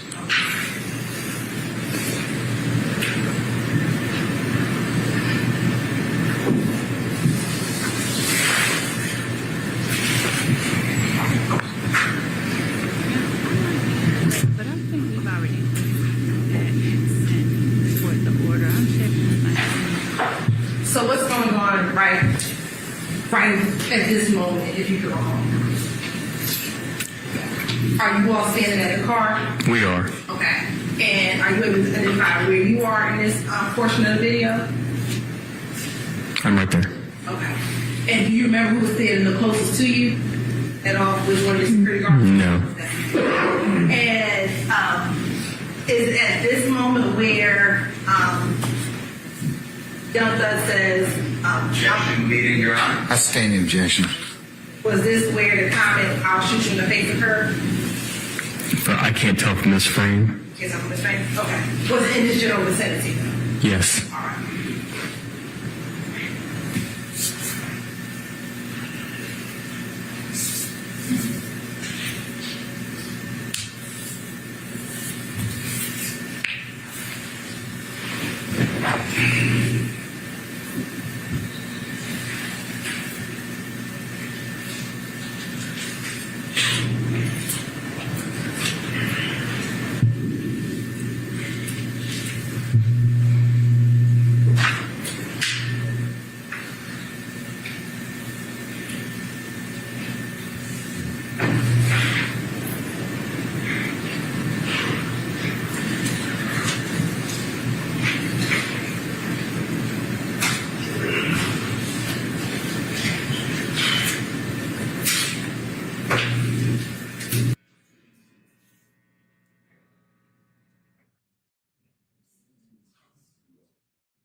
Hang on. I don't know if my court reporter's ready. She was fixing something on my real time.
Okay.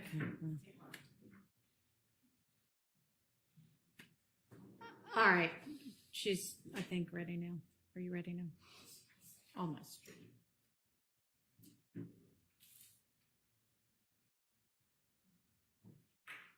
It's all right.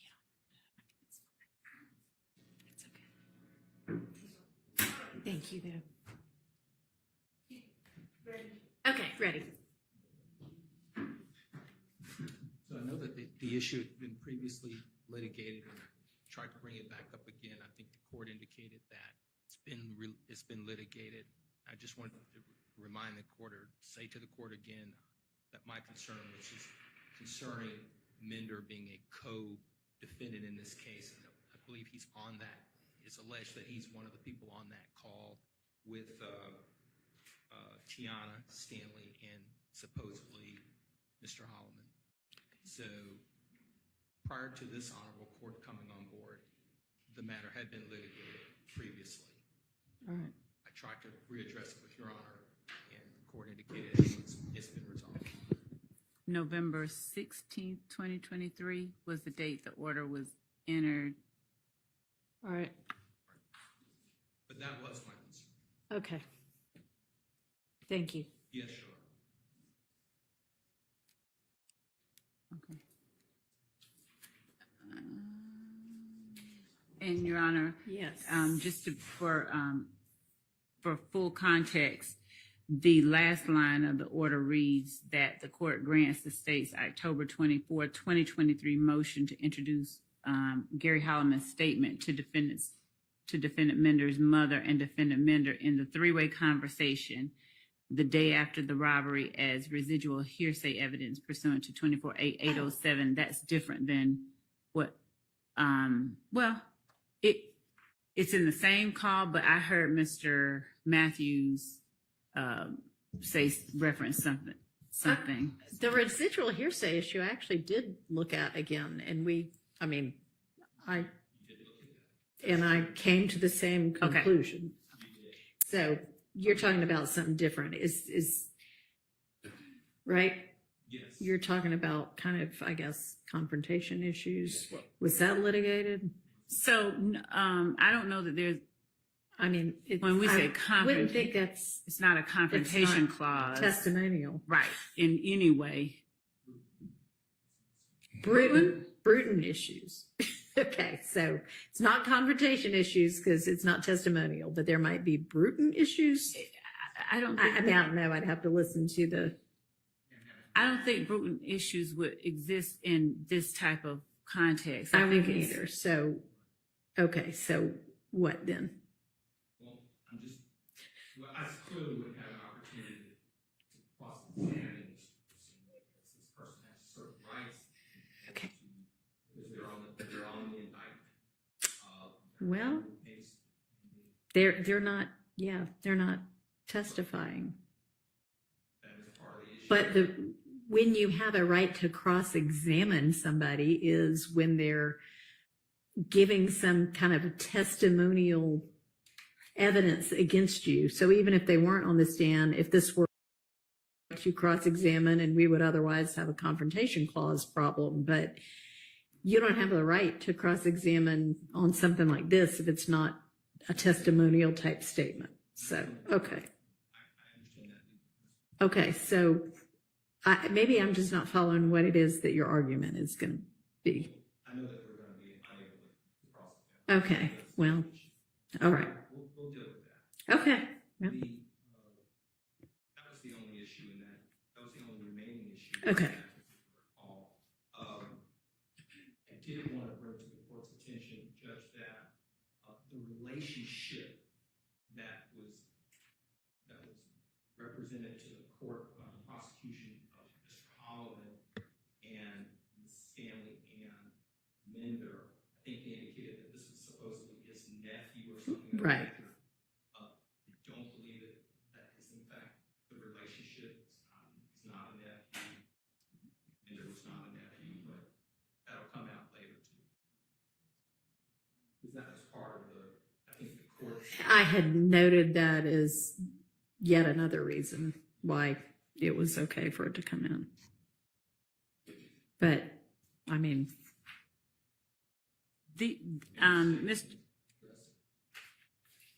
So I think that Mr. Holloman, I think he references him as uncle. yeah, but even though there's not a blood Isn't he relationship, the brother of no, so Mr. Mender's mother?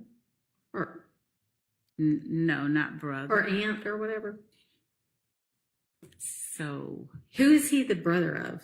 He's not the brother. He is a very close friend, and they call each other uncle, brother, which, yes, and sister and whatever. Okay. Well, they obviously, I mean, don't they even refer in the call? He does. Yes. His sister?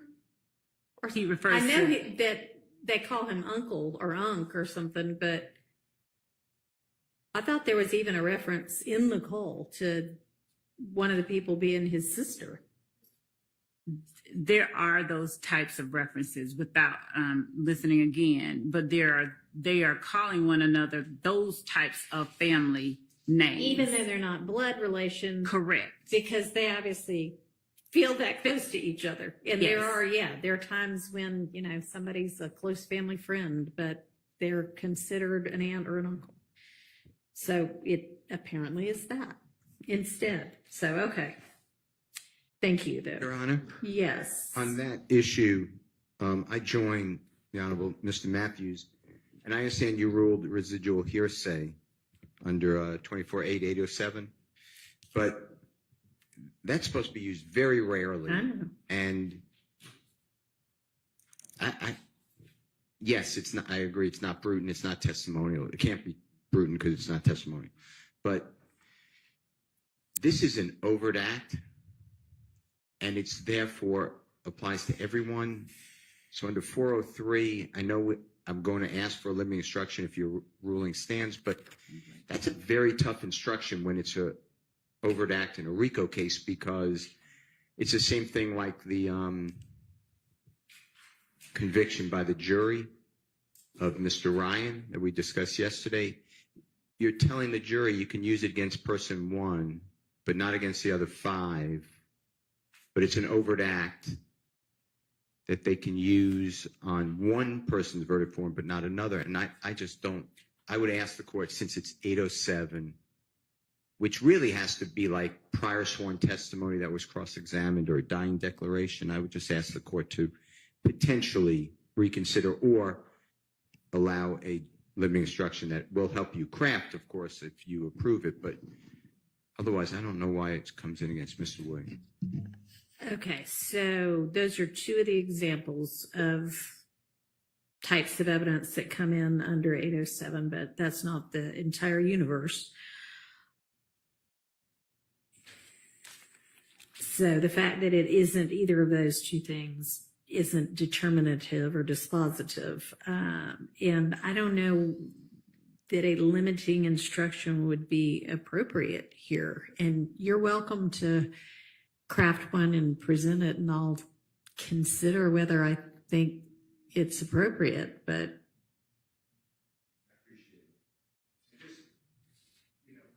I was always taught by your court and the courts in general that residual hearsay is really, and I'm just looking. I know. It says, if you don't mind, it says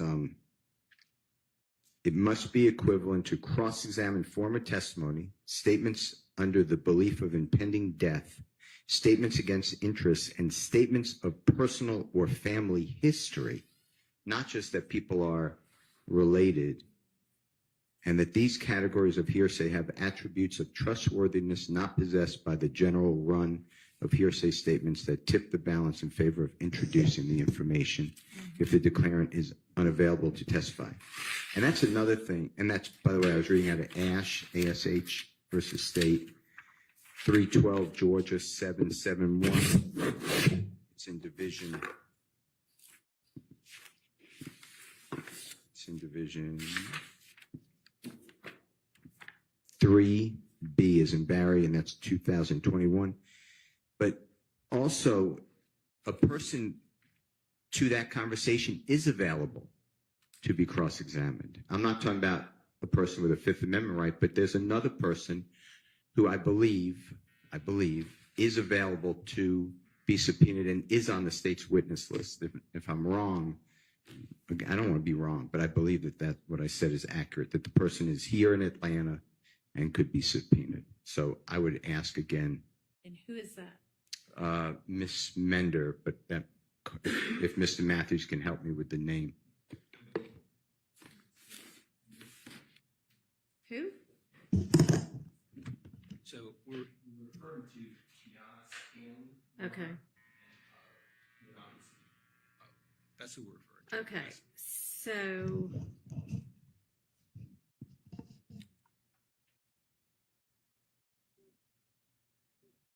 I mean, this is the witness that this would come in with. So we do have Tiana Stanley on the list. She's witness number 45 Right. on this. I mean, that's right. Who is coming in through?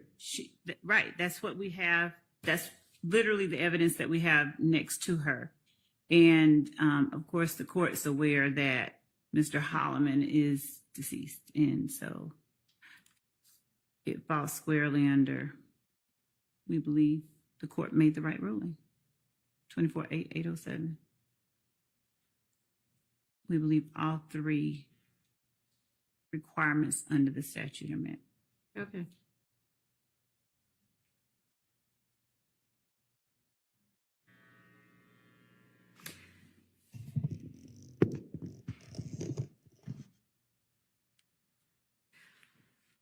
All right, then we come down to Sergeant Henderson with Mr. Huey's interview and social media.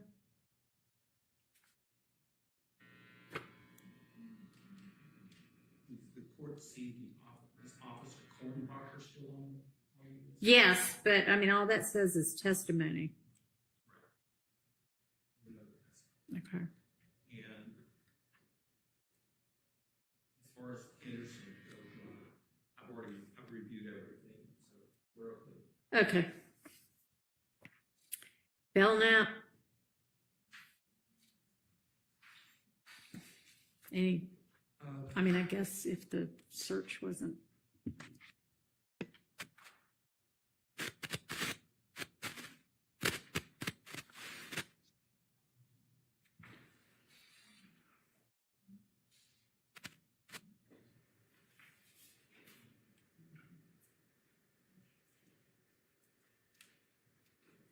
Judge, with respect to Belknap on that, what's on Belknap for us, Judge, is some items that were found concerning Chandler Durham, and our position is that this particular information that this investigator would testify to is not part of any overt acts.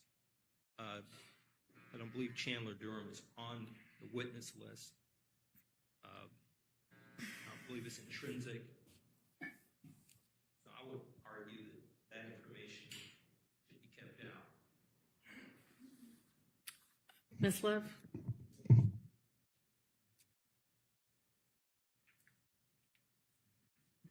Just to make sure that I understand my colleague's argument is that because Mr. Durham's name is not on the witness list and because this act is not listed as an overt act, it should be kept out. Is that the entirety of the argument? I just want to make sure before I respond. Is that the argument? I didn't say, I thought I said confrontation clause. You did not say confrontation clause, but if we're talking about items found at the home, this is items that Investigator Belknap found in the search of Mr. Huey's apartment.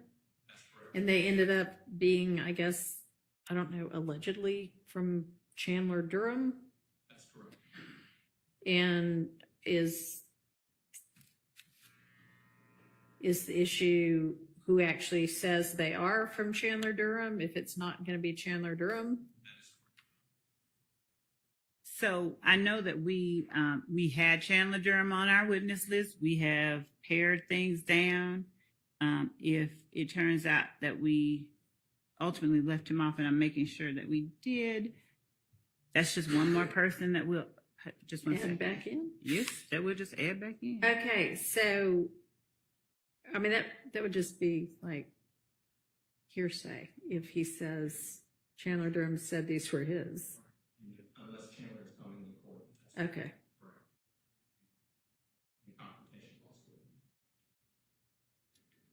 And this is also a circumstance where, so just to respond to a part that I don't think is material to the objection, but Chandler Durham is part of one of the overacts listed, I think. Okay, well, I mean, I don't think that's their real Right. point. I think it's right. How can he say these are his? We have to add it back. All But right, also so- we have Defendant Williams' sort of implicit statement that they're his, because he's admonishing, he's warning Huey that if he doesn't take it back, somebody gonna die.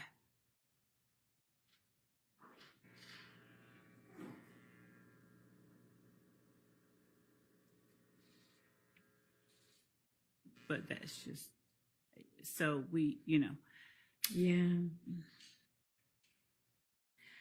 Well, I guess maybe, even though I appreciate your efforts to pare down your witness list, this is one witness you're going to need to add back.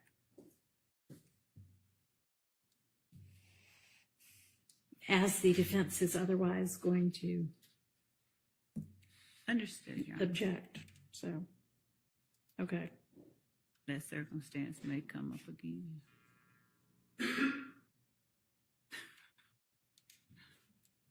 All right, Officer Gordon Phoenix video. All right. And then Bernie. Yeah, we've talked about him already.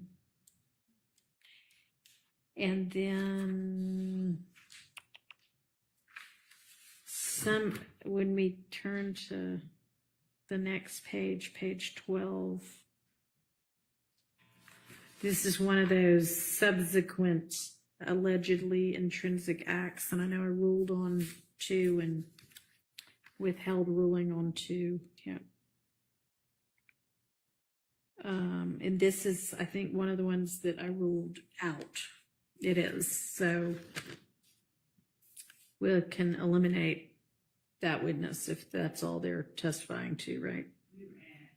Hmm? The witness that the court was referring to was, I was trying to, I don't know. I'm on page 12, witnesses number 51 and 52.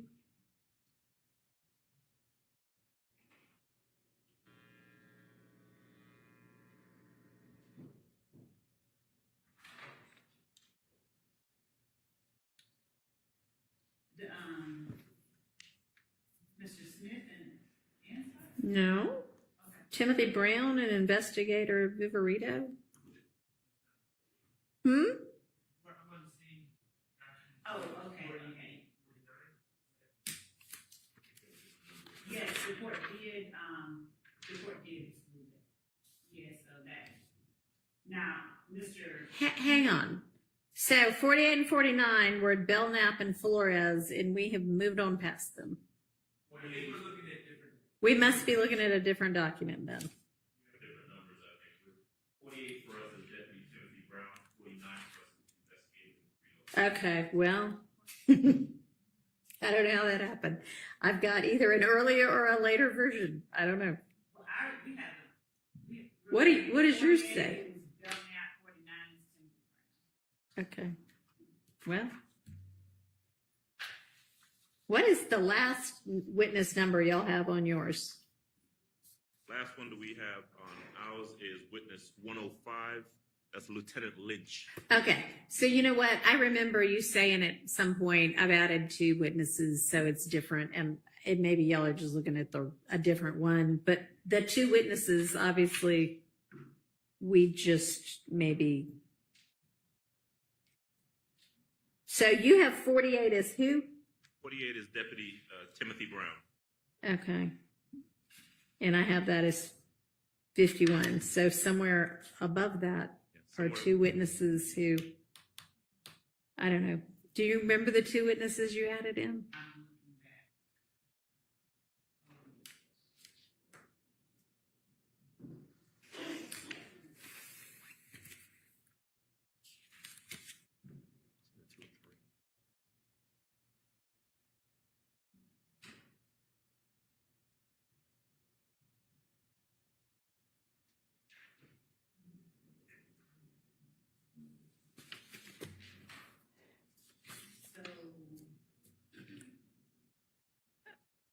Okay, so how about this? Going up from Belknap, I've got Henderson, Kornbacher, Stanley, Coppage. Y'all just tell me when you, yes, okay. When you hear one that you don't have, let me know. The AT&T Custodian of Records, Greer, Francis, Suk, Jenkins, Maynard, Hines, Russell, Latners, Viverito and Sprinkle, Lee, Hogan, Uten or Mitchell, Smith, Holmes, Latners, Underwood, Kilgore. Maybe our issue is some of like Latners. Yeah. Oh, there's no number for it. Okay, so it's no number for yours either. No. Okay, so that doesn't explain. Okay. Munson, Arnold, Dennis, Jenkins, Hill, Battle, Turner, Pitts, Bell, Latners, Smith, Sanders, LeDuc or LeDuc. What's on here is Zappa, that's really Appa. Reed, Voss and Weitzel, Bernie, T-Mobile, Sprint, Verizon, Sprinkle, Morton. Okay. The two. Okay. Oh, yeah, we had to add those because Mystery solved. there was no stipulation, so we did have to add those two. Okay. people. She just wanted to rub it in that y'all will not stipulate to the I would never. phone record being a phone record. Okay.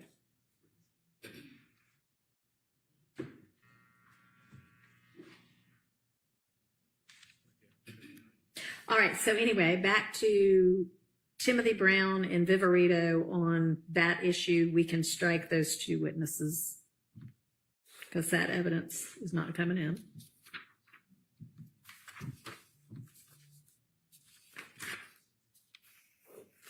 That is correct. Timothy Brown and Wait, you had those listed in the indictment? Why does this say? So when I'm looking back at that, you've got like the counts and the acts right above those two people. You have counts 44 through 46, acts 169 and 170. Y'all had those in the indictment? How could you have done that? Judge, I'm just give me 1 second. I'm going back to where we are.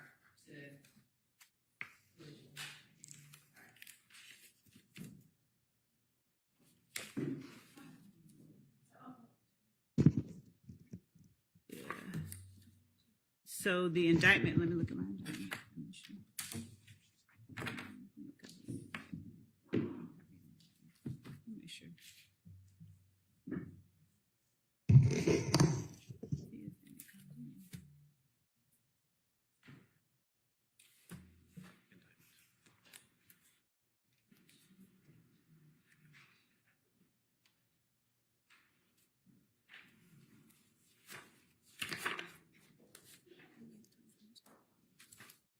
Oh, okay. So, Judge, as it relates to these are in the right. Okay, The so indictment this is came out different than than the other yes things that were subsequent intrinsic. And that's not me.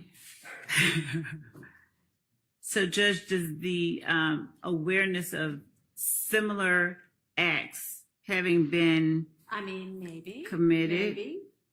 Maybe. Okay. So I'm sorry. Those are obviously not out because those are indicted. And let me think about how similar that's pretty similar. I might revisit that ruling. Thank you.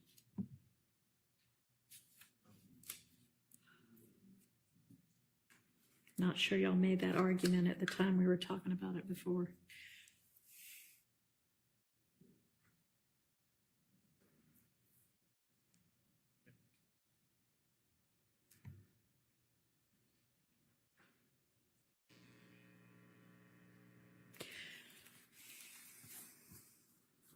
All right.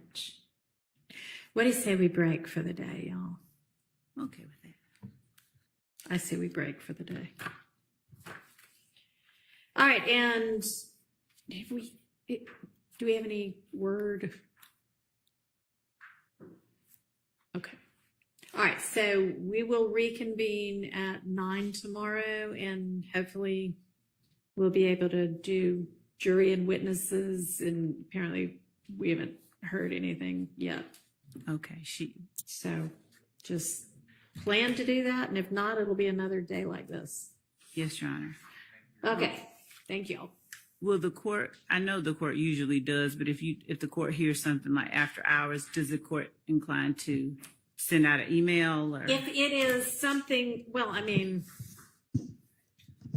we're going to be here and do something regardless, but I guess you would want to know for your witnesses. Yes. So yes, if we hear something Thank you. that is, we won't have a jury available tomorrow, then I will let y'all know.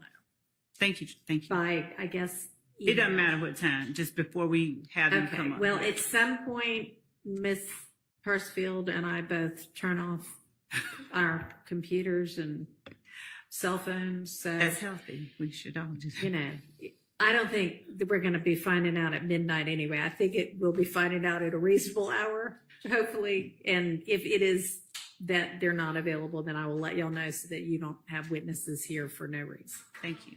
Okay. And if I even hear in the morning, That's early good. enough, I'll let you know. Okay. It doesn't matter what time, just, All right. Thank you. Thanks.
Superior Court of Fulton County is now in session. The Honorable Chief Judge Yuri Glanville presiding. Court come to order. All right. Good morning, ladies and gentlemen. Please be seated.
Yeah, still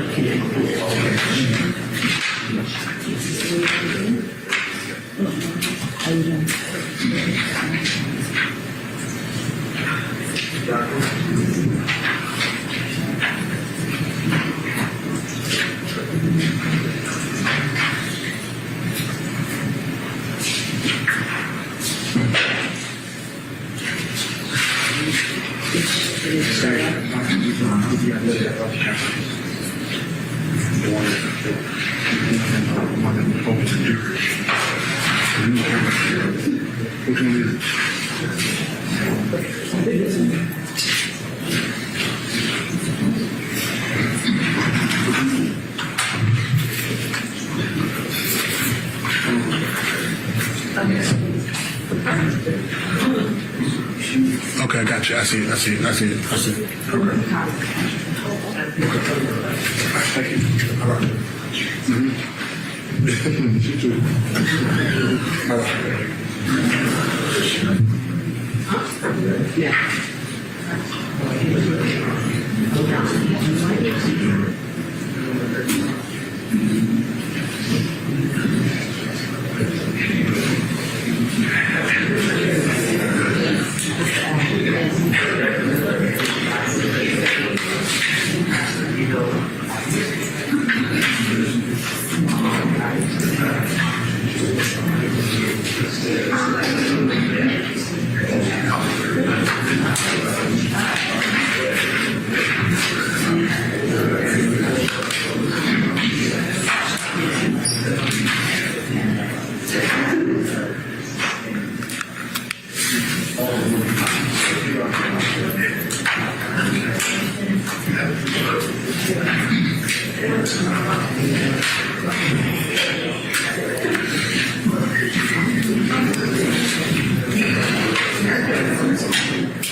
Okay.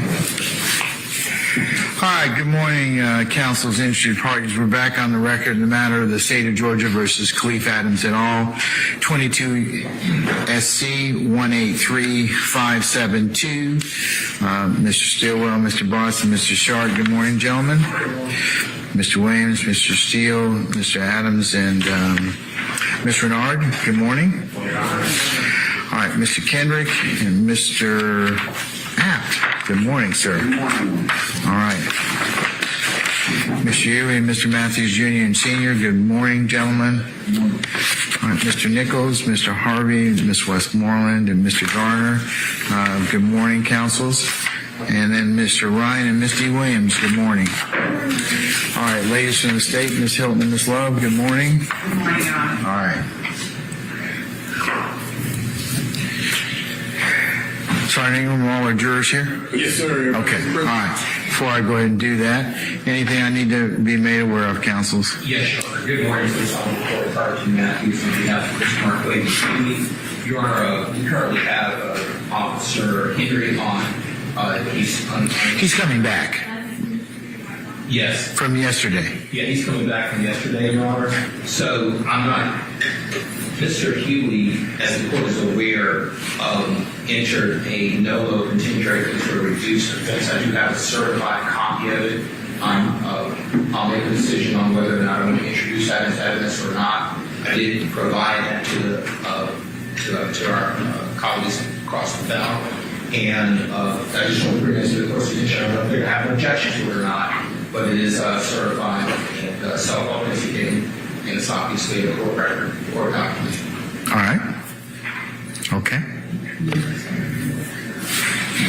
Your Honor, and we were just checking into whether or not that is a self-serving matter. It is a self-authenticating document, so that is not a matter. Self-serving, but self-authenticating. It is self-authenticating. Okay. That is not the basis of the objection, if there is one to be made.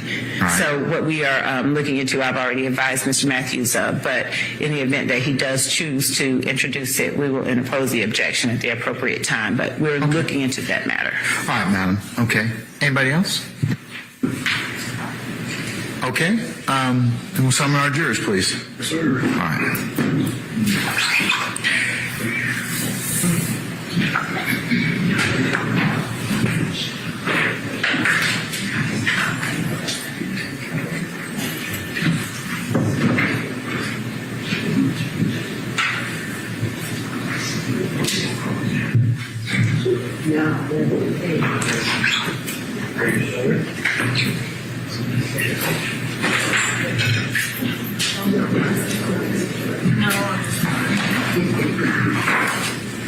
Is Mr. Henry outside?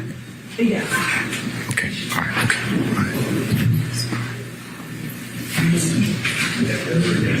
Just get him on the ready, please.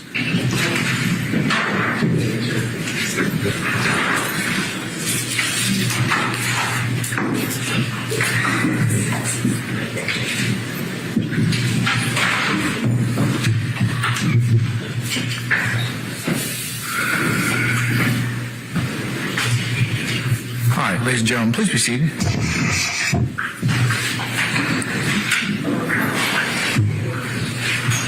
President Capital. All right, thank you, sir.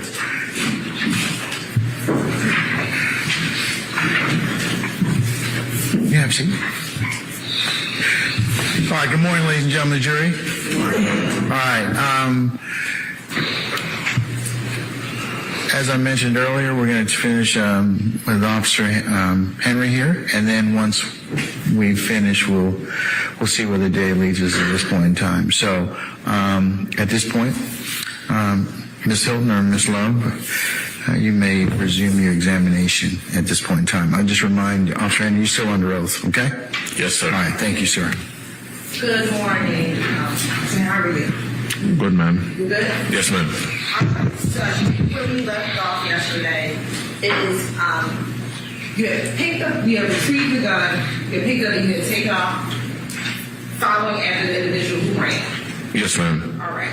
And once you ended up apprehending him, did you get a name for the individual?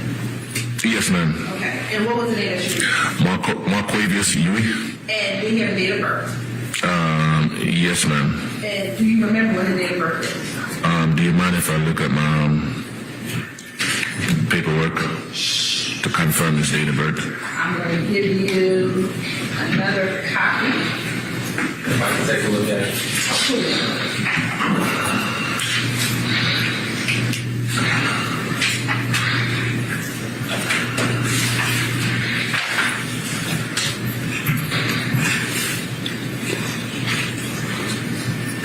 we going to mark that as a state's exhibit for identification? Yes, Your Honor. The state's going to mark it as 169R. Thank you.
Permission to approach, Your Honor? You may, madam.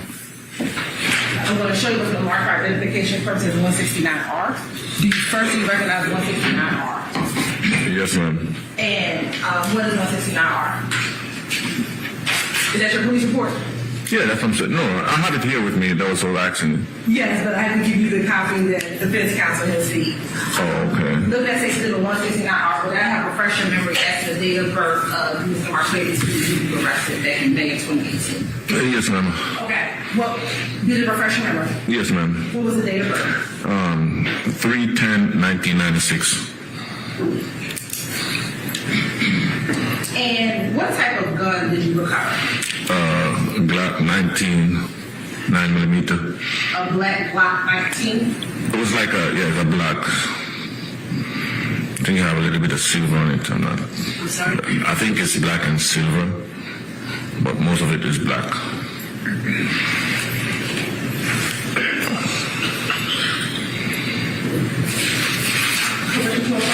You may.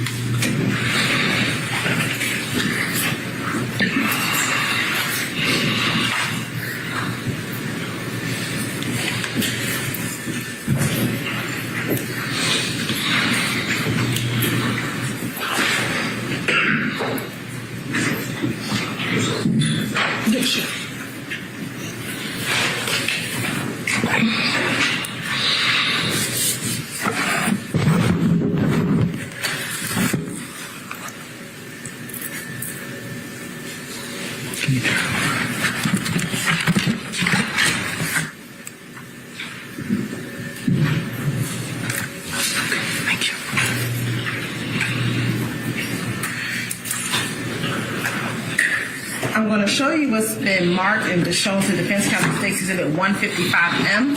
Tell me if you recognize this exhibit 155M. I mean, open it? Yes.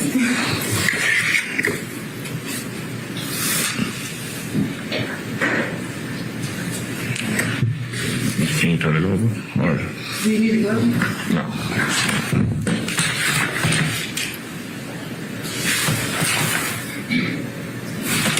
Yes, ma'am. How do you recognize exhibit 155M? By the serial number. And what's the serial number? Sam Yankee Nancy 195. Slow that down. Say that again one more time. It's gonna be Sam Yankee Nancy 195. Is that SYN 195? Yes, ma'am. All right. And also, is there any other identifying information on any tag that identifies that this is the gun that you recovered back in May of 2018? Yeah, as I said, it's black and silver. Yes, that's the weapon. Okay.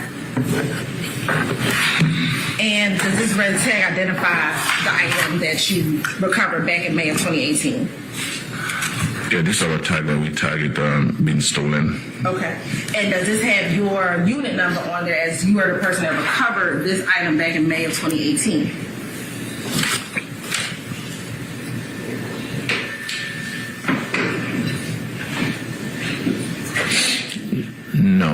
unit number is not on the tag. Where it says recovered by. Oh, yes, it is. I'm sorry. Okay, so does it say Yes. recovered by your unit Yes, number? ma'am. Yes, ma'am. And what was your unit number back? 7062. And Your Honor, this time, does it appear to have been destroyed in any way? Does it appear to be the weapon you recovered? No, it's yes, it's in workable condition. Your Honor, this time, say like the tender states exhibit 155M into evidence. Any objection to States 155M? No objection. All right, States 155M is admitted and may be published as you see fit. Thank you, Your Honor. And again, do you recall where this gun was stolen out of? It was stolen out of Winder Police Department.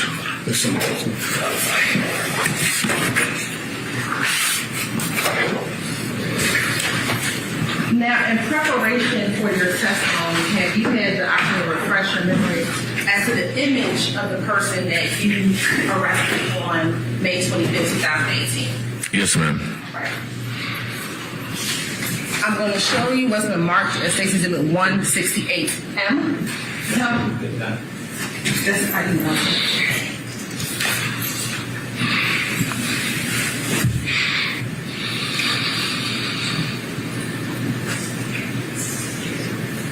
Your Honor, may we approach this briefly? Yes.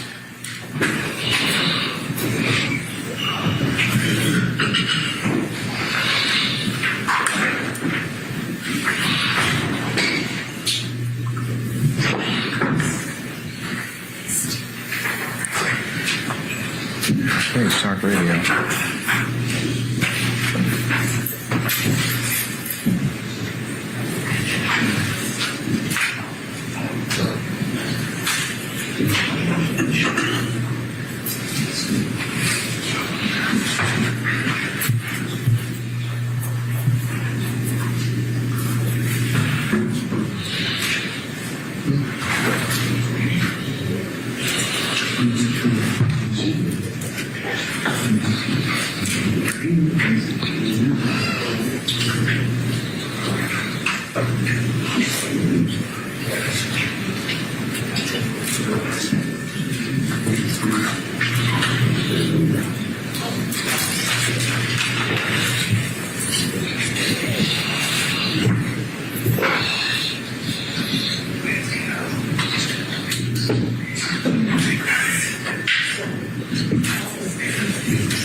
After receiving the weapon, did you place it into evidence? Yes, ma'am.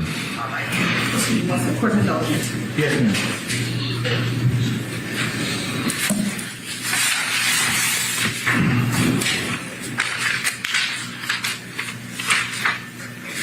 Now, as it relates to this particular incident on May of 2018, did you learn of anyone being shot in this incident?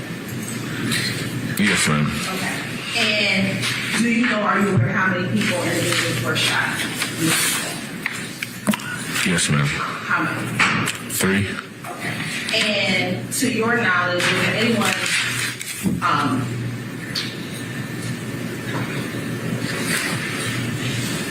were those individuals initially on May 25th, 2018, able to tell law enforcement officers who shot them? Your objection, hearsay, and conversation clause.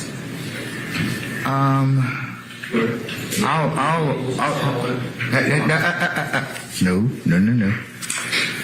I'm going to sustain the question as of right now. It's the form. You need to lay a little more foundation now. Back on May of 2018, on the day that this happened, was there anyone ever identified as shooting those individuals? Back on that time. Can you ask the question one more time? Sure. Back in May 25th, 2018, was anyone ever identified on May 25th, 2018 as the shooting those individuals? Not to my knowledge. Okay. Now, in working in Zone 6, are you familiar with an apartment complex called Trestle Tree Apartments? Yes, ma'am. Where is Trestle Tree Apartments located? I'm not sure of the correct address, but I think it's South United, but I'm not sure of the address. I think 955, but United, but I'm not sure of the correct address over there. It's on United Street? It's off United. Okay. And does United run off of a main street? Yes, ma'am. Okay, what's that?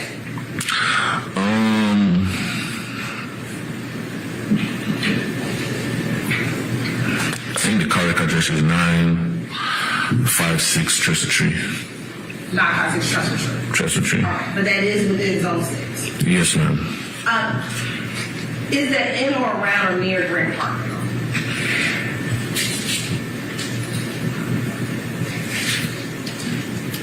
Yes, ma'am. Thank you. I have no further questions at this time. Cross. Thank you.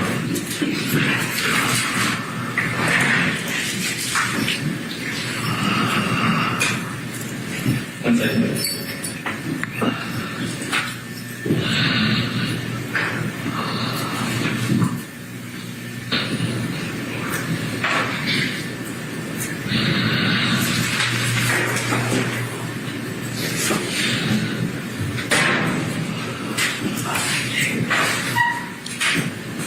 Officer Henry.